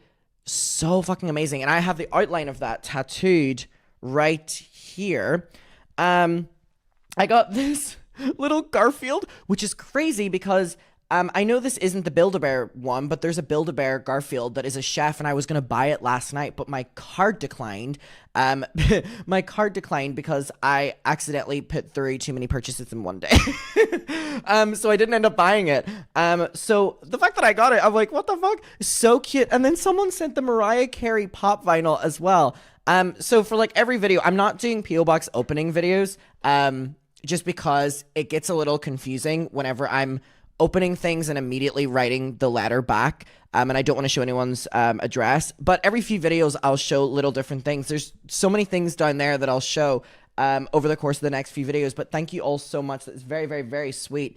Anyway, back to the video. I just saw them in the corner of my eye and I wanted to show you them. Sorry, there's dog hair on my earphone now. Anyway, sorry, back to the video. But yeah, specifically this little Milo thing. Like, that is so thoughtful and so sweet and also just so fucking amazingly done. Seriously, thank you so fucking much. Like, thank you all. Oh, so that is such a... I remember my point. I'm actually surprised that I remembered my point. That is such a good point that Felix made, which is if James is opening this video, which is going to be watched by the most amount of people ever, and is saying along the lines of, I need to, you know, issue an apology to Tati and James, it automatically will make the audience believe... Sorry, I dropped the Milo thing. It automatically makes the audience, you know, go like, oh, so you're apologizing, so you're admitting guilt. Therefore, what Tati's saying overall must be true. And, you know, in the No More Lies video, James basically said that basically none of it was true. So that initial video, now people are thinking, oh, Tati was telling the truth, because why else would you be apologizing to her? Even though he was probably just apologizing out of fear, he just shouldn't have made the video. More and more as I continue to learn and grow every single day. I have a long way to go. A very long way to go. I like how it seems like he catches himself smiling there, and then it's like, oh. He's like blowing out the birthday candles. Very long way to go. Wait, that's so true. Here's where you say, I'm still gonna make mistakes. After you've acknowledged that you're trying to improve, not before. Jesus Christ. And be the best version of me that I possibly can be. I'm not perfect. I'm still gonna make mistakes. So stupid. And I'm sorry for that. I love when he poses there. I'm sorry for that. With the brand deal and the security guard, I've already told my truth about this twice. Yeah, but this is the first time that people are really going to be hearing it. So this is... Felix is actually... I mean, the pioneer of YouTube apologies are being fucking cancelled. So, of course, you know, he's perfect at this. But that is such a good point. You really can't in this video be like, I've already addressed this. Because this is your chance to address it. You know, on an Instagram story or whatever. This is your platform. This is your time to shine, baby. And instead of talking about it for a third time and... But you need to talk about it for a third time. This is your time to defend yourself. It doesn't matter. It doesn't matter. It does matter, James. I've tried my best to look into this drama. I have no idea what happened, okay? People don't know what happened, so you might want to address it, okay? Just because you've said it twice doesn't mean that everyone's already heard it, okay? Clearly you have my point. Eyes on you here. You want to treat this video as if someone completely new to you who's only heard about you from this scandal and give the context from there. To say that you... And also, he had so many media outlets that are on his ass. And you know what I've learned from being in my own fair share of things that end up on the media, is if news outlets are going to write about a story on YouTube, they will reach out to the YouTuber at hand for an interview or for a comment. And if you're not willing to give them that, then they will directly quote your video as if that is a quote that you have given them. I learned that during the Colleen thing of last year. I was not reaching back out. I was not doing interviews. I was not fucking responding. So what did they do? They would quote my live streams or they would quote my thing. So for James Charles, 1,000 times the media coverage of, you know, the Colleen thing last year, this by sister, they're going to be, media outlets are going to be quoting his video. And what are they going to be quoting? I'm going to get canceled again. I'm going to mess up again. I'm going to I don't want to speak about this again. I've already said my piece. Like, that's not helping your case. Already explained it, doesn't mean anything. I understand that no matter what I say. And then he follows it up with probably the dumbest line you could say, one of the dumbest line I've heard in an apology video. And I understand that no matter what I say or do, there are always going to be people that don't believe me and will think that I'm lying.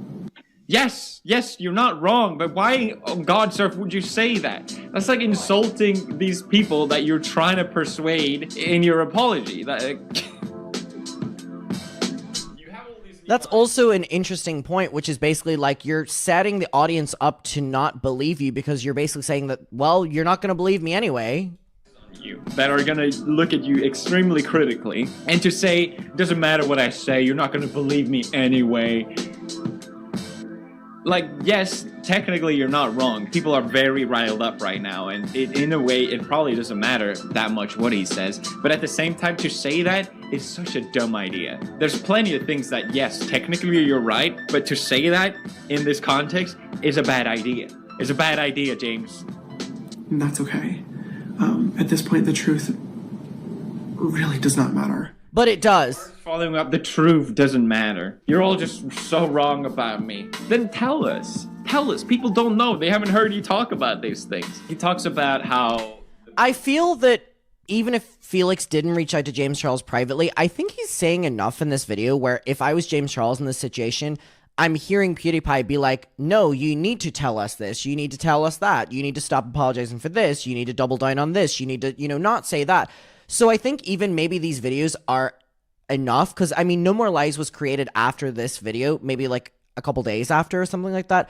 So maybe literally it was just a case of PewDiePie watching this, James Charles watching PewDiePie's video and being like, oh, actually, I do need to say this, or I do need to do that, and I do need to defend myself, and the truth does matter, and I need to, put these rumors to bed, and I need to not be passive-aggressive to the audience, I need to persuade them, so maybe this video was enough, you know what I mean? Where he has been hitting on a bunch of straight people, he's been very public about this, and he's saying, I wish I wasn't public about it. Instead of saying, I wish I didn't do that, he just says, I wish I didn't tell people I did that. Great idea! Boys have been a topic that I've talked a lot about on my social media journey. Not this. Which I hadn't. People think what you did was wrong. To say that you just wish you didn't tell people about it instead of acknowledging that what you did was wrong is really strange. But coincidentally enough, Tati really was one of the people to sit me down and tell me how it looked from the outside, and let me know, hey, talking to these boys might get you in trouble one day. And she was right. In regards to... So he just brushed through the whole boy situation without any acknowledgement of that being wrong. Good job. My own mother. Which is then maybe why James dived so deep into it in the No More Lies, the boys thing. Because again, Felix is saying here, like, why have you just went past that? Oh god, this part is so fucking cringy. Oh. I know you want to defend me and go off on comments. Why? Why? Why? Why are you addressing your mom? Sorry, I know this is not a laughing moment, but it seems like he wanted to round this up on an emotional part, and bringing up your parents when you've disappointed is obviously gonna hit anyone really hard. That's just how I interpret this. I can't understand why else he would just bring up his parents. Maybe to get some sympathy? I don't know. It's really weird. Well, he was bringing up his mom, obviously, because Tati said that, was it Christy? You need to be off Instagram and you need to be in LA because your boys need you. Your boys need you. And I don't want to be their mother anymore. That was why he was bringing it up. Your video should be to the people you're apologizing to. And that you were an amazing mother. And I don't know what I would do without you. Well, she clearly didn't do a good job. I'm so grateful for everything that you've done for me and the lessons that you have taught me. And everything that you continue to do for me and my brother. And I need you to know that. I need you to know that. Hey. Hey, chill out, James. And the same thing goes for Tati as well. The other mother. She's an amazing person. What goes to Tati? I already forgot what he said. He speaks so goddamn slowly. My god, don't waste people's time. I watched it all 7 minutes. It feels like an hour. And truly does want the best for everybody around her. I wonder how many people actually watched the whole thing. I doubt many people did. It's so boring. My god. I'm so disappointed in myself that I hurt her.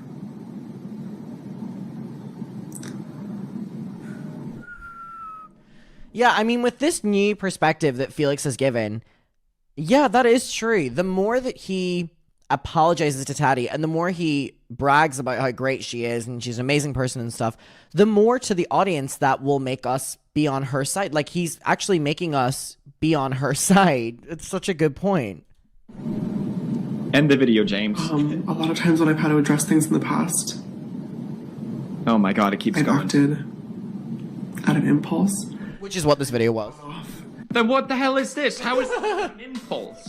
A lot of other times I got in drama, I acted on impulse. You uploaded this the day after. This video did nothing but add more fuel to the flame. You want to take at least one day off for people to say what they need to say about you, so then you can come in. And also for you yourself to kind of take in what's going on and not just immediately go and, oh, I'm sorry, it doesn't matter what I say, you're not going to believe me anyway. And tried to pull receipts or facts or screenshots and play the victim. I wonder if Felix is going to say that he should bring that out. Because, look, he's talking for the rest of this video. I wonder if Felix is going to say, no, you need to do that. Because then that would make sense on why James did that in the No More Lies video. He's probably too dumb to be able to do that anyway. I know that's kind of mean to say, but Tati's clearly way smarter than James. She's got more experience. There's no way, even if you had the facts, that he would be able to pull that off. He's just admitting defeat at this point. The video goes on. I can't. Oh, interesting. It's almost like he was challenging James, and that's why he made the video, because James appeared a lot more smart than Tati. Clearly, I'm fucking not that smart. A lot more smart than Tati in the No More Lies video, and he did exactly what Felix said that he wouldn't be able to do. So, I mean, maybe that was a little bit of James was like, oh, they think I can't do that, so let me do it. And that video was good. Here's the thing. This video did nothing. Now it's been a couple days since it's been uploaded. I can't believe it stayed up that long. It's deleted now. Address anything because people aren't going to believe him anyway. So what is he going to do? Now people just added more and more rumors and speculations because you didn't address any of it. And people are very confused of what actually happened. So he can't come back and explain the situation. How is he going to come back from this? I don't know. And I think that's why this is such a terrible apology video. And also, literally all he had to do, in my opinion, Okay, we're gonna hear his advice. I want to know your opinion. What do you think would have happened to James Charles's career if he had taken like 2 weeks off and then started posting makeup videos again? If this video was the only video he had made. No More Lies has never happened, and he just went back to... What do you think would happen? Do you think eventually people would have just moved on? Do you think more people would be watching him? Do you think he would have a huge hate following? What do you think? Please comment down below. I'm intrigued. James Charles, the way I would have done it is just say, explain the context of your personality change, of you becoming this ugly figure. You can explain, I'm very young, I became extremely successful. No, not extremely, that would be gloating, but I became very successful very quickly, and that has had a very negative impact on my personality. And now that I've hurt people around me, I realized that, and I'm so hurt that it took me this long to understand this. And then I'm gonna take some time off to focus on rebuilding these relationships and saving these relationships, and also taking time to focus on improving myself, because I know that's what I need to do now more than anything. I'm sorry to everyone that I hurt, and I'm sorry to everyone that I disappointed. At least then, you said these things. You've acknowledged that what you did was wrong and that you're going to improve. And then when you come back, you have something to come back to. I don't know how James is going to come back from this. I think this actually could be the end. I don't know. He's still so young, however, and people don't tend to care about these things for too long. So I think... 5 years later, hi. I think it, again, another testimony of how you express yourself in a controversy will massively affect your career. They could make it worse or they could make it better. This one definitely made it worse, which is why you should come to me. Now, I know I'm joking about like, oh, you should come to me about apology videos, and that might seem like... Oh, does he directly say that James should reach out to him? About my apology videos. I think luckily I've been able to speak in an honest way, and I think that also matters more than anything. But when you have so many emotions going when you're in the middle of a controversy like this, it's easy to get sidetracked and confused about what you're doing. What do you think about this apology? Smash like, subscribe if you haven't. Okay, interesting. So I wonder how James... reached out to him because I do believe, well, obviously, I mean, they ended up making videos together after this. So PewDiePie did get reached out to by James Charles in some, I wonder how he reached out to him. And I wonder how soon after this video it was. Okay, wait. So PewDiePie's video was posted on the 17th of May, 2019. When was No More Lies? 17th of May, 18th of May. The next day? Hold on. James Charles posted No More Lies on the 18th of May, 2019. PewDiePie posted this video on the 17th.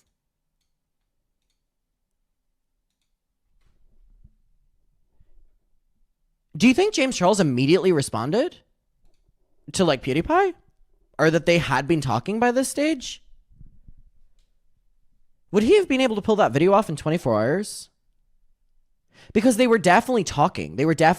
So, well, I mean, maybe it would have been like an early post on the 17th and then like a late post on the 18th. So maybe it could have been closer to like 48 hours.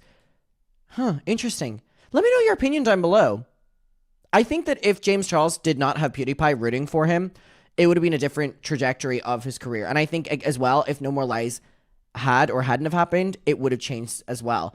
Again, please answer me on how you think his career would be different. I will see you in my next one. I appreciate you being here, and goodbye. Hi muckers, welcome back to my YouTube channel. I hope you're all doing very well. I'm very excited for today's video because we are continuing the revisiting series, and we are going to be doing PewDiePie's reaction to the No More Lies video. Now, you know my opinions on James Charles, but I'm willing to give my 10s where 10s are due. And that video... Bravo. He made it like rent was due, and basically it was, because if not, it would have been bankruptcy if he didn't make that video. Also, over 70% of people that have watched my video within the last 2 months are not subscribed to my YouTube channel, so please consider subscribing to the YouTube channel if you enjoy the videos I post every single day. Yeah, over 70% of you are not subscribed. I'm looking directly at you. If you look at that button and it's not subscribed and you're watching... we have beef now. Anyways, let's get into the video. I want to remind you of the P.O. Box. I am sending signed postcards and little letters on the back to every single person who sends to the P.O. Box. People have been posting their photos of their postcards having arrived, and I'm very excited about that. Also, I have my Muckers Finsta, which is our little private Instagram community for the Muckers and me. There are over 18,000 of you over there. You have to be accepted on, so I'm going to be accepting people after this video. Last night was a pretty crazy one. I watched The Secret Life of Pets for the first time, and I had maybe, you know... So it was a crazy experience. So I documented the entire thing like I was at a concert when watching The Secret Life of Pets. It was a pretty crazy night. There's just Bonnie was watching it with me as well. She was looking at the dog that looks like her. Look at this. Isn't that so cute? Anyways, let's get on to the video. I hope you're all doing really well. I'm very excited for this one. This one's called James Charles Responds. Tati Responds. Let's get to it. Okay, let's do it. Charles did an oopsie. Pro Jared update oopsie. Yay! Do you like the crab shirt, by the way? I put it on for you today. And Poppy Gloria oopsie. Wait, that's me. Not this news thing. Not this. Good evening. I'm Poppy Gloria. Welcome to Pew News. Last week, Poppy Gloria discussed the drama between James Charles and Tati. PewDiePie definitely missed the mark with this video about Tati. Oh my goodness, not T-Spill. PewDiePie definitely missed the mark with this video about Tati and James. This is so much more than just vitamins, although I honestly think he's so far removed from the booty community, he's just flat out didn't know. 14,000 likes? Oh my god, people were not on PewDiePie's side, which is really crazy because we've been watching the videos, and I guess maybe it was a different time, but like I have pretty much been in agreement with most things that Felix has said in these videos. If anything, he's coming from the defense of James, but he's coming at the defense because like the internet was dogpiling and he has experienced that himself. But wait, I didn't realize the drama community were so against PewDiePie making these videos. Well, I mean, PewDiePie was making videos and he was probably turning the popular opinion because he has so many views and was, in a good way, adding another point of view. But, wow, I'm surprised at T-Spill there. Wow. Oh, my goodness. James. I love that he included this. Oh, my God. I'm Alex. What is playing on my TV in my living room? Have the dogs turned on the TV? Wait, my dogs are watching something in the TV.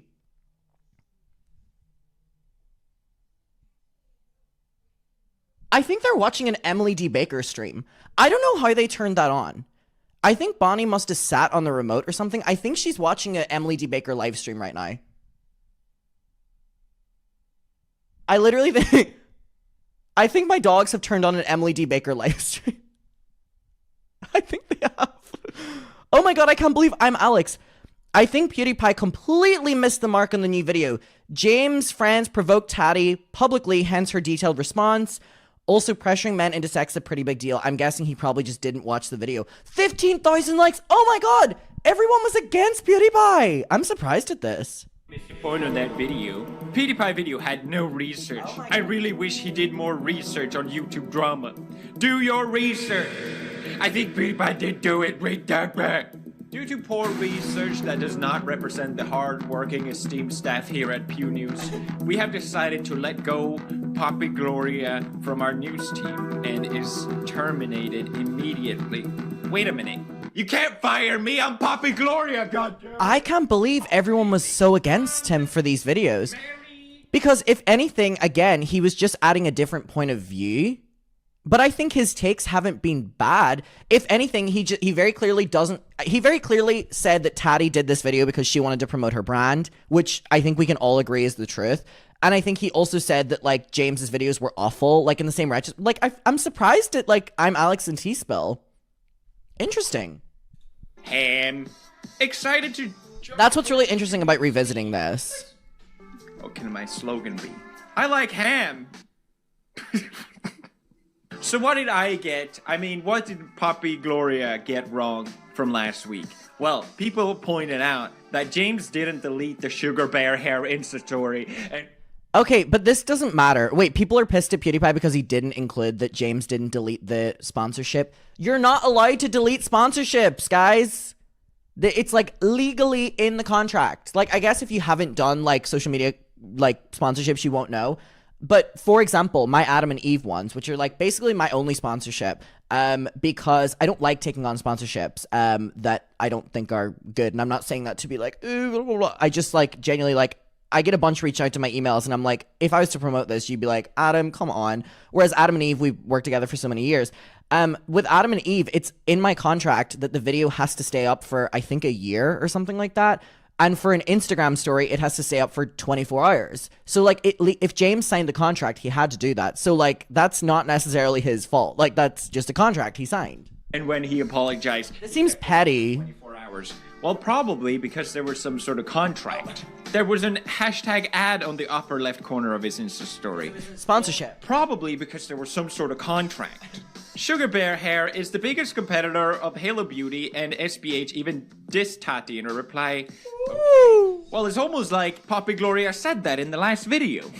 Tati's product is for health and beauty. Yes, the company does do those type as well, but he specifically held up this bag of bottle of sleep pills, and that's what he talked about. So maybe you should do some research, goddammit. I loved Poppy Gloria. She was like a father to me. Clearly, I didn't understand every thing about what's... But also, in PewDiePie's previous video, he said that the story didn't make sense to him, so he dug deeper into it, and whenever he dug deeper into it was whenever he was like, this story is dumb, like Tati's doing this for the morals of promoting her brand, which I think is a very valid point, you know what I mean? No? Okay. Going on. There's a lot of nuances, there's a lot of layers, there's a lot of onions, and yes, I brushed over some points just to save time. I didn't want to make another 43-minute video. I didn't talk about how she criticized James for over-sexualizing his content to a very young audience, how James has a way of manipulating and getting what he wants, and Tati obviously being fed up with that. My point was that I don't think Tati was completely innocent and justified in making that video. Which I think we can agree with. Doesn't add up to me. As someone from an industry perspective as well, and seeing someone's career being completely destroyed over what seems to me some drama that could easily be resolved between... Crazy amount of subscribers lost in one day. Comfortable with that. Jesus Christ, it's still going. So a lot of people in regards to James Charles have been throwing around the word sexual predator. Because allegedly James Charles has been abusing straight guys and to tricking them into being gay, or abusing his fame and influence or whatever to sway people in their sexuality. The thing, however, that I think is pretty important also, so yeah, this had came out maybe 2 days after No More Lies, I think. Yeah. Yeah, it was, I think this came out 2 more days after No More Lies. Up is that the person that Tati brings up in her video saying that, oh, the waiter, he was straight. In detail about things you wanted to do to the waiter. And when I told you, James, he's straight, you said, doesn't matter. I'm a celebrity. Obviously, that's disgusting to have some sort of idea that, oh, I can do whatever I want because I'm a celebrity. I can also see that being said as a joke, okay? Which James said it was, and I do believe him. Regardless, it turns out the waiter made a video, and he says he was bi-curious. Invited me out to his hotel. At that, I can't believe this guy made a video. And when I said, James, he's straight. James, he's straight. Okay, well, I guess he wasn't. So he said that he didn't previously know who James was. Didn't know who James Charles was. He said that he's the one who contacted James afterwards. The next day, my sister convinced me to direct message James Charles. He asked to kiss me. And I was very nervous because I had never done anything with a guy and I was bi-curious. So I said yes. We ended up making out for around an hour. And if I'm being honest, he's the worst kisser I've ever kissed. Way too much. He's bad at kissing. So clearly, maybe there are other instances. I haven't seen any. Something that's really crazy to me as well is that in all of this, right, Tati Westbrook, who's a part of the beauty community, right, the beauty community in which is meant to be a little bit progressive, you know what I mean? Like man in makeup, and it's supposed to be a little bit progressive. It's crazy that out of someone who's one of the heads of the beauty community and someone who's a part of the gaming community, PewDiePie's actually the one that's like standing up for the gay here.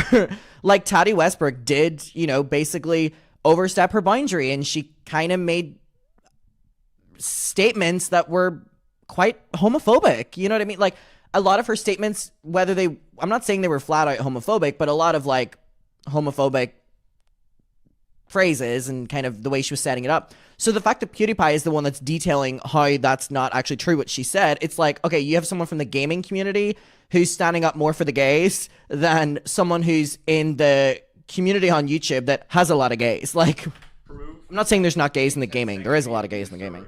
There's too many gays. I'm kidding. YouTube, I'm gay. I can say that. Okay, maybe being pushy, yes, I don't know, but so at least in this context that Tati brought up that made this whole thing explode, she was wrong about the allegations. The other argument that was brought up to justify this whole ordeal was that James Charles promoted Sugar Bear, whatever. you went to Coachella, somehow had a security issue, and magically Sugar Bear Hair is there with a contract in hand to save the day for you and all of your friends. No company would ever go out of their way to have an extra. And James showed proof that they actually did have an extra one. Thousands of dollars a piece, like just in case. Companies buy extra tickets all the time. I don't know how Tati doesn't know this. It just didn't fit her narrative. Always gets tickets. If there's anyone that has tickets to events, it's always companies. So it's not weird at all that they had extra tickets to hand out. And now it turns out, seeing the text of the situation, it didn't seem like a planned thing or anything. It just seemed like it happened. But I think it's important to note that because of all this, false allegation came forward with a lot of people spreading around that information as well. There was this post on Twitter that got 24,000 retweets painting James Charles as this sort of predator, when clearly this was fabricated and false. This all started because Jeffree Star, another beauty community person, who called James a predator. Someone that is close, or at least in the circle of James Charles, calling him a predator seemed to back up that evidence, or that idea that he's some sort of predator going after people. When we know now, there's no real evidence to support that, and even delete. This is what the worst part about this story is. Like, the worst part about this story is that James Charles would eventually go on to do the things that he was accused of, that he was innocent of in the moment. Like, ugh, that's the part that's so fucking irritating about this. You know what I mean? We get it. Like, it's so just disappointing that, like, this didn't end here. Like, this didn't end with James Charles being vindicated and everyone had lied. Why? in under fuck did he go on to spend many years of his career after this with proof going out of his way to message people that were minors? I don't get it. I don't get it. This tweet. Tati made this video talking about her own brand. The video has 50 million views. She probably made between 100,000 to 1 million of this video alone, and in sales of this product that she heavily promoted. It's the top link in the description, and there's a card. Of course. And she talks about it for an extensive amount of time. This, to me, sets a dangerous precedent of how much supported it is to make these type of videos, even if you don't have all the facts or whatever straight. I don't think this was her intention, but it's pretty crazy. Now, here's what I think, okay? I have it all figured out. All right, follow me here. James Charles is a dumbass, okay? He promoted these pills as a thank you to this brand that helped him. Without thinking too much about it, he promoted them, or he ignored the fact that Tati might get upset. Either way, the result was the same. James, under contract, couldn't delete the post right away, but just apologized to Tati. Tati got really upset. That's the bad part of Hollywood. Welcome to showbiz. Everybody says what they need to say. God, this video is so dramatic. They need to use to get ahead, and I have had enough.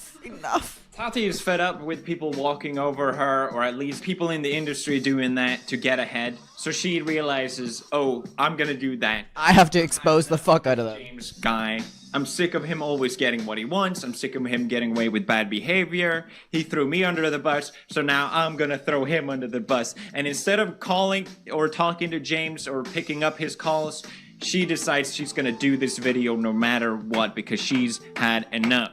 Not realizing just how massive this thing would be. In my opinion, if this whole thing stayed in the beauty community, she would have gone completely fine. But since it's got mainstream, it's clear that... That is a really interesting point as well. I wonder how different this would have been if it stayed within the beauty community. Like, it staying within the beauty community still could have been 5 million views. You know what I mean? Like, that's a lot. Like, 5 million views. Not 45 to 50 million views. I wonder if it stayed within the beauty community, would James have just done that original... I think he would have just done that original Tati apology, ended up deleting it, and then coming back to YouTube like a couple months later. And I think Tati would have probably kept the Bye Sister video up and would have returned to like normal content. I feel like maybe Tati, Shane, and Jeffree would have all been friends still. Like, there's so much of a knock-on effect that happened to this situation because it went mainstream. People saw through or poked hole in her motives. She realized this is not at all what she wanted. Yeah, and that's a good point that he's making there. Because it went viral, there were so many eyes on her that were looking at the story from so many different perspectives, so many perspectives that didn't involve the beauty community lore. So people were able to pick apart her motives or her reasons for doing it, which then I think stressed her the fuck out, which made her then go crazy. And made this video now to try and stop it. And that's how all this drama started. Yes, I just pray that we can all, like, be kind with each other through this. And I'm gonna take a time out. And I'm gonna come back. And I'm gonna continue to play with makeup because it makes me the happiest. I think this video feels more like what the first one should have been. There was clearly a lot of anger. I actually genuinely think she didn't want any of these consequences. She hit twice as many subscribers, and I don't think she's proudly saying, oh, I'm so happy I got this diamond plague button. It doesn't look like anyone is happier after this. How many subscribers does she have now? To subscribe, I don't want you to feel bad for me. I don't want you to feel sorry for me. This is not about me. Okay, so she has 8 million subscribers now, just about. So she lost another 2 million after gaining all that. So she probably lost the same amount she gained. I don't hate him, and I love him. Her YouTube stats were probably green, red, green, red, green, red. I don't think he'll get that for a really, really long time, and I don't think anyone will. Now, I didn't completely jump on the F James Charles bandwagon when I did my first video. Enough people were already doing that, and I didn't really see a point in it. I'm not as inclined to throw someone on the bus because I know what that feels like to happen to you. And since a lot of the things that were presented didn't make sense, I didn't do it as well. And I'm really glad I didn't because, yes, I don't think James Charles is completely faultless. That's not my point again. But clearly a lot of these allegations have turned out to be true or not as intense as described. You have all these people that immediately unfollow James. Pop crave. Whole ordeal. But who was that unfollowed him? Let's see. James Charles has been unfollowed by Miley Cyrus, Shawn Mendes, Iggy Azalea, Katy Perry, Kylie Jenner, Jeffree Star, Shane Dawson, Emma Chamberlain, and the Dolan twins. And by the way, the Dolan twins and Emma Chamberlain were in James Charles's like public friend group with the Sister Squad, so that was a big thing. And people that are pretty controversial figures as well, like Shane and I know Emma Chamberlain and Jeffree, they're not squeaky clean YouTube. Emma's done her things, but I wouldn't associate Emma Chamberlain with Shane Dawson and Jeffree Star. Everyone just jumped off the James Charles ship as soon as fast as they could. James lost a fifth of his audience or more. His tour is most likely going to be canceled. Multiple brand deals are likely to be canceled. Relationships. Oh yeah, true. He was on tour at this time. It did end up getting canceled, I think. He needed. Thank God though for those ticket pairs, because that show looked awful. Those videos of him dancing around, that strutting that stage, singing new reels in that like tracksuit. Oh, you better be so grateful that that tour got canceled. Wake-up call, and I think this video will actually do him good. But if the whole thing was worth it, I don't think so. And I still stand by, I think Tati should have just reached out to James to sort it out. This is what happens when you bring your personal issues to public. I don't think it's a good idea.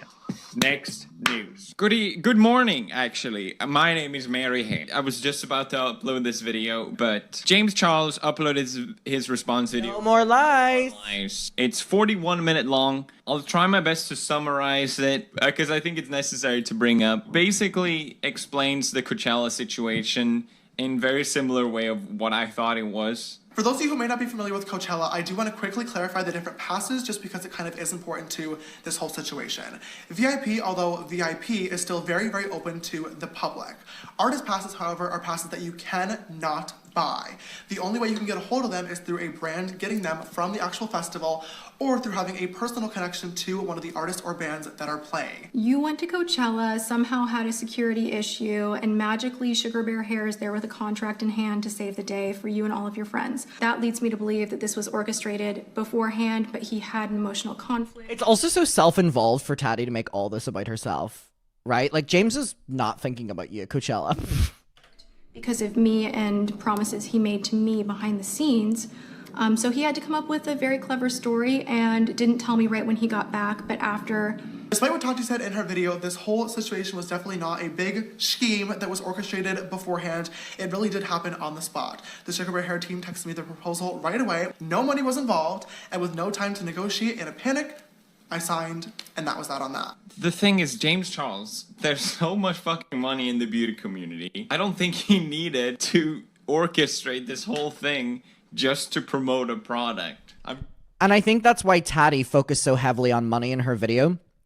She kept saying about how she's made James millions of dollars on YouTube, subscriptions, sponsorships, and all like that. I think she honed in on money a lot, but I do think that what Felix is saying here is true. Like, James Charles didn't need to go out of his way to beg a company because he has a lot of money anyway. He just needed the pass, which is why he did the sponsorship just for the VIP, not any money. I'm sure James Charles, which is also worth a lot of money, without going through all this effort.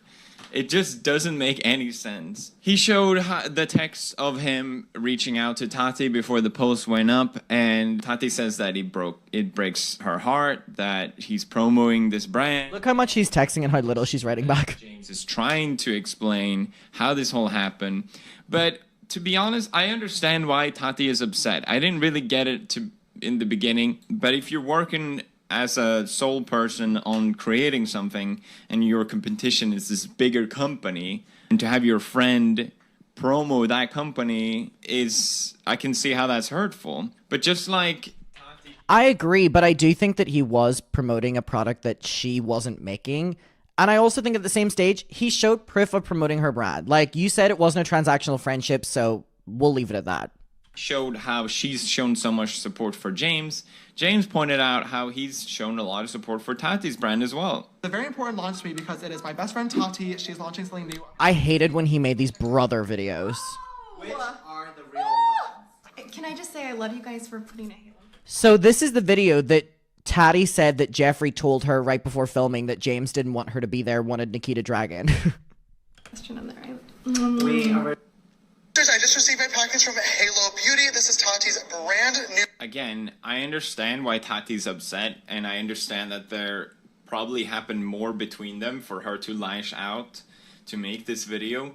But I still think that for someone who's been a mentor for this person to make this video is still unjustified.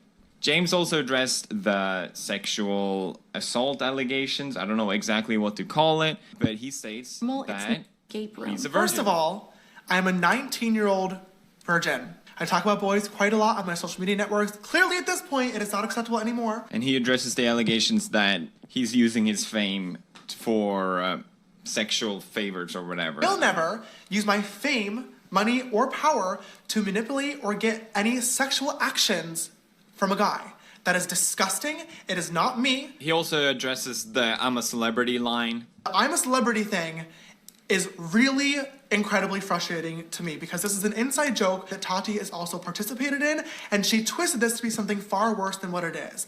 This is the joke that really is where we say I'm famous, not I'm a celebrity, and it's something that we don't say in public very often. So it was what I thought, at least from James' perspective, that it was just a joke. I can see that.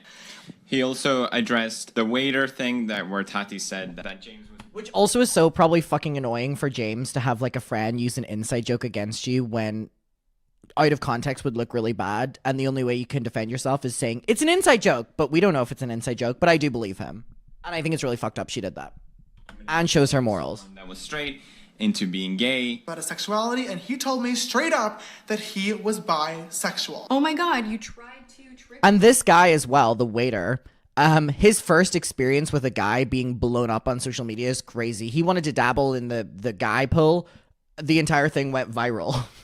Like, he really didn't dabble. He like fucking dove into it. Straight man into thinking he's gay. Yet again. Men being manipulated anywhere in the story, like Tati mentioned. I'm skipping some points in this video, but James also addresses all the allegations that were followed up after this video. One of them being Zara Larsson. For example, Zara Larsson, who's a pretty big singer, tweeted saying that I messaged her boyfriend multiple times knowing he was straight. And this tweet got almost 500,000 likes before it was deleted. In her defense, she did later on say that it was only one message, but it was way too late because the media had already ran with it, saying that I was harassing straight men and wouldn't leave him alone. Someone completely fabricated a whole entire story touching another boy in a high school urinal, and it blew up. This person came forward a few days later saying that it was a social experiment, but it was too late.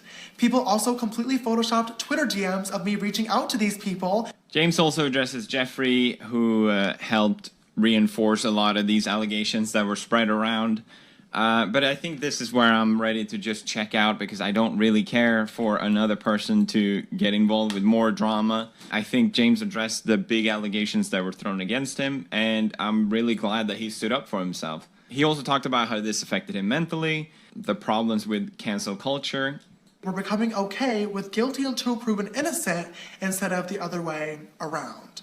I truly hope that everyone who participated in this, whether it be fans, influencers, drama channels, or credible news sources, take the time to think about your words and the impacts that they may have on others, because I assure you, and I promise you, it's a lot stronger than what you may think. And James talked about he wants to work on himself. And it seemed genuine as well. Yay! That was one of the points that Felix said that James should say in his video, so that's what he's referencing there. I want to focus more on spending time in person with the people that I love and care about the absolute most, and I also have a lot of work to do in terms of getting my mental health back to where it needs to be. In a while, and all my closest friends that are not on my payroll, all right, there it is. Are all here too. I love how you said that because a lot of the people that criticize James were saying, oh, he needs better people around him that aren't on his payroll. Meanwhile, all these friends of him are the ones that are completely publicly trying to destroy him. So I like how he said that. And he finished up with, bye, sister. Bye, sister. Tati responded, oh, bye, sister is in the name of the video. Wait, I thought he was just making a joke that he says, like, bye, sisters, you know, and it's such a serious video. Oh my god, he said bye sister, the name of the video. I didn't even clock that. Digital. Oh my god, Tati tweeted, I've left town on a digital break to heal and pray for healing on all sides. My family made me aware of what was posted and I'm disappointed to see it littered with so many lies and half-truths. I stand by my video. Do not twist my... Well, she deleted the video. Do not twist my words into what they are not. Hear the message. Oh my god, for her to then say that Shane forced her to make the video. She says that she stand by her videos. I do not twist my words into what they are not. Hear the message. Okay. All I know so far is that James showed proof, at least, for the allegations that were thrown against him. I haven't seen... Which he did. This is really crazy for me as the new news anchor Mary Ham to say, but it looks like Poppy Gloria was right all along, and that maybe she shouldn't have been fired after all. Oh well, too bad. Hopefully this is all I ever have to say about this, because... And it's not. Okay, so PewDiePie ends up a couple of years later, maybe the year after this or the year after that, responding to Tati Westbrook's Breaking My Silence video, which I'm very excited for. And that's when he goes like ham on her. Like, this video is hard to find online. It was like a privated live stream, but we're going to do it. I really appreciate PewDiePie's take on this because I think it was important for the time being. Obviously, with James Charles, most, if not all, things did not age very well, but I'm focusing on the time being for this. I don't want to speak about the future when we're speaking about a specific instance that it doesn't really relate to in the moment. Obviously, it does now. And I think honestly, without PewDiePie, James Charles would have really struggled to have a career. And I never like giving someone else credit for someone's success. But honestly, PewDiePie was getting millions of views on these videos, and it really set up the stage for James Charles to defend himself.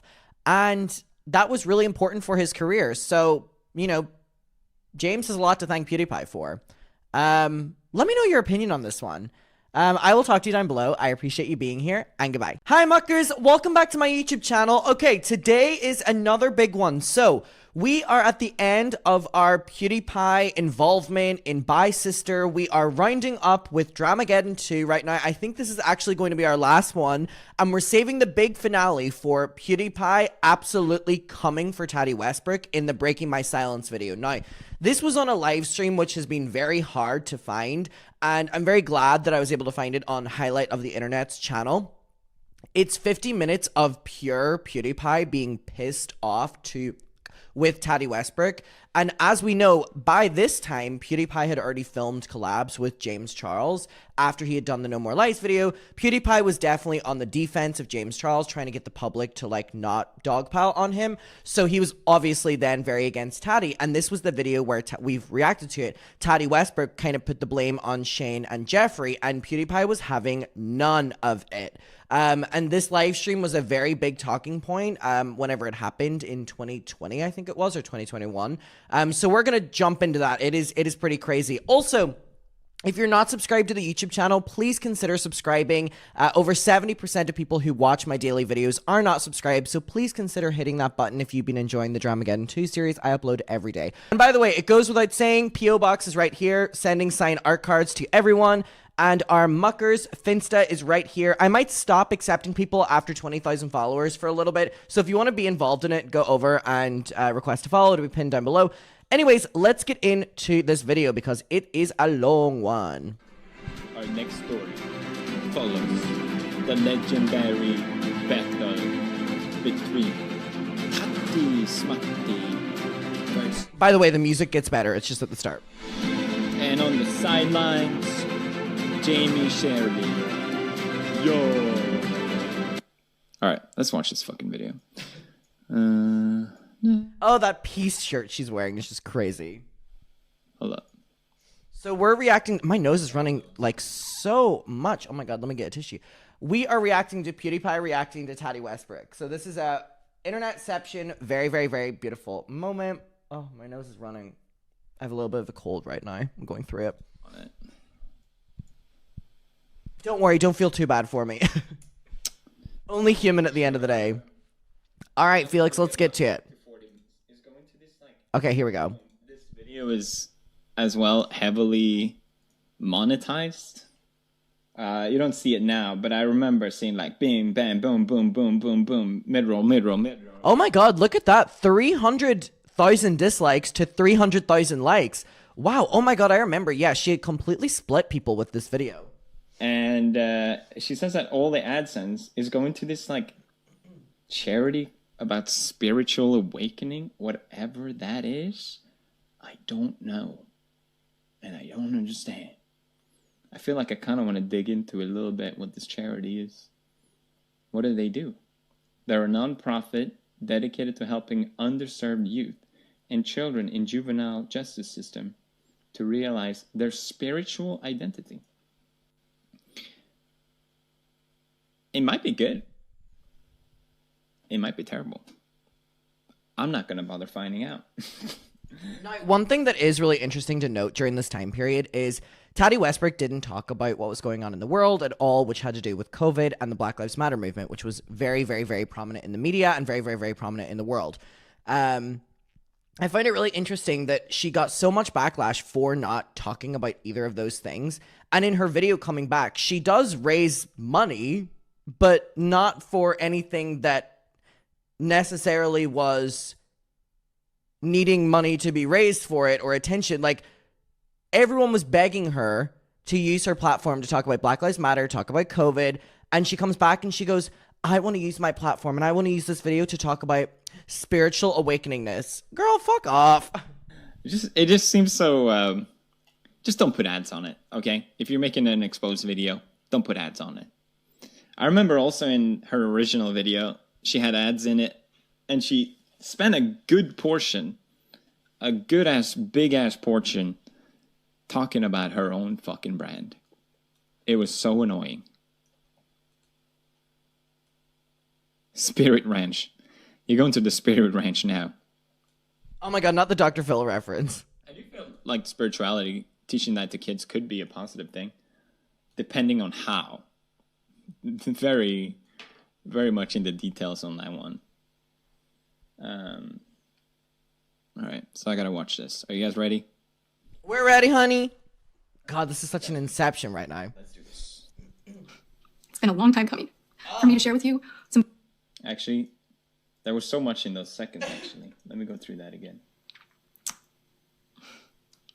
It's been a long time coming. We got like borderline crying face, and we're 5 seconds in. Just start off the video. Oh, he really doesn't like her. Time, please. Don't do it like that. And the timing of this is interesting as well. You know, as soon as the narrative that... I haven't followed this good at all, by the way. But the narrative online was sort of shifting a little bit, that Shane and Jeffree Star was more of the problem. Like, they are the ones behind the video, and now she makes the video like a year later. The timing of that is worth noting. I mean, again, for me to share with you, we are... some very, very important things. Again, we are closing off this Dramageddon series with this video, this Dramageddon 2. But I think we're all very aware that she jumped on it. I think it was a business move she chose to make. I think it definitely makes you question this entire video when she's crying and she's talking about, like, it definitely is all very fake. But I think she was in a situation where she knew that she could possibly jump ship a little bit because they were in such hot water. But judging by those dislikes, God, people weren't loving it. But also what Felix is saying here is a true point, which is like, obviously, if you're talking in a video like this, you are maybe going to get emotional and you're going to get, sad or whatever. But opening the video with an emotional start within 5 seconds, what he said is true, which is like, film it another time. You know what I mean? Like, it comes across manipulative or just like weird. And I am going to be reading from what is approved by my legal team. So I am, once I start getting into what I need to share. Of course she's reading a legal script that her lawyers approved. She should be glad that James Charles didn't sue her. Like, she should be so lucky. So to come out now and reading some legal script is like, dude. Like, I'm glad she and James resolved it. But man.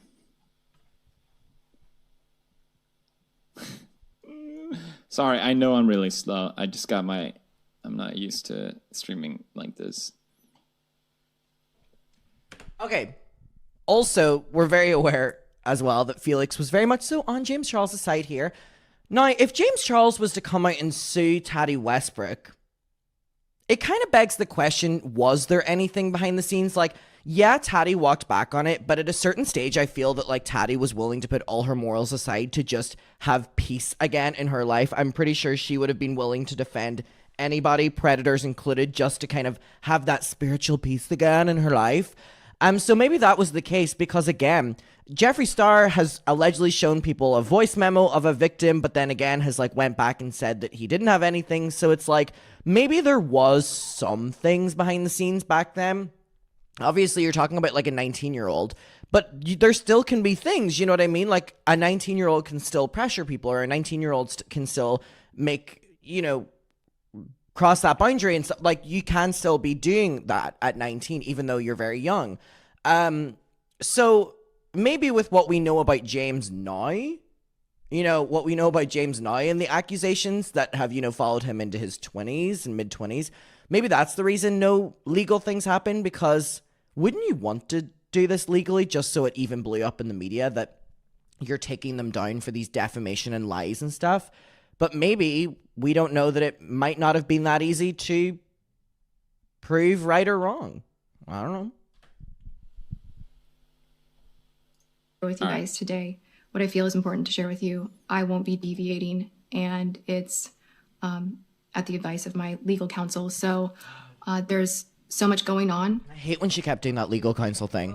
And I just, first off, I do want to request something. Actually, I want to request two things. I want to tell you. I miss you guys. She uploaded like a month ago. I missed you guys. I miss you so much. She uploads like 5 times a month, and then she take a month break. I miss you. Yeah, 2 times speed. I agree. A lot. I'll do 175. And I'm sorry that you haven't seen me in a while. And I'm hoping that this video clears up a lot of the reasons why I felt I could not be online over the past couple of months. I've missed making videos, and I've missed you so much. A month. But It's I do been a wanna month. ask anyone watching this. I thought it was so much longer. I really do think it was so much longer, but I think there was so much happening in the YouTube space at that time. Specifically, that's when I started creating, you know, drama videos. I think that a month felt like 3 years. And also, we were in the peak of COVID where we were living inside doing fuck all every day. So literally an hour felt like a day. You know what I mean? So maybe that was the reason it felt so long. Higher than themselves, that believes in any higher power. You know, all higher power, all God. God, the spiritual talk already. How do we get here? What are you talking about? Get to the point. God is love and the root of love. And I am a woman of faith, and I've been praying every day over this event, scandal, whatever you want to name it. That she started. Press pause for a moment and even just... Okay. Oh my God, I did the same thing in my video. They do. Instructions. Same mind. Be more specific. For 10 seconds, just cover this in prayer, because there is so much healing that needs to take place. There was a lot of injustice, and there's a lot of... Also, saying injustice, I'm just picking up on this now. Her saying there was a lot of injustice involved when she's talking about the bi-sister drama is crazy, because there were actual injustices happening directly in front of all of our eyes back in 2020 when she posted this video. So it is absolutely tone deaf and ridiculous, actually, that she was like, there was a lot of injustices that were done here. No, bitch, you did this. There's a lot of injustices going on in the world. This is not one of them. You're not a victim in this. Sorry, like, this is my last video on Dramageddon 2. I've went from loving her to absolutely being like, wow, you are so manipulative. Like, what the fuck? I used to be so Team Tati, and now after watching these videos back to back to back to back to back, that's a good song on the Charlie XCX album. Back to back to back to back. You need to listen to it. Anyway, I'm like, wow, you're way more manipulative than what I thought. Way more. Way more. It was all your fault. It was all your fault. Stop talking like you're some sort of bigger person. You caused all of this. Literally all of it. There's a higher power of healing. It's like pouring gasoline on a house and turning it on fire, and then afterwards going, we must heal.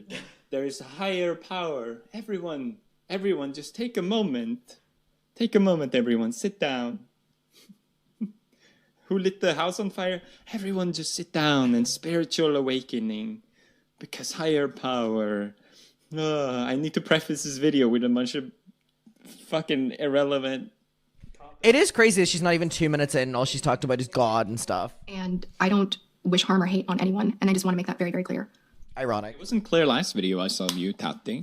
I would say it was the opposite. You seem very mean-spirited. Oh, man. I'm an imperfect person, and I do my best to be caring, kind, and loving, and I screw up, and I make bad choices.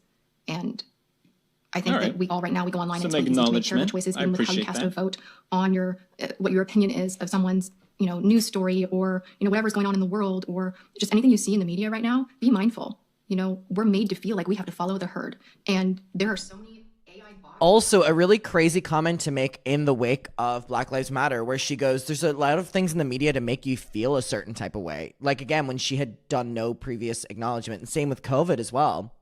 Because at this time, there was so much speculation about COVID going on as well. So not a great point, Tati, actually. Influence your opinion on whatever narrative is out there. And it is just left me feeling really... Russian bots, guys. That was the real reason James Charles was cancelled. I understand now. My higher being has been elevated. Thank you, Tati. It all makes sense. It was the Russians again. I knew it. Confirmed. It was Russian bots, guys. You gotta be careful. Sheesh. Did we walk into that one? Those AI Russian bots. Putin must have sat there being like, it's time to cancel James Charles. I want him gone. Gone forever. It is really crazy that she's blaming this on AI. They don't like, aren't they against homosexuality in Russia? Okay. God. I think all the pieces fits perfectly in this narrative. That's just not my opinion, however. That's just a fact. But yeah, it is crazy that in the first 3 minutes, she has passed blame onto AI, fake news, and just been like, I love God, spiritual, I love good. You see how quickly the tides turn, and I just want to inspire. She's still yapping. I'm like, fake news. Yourself and your own opinion. Do you think she's a Trump supporter? Fake news. Following mine, so if you can take... What does it mean by that? Thought she was listening to the wrong people. Little foreshadow sprinkle there. It was all Shane Dawson's fault. Just say it. Anything from this, it's listen to your heart first, and always, and don't bend on that. I feel like sometimes we're afraid to be ourselves in this world. Like, our freedom of speech is expanded in areas and limited in others, because the second that someone jumps and disagrees, it feels like so many jump with that, and you feel voiceless and afraid to speak up. And I think that's a scary part of the world right now, that some of the good is suppressed and voiceless. And is she calling herself the good here? Speak as much of my truth as I legally am permitted to do, and so I'm going to share what I can. Oh, an ad. Legally permitted to do is crazy. Nice. Oh, a non-skippable ad is crazy. For the spiritual awakening, guys. My little treat to the spiritual awakening. Hey, you want to find out what I... Spiritual awakening first, bitch. I'm grateful for anyone that has come here to hear. Talking publicly about a wound in my heart that I don't think will ever fully heal is not something I ever wanted to do. I avoided it, even though I felt the heaviness of so much disappointment. Until today, I made no comment, and I have made every effort to move through this with dignity. The reality is, every day I've struggled quietly trying to rebuild my now poisoned reputation. The heartbreak that was born from the scandal still lingers, and Yeah, why the fuck do I get... Why am I getting labor ads? What the fuck? She's not pregnant. No. What the fuck? No, I'm shutting this down. She's not. Not Tati Westbrook pregnancy rumors starting in a PewDiePie video. Until I uncover the truth from all parties involved and their motivation of it all. For over a year now, every time the scandal is revisited... Oh, I just noticed a t-shirt. It says peace on it. That's amazing. Either in the mainstream media... Because of spiritual awakening. Spiritual awakening. Relentless hate while remaining voiceless. I've lost over a year of my life terrified of social media and terrified of speaking up against the people that used, coerced, and manipulated me into uploading my video in May of last year. As a result... Ooh, she was coerced. She was manipulated. It was all Putin. I guarantee you that's what the outcome of this video is. The damage to my health, relationships, reputation, business, and general well-being have been enormous. The platform that I love, this platform that saved my life and that changed my life, has become toxic. And what it needs now more than ever are peacemakers. We need to find our way back to the Peacemakers, hence why she's wearing the shirt. Okay. Again, I mean, I said this in the last one, but like, I feel like whenever I'm watching this, with like Felix, oh, my camera's tracking me. Hey. Hey. Hey. Hey. I forgot to turn it off again. Isn't this so cool though? I keep turning it off because like, it's going to make me sick. But really fun, right? Really fun. Oh, my Dior lip gloss that I always put on. Let's go over here. There's not much down here. Except, no, my speaker. Really fun, right? I can even look. I can take you for a little walk. Can you believe it? This place extends further than this desk. You see my little Birkenstock over here? Look at this. My Charlie XCX signed vinyl. Shit, this shit moves a lot. That's crazy. I feel like we're going on a little walk together. There's not much over here, to be fair. There's not really much. But over here is where the fucking party happens. God, this is crazy. Thank you for coming on this little walk with me. Sometimes if I need to rant now, I'll just walk back and forth. I'm going to stop because it's going to make everyone sick. All right. God, that is crazy, though. It's my little AI camera. This is what Tati Westbrook's talking about. AI is taking... Oh, I forgot it was going to bend down with me. AI is taking over, honey. Let me know if you like it or hate it. I literally can just easily turn it off. Anyways, back to the video. Forgiveness and leading with love. We need to rebuild a safe place to escape again. I want her to quit YouTube so bad. It's so embarrassing looking at this. How old is she? He really has it out for her. Like, bruh. 38. Oh my god, she's 4 years older than Jeffree.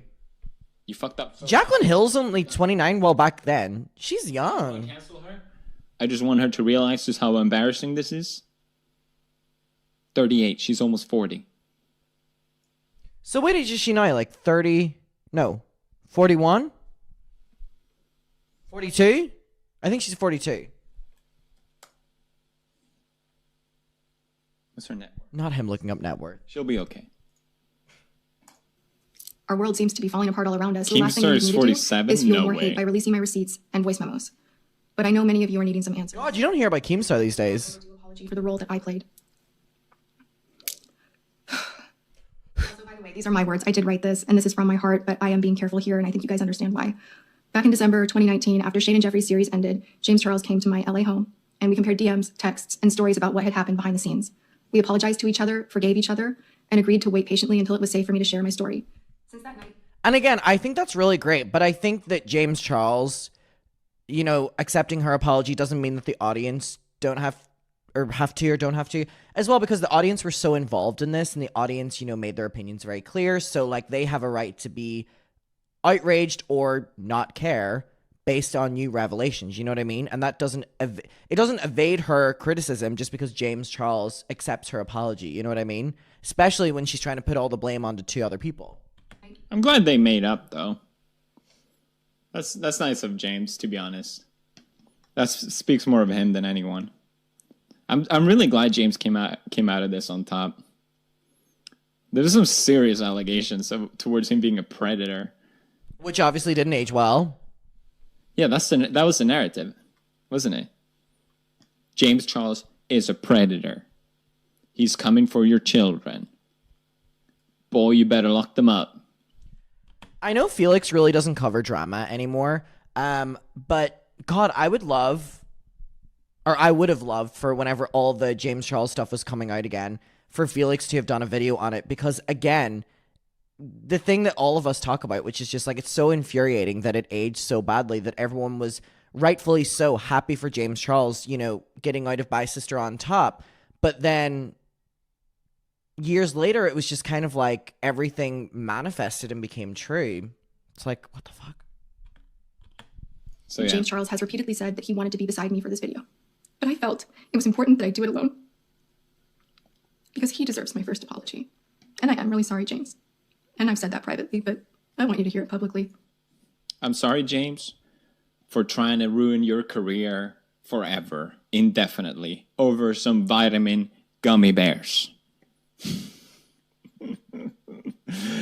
Oh, man, I would say I would forgive her, but I would say as far away as possible from her. Which I think they both do. I don't think they both fuck with each other, to be fair. Which I wouldn't fuck with either of them. I'm sorry. To provide some context, it's important for you to know that I love James Charles. He has not a couple months ago. Never changed. Except that one time. Even when I was hurt. Oh, my God, I'm gonna cry. The vitamins! The vitamins! It is. She I've been trying was to so feel upset she had to remove her bracelet. My God. strong enough to do this video because I Can't want relate. to feel strong. I don't feel I want to feel strong. I'm so strong. I know that I'm a role model, so I have to. Oh, he has an eye for her. without getting emotional. So forgive my emotions. This is really difficult not stuff. Forgiven. I was always more of a mentor than a friend to James Charles. Which makes it all the weirder. That makes the whole situation weird. You were supposed to be his mentor. That is a great point. Like, if your friend was pissing you off, you know, you can call them out and blah, blah, blah, blah. That's your friend. But if you're a mentor, surely you should be mentoring them to be better rather than doing a big fucking expose on them. Yeah, I don't actually think that point. This is what I'm enjoying about Felix's commentary on this, because I feel like he's giving such a different perspective than what I think about. That is such a good point. Surely if you're a mentor, you should have handled this even differently. Like, what the fuck? Something wrong. Publicly shaming him about it over rumors. It's so fucked up. He's 21. He was what was he? 19 when it happened? 20? And again, if you're a mentor, then that's further proof on why you were trying to take him down, because he was competition. Not long after that, his CoverGirl deal was made public and he was off to the races. I was a proud friend, and I wanted nothing but good things for him. A few months later, he was a guest at my wedding, where he did my makeup for my wedding day. It's still my favorite memory of us, as it was even though she said she hated it. And she'll never look at her wedding the same. Original video, when she brought up the wedding, she said that she was ashamed. Yes, literally. It's like her biggest regret that James Charles. I don't remember exactly what she said, but it was something like, she said like she could never look at her wedding the same, or some bullshit, some dramatic ass. I can never take that back.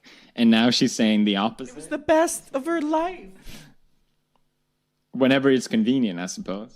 And so many YouTubers do this, where they will post a video, it'll go bad, they'll delete the video, then they'll make another video addressing the video, and they'll completely rewrite what they said in the video because it's no longer up. And it's like, what the fuck? Do you think we're stupid?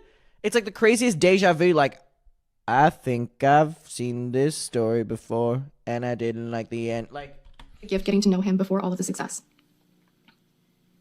James Charles has made his fair share of mistakes and has been in scandals.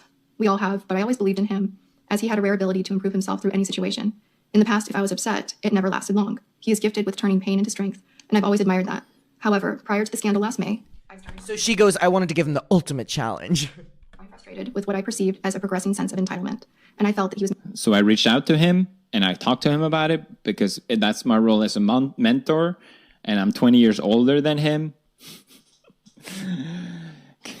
Nothing adds up so far. I got nothing but bad things out of detrimental this. choices that could jeopardize his career and safety. None of my concerns became overwhelming until after I met Shane Dawson.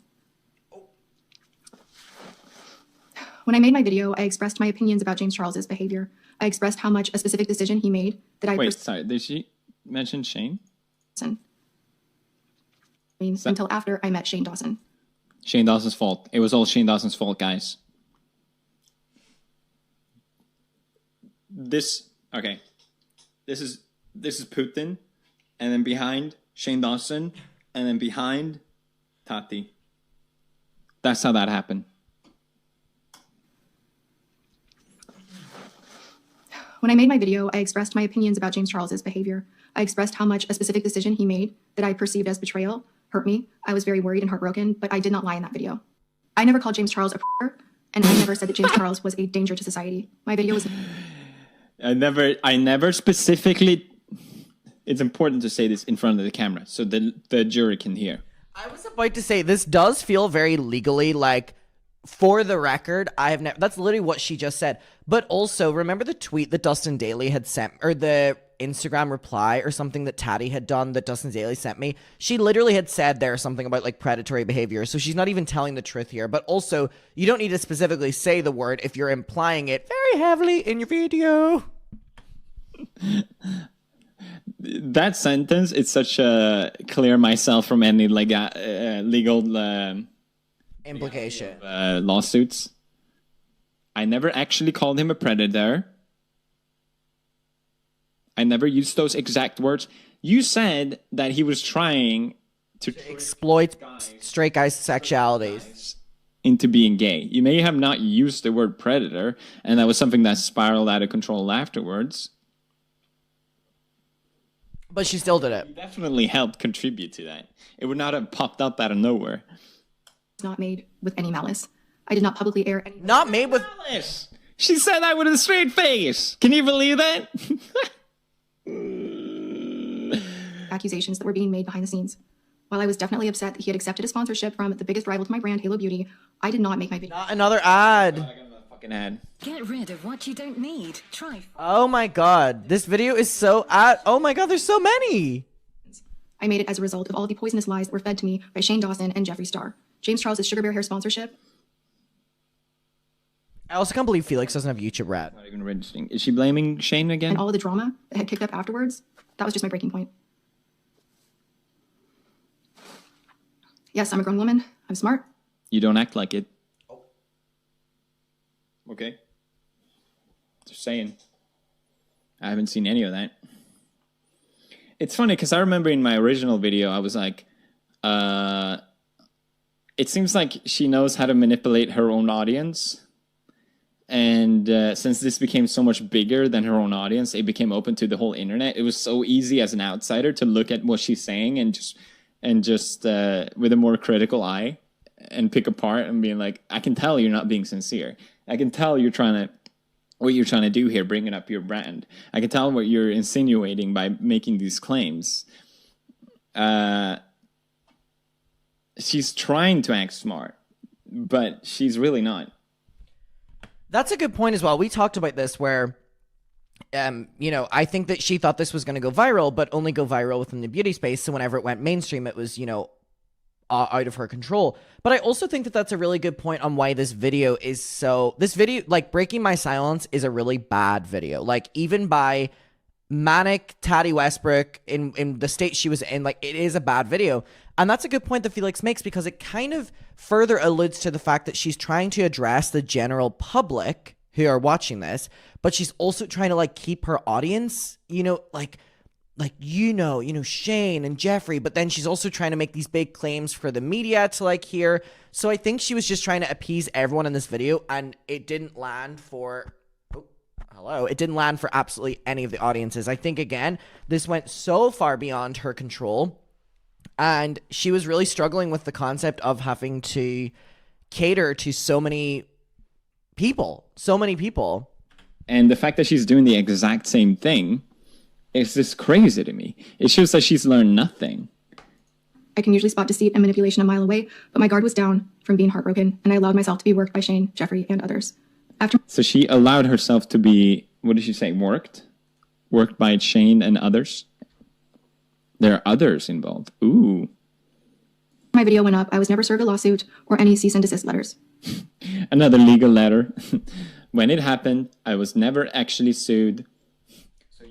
It actually is interesting how much she brings up that there weren't any legal ramifications for her. I think the reason she's saying that is so that people can't use that against her, or maybe in a way so people kind of don't come down as hard on her, because clearly if she didn't get sued, she wasn't lying. Maybe she was just manipulated, but maybe she wasn't lying fully, that kind of way, but it's still very weird to bring it up. You can't sue me in the future. I only privated my video at the request of YouTube because YouTube said it was a bad look for their platform. James, Can we play that again? What did she say? I'm sorry, I'm like slower video than went her. up. I was never served a lawsuit or any cease and desist letters. I only privated my video at the request of YouTube because YouTube said it was a bad look. You should have privated it. You should have privated it because you spread a bunch of lies about someone that you were a mentor for, not because YouTube said you should have done it. The fact that Another great point, which is coming from like a YouTuber's perspective, which is if she's trying to make us think that she is so sorry for this video, why are you letting YouTube take the credit for that video being taken down and this starting to like die down? You should have said what Felix just said, which is this went too far. I needed to take it down. If YouTube hadn't have asked her to take down the video, would she have kept it up indefinitely? Like, what the fuck? she mentioned it like as a way to absolve herself a little bit from drama or trying to clear it up. It's like, that's not helping. That is not a good excuse to private that video. For their platform. That's the worst James, excuse. I am so sorry that I allowed myself to be poisoned and weaponized against you. I'm sorry that I bought into any of their lies. Believing those lies and allowing myself to be gaslit into making that video is one of the biggest regrets of my life.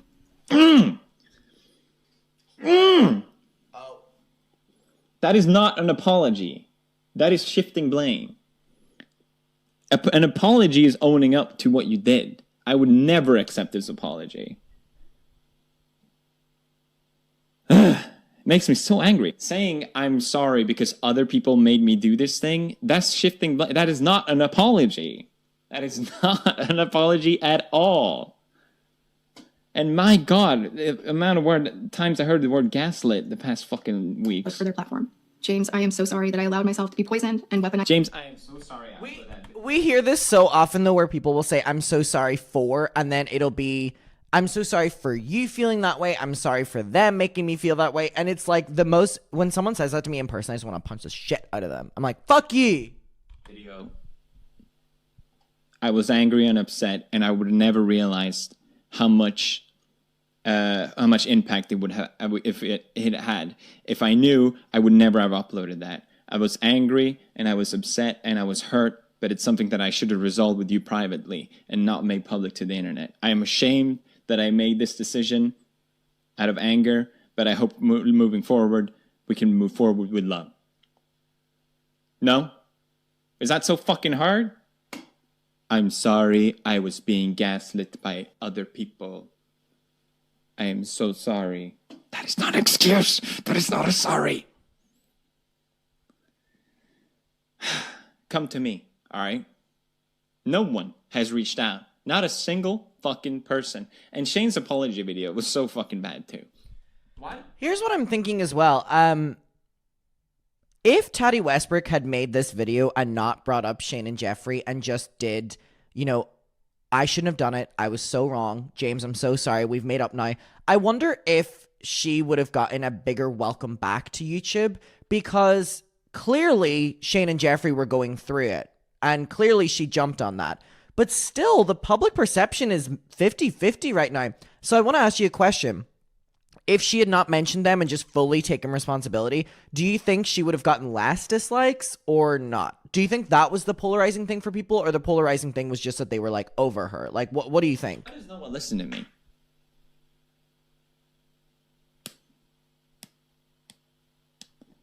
An apology should be short, simple, and sweet, unless you got receipts. Yeah. That is the rhyme for a good apology. Boom. Remember those words. Short, simple, sweet, unless you got receipt. Short, simple, sweet, unless you got receipt. This is what being in the watching drama videos does to people. He's going crazy. He's going crazy. You got receipt. That's how you make an apology. Oh. Tati has broken this man. Hard. We don't need to hear 40 minutes. Against you. I'm sorry that I bought into any of their lies. Believing those lies and allowing myself to be gaslit into making that video is one of the biggest regrets of my life. That's her regret. That's what she took out of this, unironically. I am a smart adult.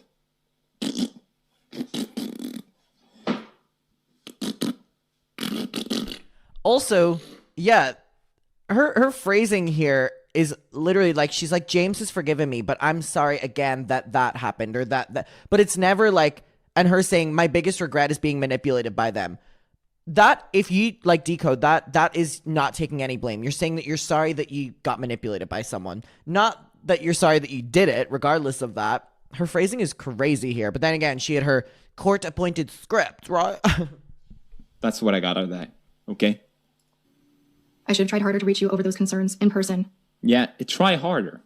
He called you. You literally have to go, oh, James is calling. Hello. I should have tried harder. Phone. Can't pick it up. How it work? Fuck, I tried so hard. I must try harder. Oh, it's too difficult. How it work? God damn. She said in her video, she admitted it herself. You know what's just clicked in my head? I'm pretty sure PewDiePie was living in Brighton when he filmed this video. We're both filming this video from the same place. Hey, babe. I know he's in Japan now, but wow, that's pretty cool that PewDiePie was here. I saw PewDiePie and I think it was Jacksepticeye in the bowling alley near where I used to live right before PewDiePie left last time. I didn't go up to them, though. I didn't want to bother them. Snake. I call her Snake now, because that's what she is. Reptile. She said in her video that, or maybe it was James that said it, that he tried calling her. James showed proof of her ignoring on her multiple numbers and her husband. That we've ever seen online could have been avoided if she just answered the fucking phone. Instead of saying, no, I'm going to make a video. True, but imagine the lack of internet lore we would have had. Oh, she's crying again. And I'm sorry for giving up on you. The information they were giving me was terrifying. I thought your career and freedom were in jeopardy. So I decided to do it first. And seek help because I was told there were a lot of victims that were going to come forward to destroy you. So I did the job for them. Like, that's literally the point. Fuck. I heard a bunch of rumors about She goes, someone was going to cancel you, so I want to do it first. destroy you. So I made a video exposing all of it. What the hell? They are not making any sense. I understand her perspective. I really do. Because it's like, when you hear stuff about a person from other people, a lot of times it seems really bad before you heard their own perspective. And she refused to do that. She refused to listen to his side. So instead, she bought up all this stuff that people told her. And she was like, oh, he's bad. And he did me wrong. So I have to make this video to destroy him. Bye, James. Bye, sister. And also, I think what's crazy about this is even though she puts all the blame on Shane and Jeffree, really they walked away with this with their hands, you know, obviously they had to do their own apology videos and they had to do whatever, but in terms of that, they are never associated with the Bye Sister video in the way of, there's never a clip of them saying, sucking dick and cock, or you know what I mean? Like, yeah, people are like, oh, they were involved in it, but there's really no proof that they were involved in it, so it really just all lies on her head. So they actually were kind of smart with it. I mean, truth be told. What's that talking about? Fuck. I love seeing the drama videos that are suggested to Felix, by the way, down here. Or wait, sorry, they're not down here. They're my ones. They're right here. They're like drama videos. He called you. We know this. This is a fact. I was being made to believe was true. James, I apologize for uploading that video. Good. I should have known better than to fall for their lies and manipulation. God damn it. God fucking damn it. You were so close. It's not so hard. Wow, it really is when you slow it down like this. It's like going to take accountability, but then being like, I'm not doing that. Own up to what you did. It's not difficult. She was so close to actually an actual apology. So close. I am so sorry that other people did the bad thing. God, her video actually is terrible. I'm strong woman, adult, 47. Thank you. And I failed. And instead, I allowed Shane and Jeffree to put a wedge between our friendship. It was Shane and Jeffree's fault. Every controversy I've done, it was Shane and Jeffree's fault. They gaslit me to do it. Reporting live here. Jeffree Star first contacted me early in his YouTube career wanting to meet. But it wasn't until 2017 that we started speaking. I knew that Jeffree had had a lot of drama in his past, but when he came to me, he presented himself as someone who had changed and was trying to be better. I saw his pain. This is all kind of irrelevant. If you think about her talking about her relationship with them. That whole drama that happened. Because he made a video afterwards, just because Jeffree really attacked James. I think he's the one that called him a predator, technically. Yeah. And Felix knows the lore. He was banned from his house and shit like that, and I'm not sure exactly. I don't remember. So Felix just asked, like, how did Jeffree get away with that? The difference with Jeffree getting away with it and Tati not getting away with it was that people's standards for Jeffree are so low in the drama sphere that was the normal. Whereas for Tati, they were so high that this was so shocking to people. But for Jeffree, it was just like another Tuesday. You know what I mean? He was involved with kind of like spreading the narrative that... And he continued to spread that narrative. Oh my God. James was bad. This is Jeffree Star. He's like the Keemstar of the beauty community. Keemstar of the beauty community is crazy, but incredibly accurate. Around people. And he's kind of using that as a weapon to be like, I'm going to expose. I got you. I felt that I could be a positive influence. As time went on, I learned that being friends with Jeffree Star was like being friends with a lion. Yes, he may have been dangerous, but he was always really kind to me.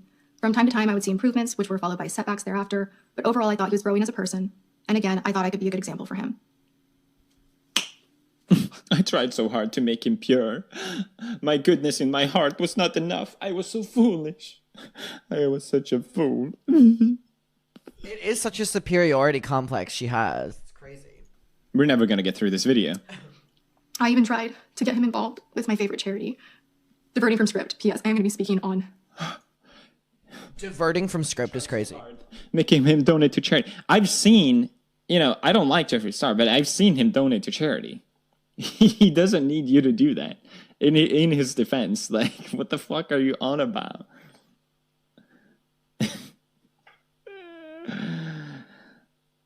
To me, he seems like the kind of person that's just like... The devil. I'm interested to see what Felix... It's the right word, but worried that he doesn't know how to have real connections with people. So he leverages like drama and tea as a way to... Imagine getting read by PewDiePie. That's what I got out of him. I have no idea. That's my armchair psychology version of Jeffree Star. My real life more freely, I hope, in the future, and the things that I think are important. I have participated in this charity for... I would argue that this video is probably one of the worst out of all of them. Because she's speaking so much higher than the drama, whereas the others really didn't. Maybe Jeffree. Well, data plan, guys. Jackie Ina. Jackie, the moment that Jeffree went off... I don't know who this is. And I regret any of the pain that I may have caused you.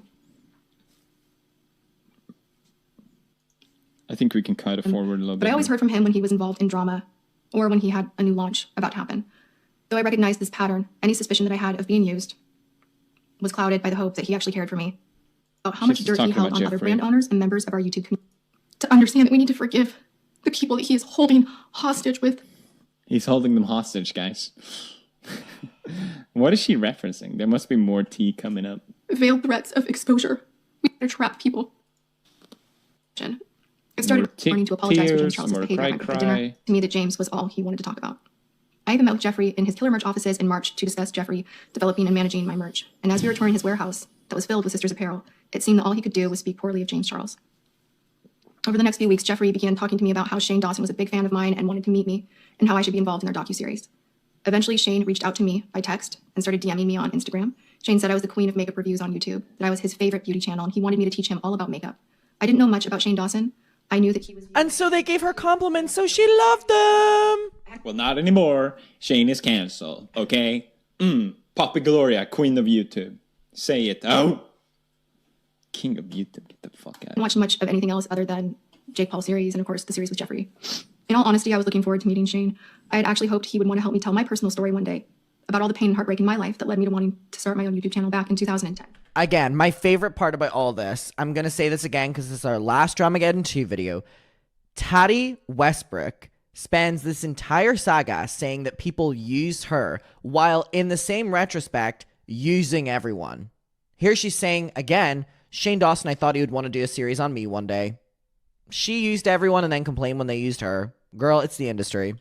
I wish I had researched him better. I wish I had watched his old videos. I wish I had educated myself and I was aware of his earlier content. All I knew at the time was that Shane Dawson was the most adored documentary filmmaker on YouTube. So I invited him over to my home to play with makeup and get to know him. Shane came over one afternoon in April and I opened up and shared things that I've only shared with my closest of friends. I shared that I had been the victim of sexual assault.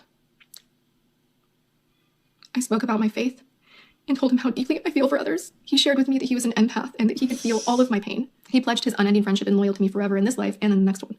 My God, it's so scary. It's like a cult. Better place. He also shared that Jeffree had wanted me to have a small role in their docuseries, but the entire series was quickly changing because there was something horrible happening in our community with James Charles. He said that James Charles was a monster with many victims. Yes, I knew that Shane was friends with Jeffree and that they were working together, but I thought to myself, why would Shane Dawson, the king of truth on YouTube, be The turning king against of James Charles? truth? Who has ever called Shane Dawson the king of truth? That's me! I'm the king of truth, queen! I spit fact. No one else. Spit.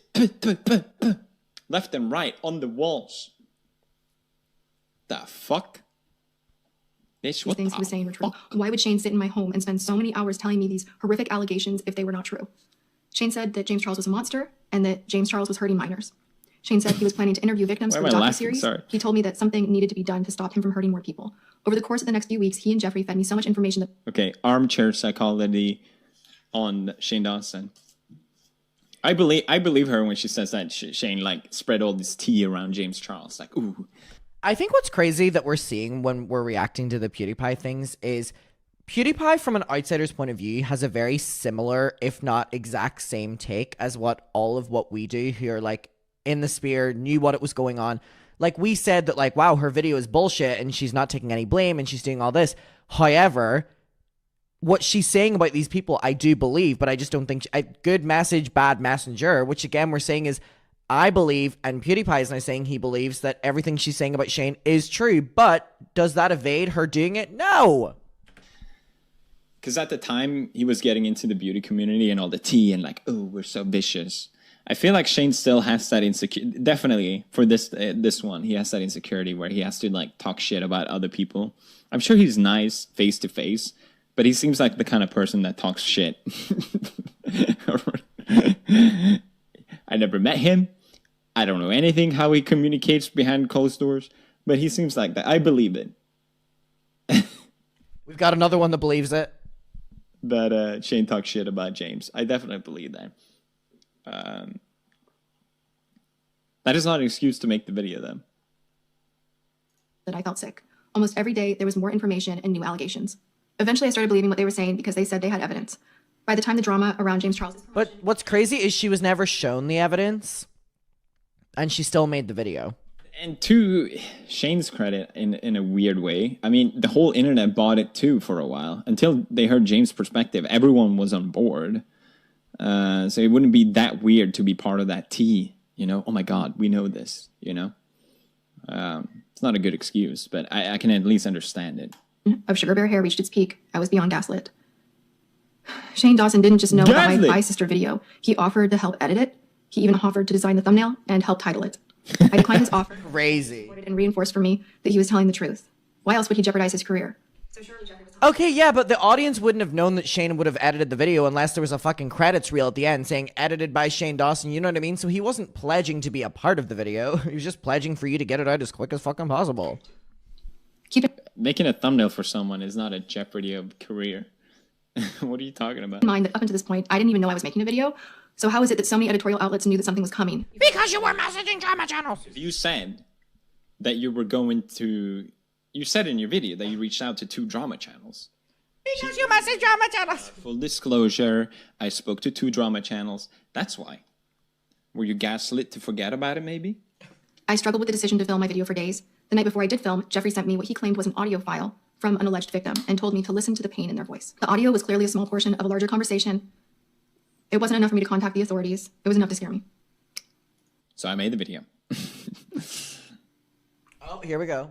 As a victim of abuse myself, I know how terrifying it is to think of facing public humiliation and legal proceedings.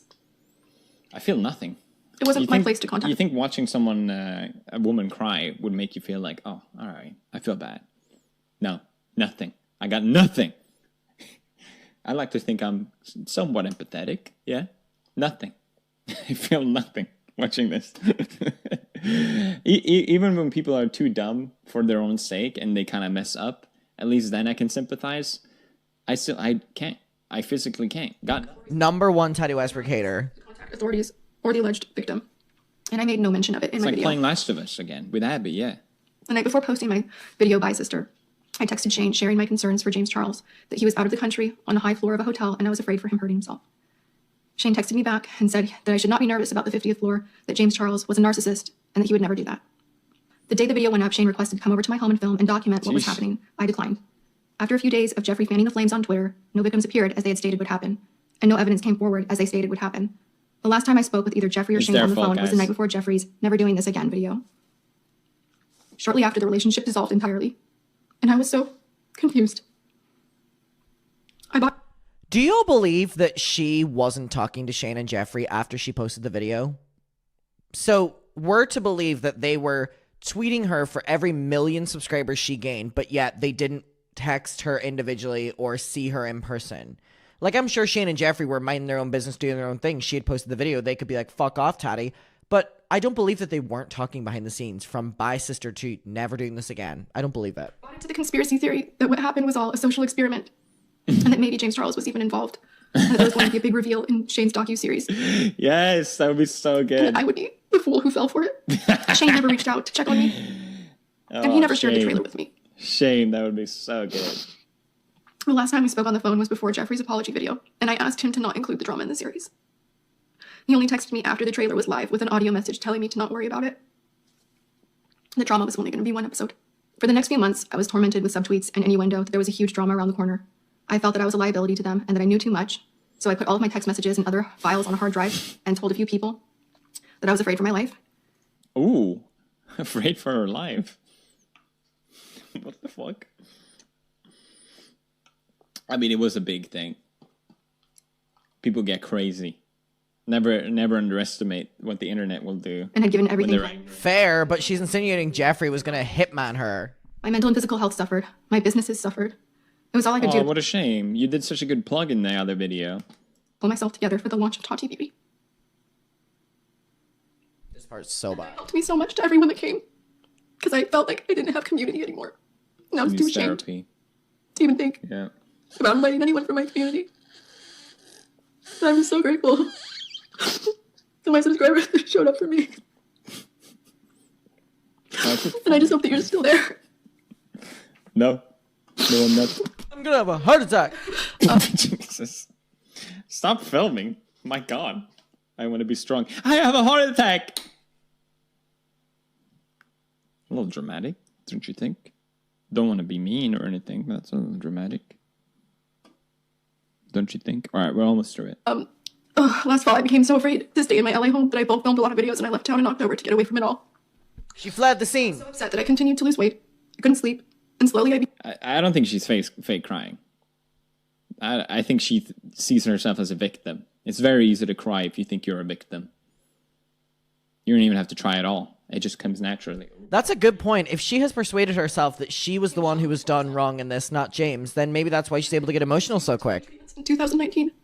But my mind and body were just too frail. My mind and body were just too frail to support a pregnancy. It wasn't until the series ended in December, when James Charles and I met, that I started to realize what had actually happened. Over the next few months, a few people have bravely come forward with more information, and the pieces of what we believe actually happened are coming together. Make no mistake, this is far from over. I've been terrified for a very long time, so much so that I had to relocate again 2 months ago, and I have taken serious security precautions. The day of reckoning will come, guys. Right now, the evidence that we have accumulated of the events that have occurred. However, there will soon come a day where we will be able to present this evidence. What's more anticipated? What is more anticipated? The upcoming day of when this is finally going to be over, or the second coming of Christ? Because that's how she's speaking about it. Jeffree and Shane are responsible for so much of the damage that has been caused. Damn. I can tell you this. It's now my opinion that Jeffree and Shane were both bitterly jealous of James Charles' success. Jeffree resented that so much of his business. That's true. And what he's saying is true also. It was you three were. Because if you're saying about a mentor, you wouldn't have wanted to take him down. You would have wanted to root him on. And Shane did not like that James Charles wanted to make a documentary. Neither of them were happy with standing in his shadow on YouTube anymore. I believe James Charles was gaining more followers and receiving more views and more press faster than anyone in the history on the platform. And it's also lost them. That historical too. Marginalized and out of the way for their November launch of the Conspiracy Palette along with Shane's merch. I've also recently been informed that Jeffree is allegedly a co-owner of Morphe. Before the scandal occurred, I'd also been told that James Charles was about to develop an entire cosmetics line with the owners of Morphe. This entire situation opens up a Pandora's box of speculation. That you started. Full conspiracy. It's my opinion that everyone involved got scared and their plan changed. So she started the video with saying that AI is bad and fake news, and she's ending it with conspiracy theories. And then sprinklings of God and spiritual talk in the video. Brilliant. Brilliant. Times as I refuse to play along or engage with drama over the next several months. A year later, it is now my opinion that James Charles was not their only intended target. I believe that there are many different people who have unclean hands in all of this, and there was a coordinated plan to keep me quiet and push me out of the way for other business reasons. I do not think it's a coincidence that Morphe is about to launch. Yet nothing else ever happened, by the way. It's not a coincidence that they're doing this generic beauty product. This big company. That's not a coincidence, guys. Putin is behind all of it, guys. It's not a coincidence. What the fuck? It was just Shane and Jeffree that stood to benefit from my being silenced. This was just too big. I think there were many players. And I have every intention of getting to the truth. Well, we know. It's like adding the most amount of people involved in it, so then your involvement gets like smaller and smaller and smaller. Like if you have this amount of people, right, the percentage is split 5 ways. But then if you have 100 people, the percentage, so her percentage of involvement is getting lesser and lesser the more people that are coming. You know what I mean? In early May, when Jeffree went on podcast and denied responsibility for his involvement and placed blame on me, it was both cowardly and defamatory. Last week, when Shane issued his statements about his involvement in all of this, I also perceived them as cowardly and defamatory. As for everyone else involved that did anything underhanded or defamatory over the last year, I am still... Is she talking to herself or someone else? I'm so confused. She has a mur in front of her. Statute of limitations for bringing a civil action to seek recovery for my damages. Another one. Should I proceed with this course of actions? Okay. My attorneys will be deposing all witnesses who have information about the truth of what happened here. This as well. So for everyone else whose hands are dirty, that have not yet come forward, be careful. It's crazy because the only victim really in this at the time was James Charles, but here she's saying that she wants to sue everyone because she's the victim. Of your allegiance, you don't want to be on the wrong side of the truth. And yet she was the one that made all the money and subscribers off of it. With receipts that I'm sure you want. I've told you everything that I can right now. The remainder will be handled privately or at a time that I choose to speak publicly on it again. And yet nothing else happened. All right, I can't listen anymore. All right. So Shane did a live reaction. Let's watch that. Oh my god, he reacts to the live stream! I feel like I've just gone to Disneyland. Does he react to that too? Oh my god, this is the best day of my life. What a beautiful way to end this Dramageddon 2 thing. Oh, I'm so happy. What the fuck was he thinking? Who let him go live? This is insane. This is insane. This woman is a fucking... I'm gonna wait till as many people get in here as... Keep playing it. Keep playing it. He's going through like a panic attack and he decides... He's gonna have a heart attack, to quote Tati. No, don't do that. That is not how you respond. Come to me. I'll help for a decent amount of cash, of course. In a video? So how is it that so many other outlets knew that something was coming before I... Because you messaged drama channels! Oh my god. Oh my god. True. Oh my god. And then before I did that, Jeffree sent me what he claimed was an audio file from an alleged victim and told me to listen to the... I also love that he's just recording his own reaction. Did it all. Oh my god. Yeah, his fiance. Is it called fiance? Contact the authorities. It was enough to... And then Rylan being like, get off. Get off. You make a video on the... Because she is so fucking... She is a fucking... Say the B word. I can't. I don't want to say mean things about people. Say it. This is insane. This is insane. This person literally... Oh my god. Okay, sorry. Keep pressing play. I need to get through this video so I can fucking... Oh my god. So... As a victim of abuse myself... Oh my god. You are so manipulative. I'm glad Shane is doing well. He's keeping it nice in the quarantine. I'm glad he's looking healthy. Jesus Christ, dude. Do you think he'll make a documentary about himself? People thought he was going to do that when he got cancelled. Your face, You were fake crying! You were fake crying! You were fake crying! That is not real! Oh my god! Oh my god. Oh my god. I was molested. I have been... Oh my god. That is not... And I made no mention of it in my video. Oh my god. Get off. Yeah, get off. Please get off. Video Alive. of my sister, Oh my god. I texted Shane sharing my concerns for James. The amount of money I would pay for the, like, 10-minute version of this from the vault, where he reacts to the entire thing, so much money. Went up. Oof. Oof. Do you think Ryland pulled the raptor? It's like, no, you're not doing this. God, that live stream is so bad. I honestly want the 40-minute version. Please. Please. Okay.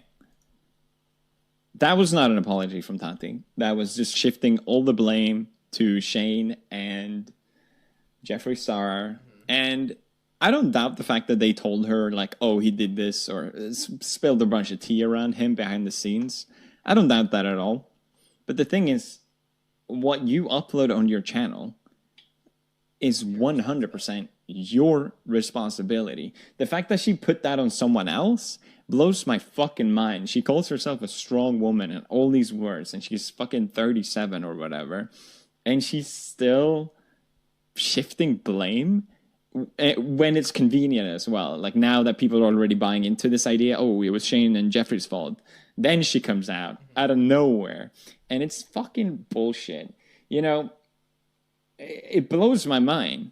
I just can't imagine uploading a video, saying words that comes from my mouth, and then blame it on someone else. Even if I heard someone tell me, it's still on me. What I say on my own channel, that's on me and no one else. You know, even if Cyber or someone makes... I've agreed with Felix on this so fucking much. Not that I thought I would, but like, whoa. Never blame my editors for that. It's complete bullshit. There's no way around it. You can talk about it as much as you can shift blame all you want, but we saw what happened, and nothing's going to change my mind on that. Unbelievable. Unbelievable. Be an adult. Own up to what you did. That's all you have to do. It's not hard, but I guess it is hard for people because we see it so rarely. That's my thoughts on it. I can't believe she's still trying to pull the same sort of manipulation that she did in the last video. I'm glad people are seeing through it. Like, it's got a lot of dislikes. I think it was a... Okay, basically, we understand what he's saying. All right. I cannot believe that I think, have now came to a closing on... Oh, it's creeping me out that's following me. We have came to a finale on Dramageddon 2, and I think that this was the perfect response to it, because this really, really, really is, again, the reason that James Charles was able to come back. I said this in my video yesterday. I never want to give someone else, like, what's the word I'm looking for? I never want to give someone else credit for someone else's comeback story, but PewDiePie was one of the only and one of the biggest people who kind of set the stage for opening Tati Westbrook up to, I don't want to say investigation, but you know what I mean, in terms of public opinion, and siding with James Charles. And again, James Charles has PewDiePie to thank for that. And I know that they made their collab videos. I think they only made 2 together where they were playing Minecraft. Let me just look that up really quick. Let me see. Yeah. Minecraft Hunger Games with James Charles. I've already fucking liked it, so I obviously enjoyed it. 4 years ago, 2019, right after Bye Sister, a 20-minute Minecraft video, and I'm pretty sure I loved this video in the moment. Yeah, I think I did. So again, crazily, PewDiePie was the one to save the day for James Charles. And that is completely random. Anyways, I will see you all in my next one. Thank you so much for watching Dramageddon 2. I appreciate it so much for you joining me on this. I will see you in my next video. Again, use code Adam50 on adamandeve.com for 50% off, 1 item, free shipping, US and Canada. And I'll see you in my next one. Goodbye, and goodbye Dramageddon 2. All right, everyone. That is the conclusion. We are now done with Dramageddon 2. It was hectic. It was very, very, very hectic, but I had so much fun revisiting it with all of you. Thank you so much, and I will see you in my next one. And let me know if you want us to revisit Dramageddon 1. Let me know.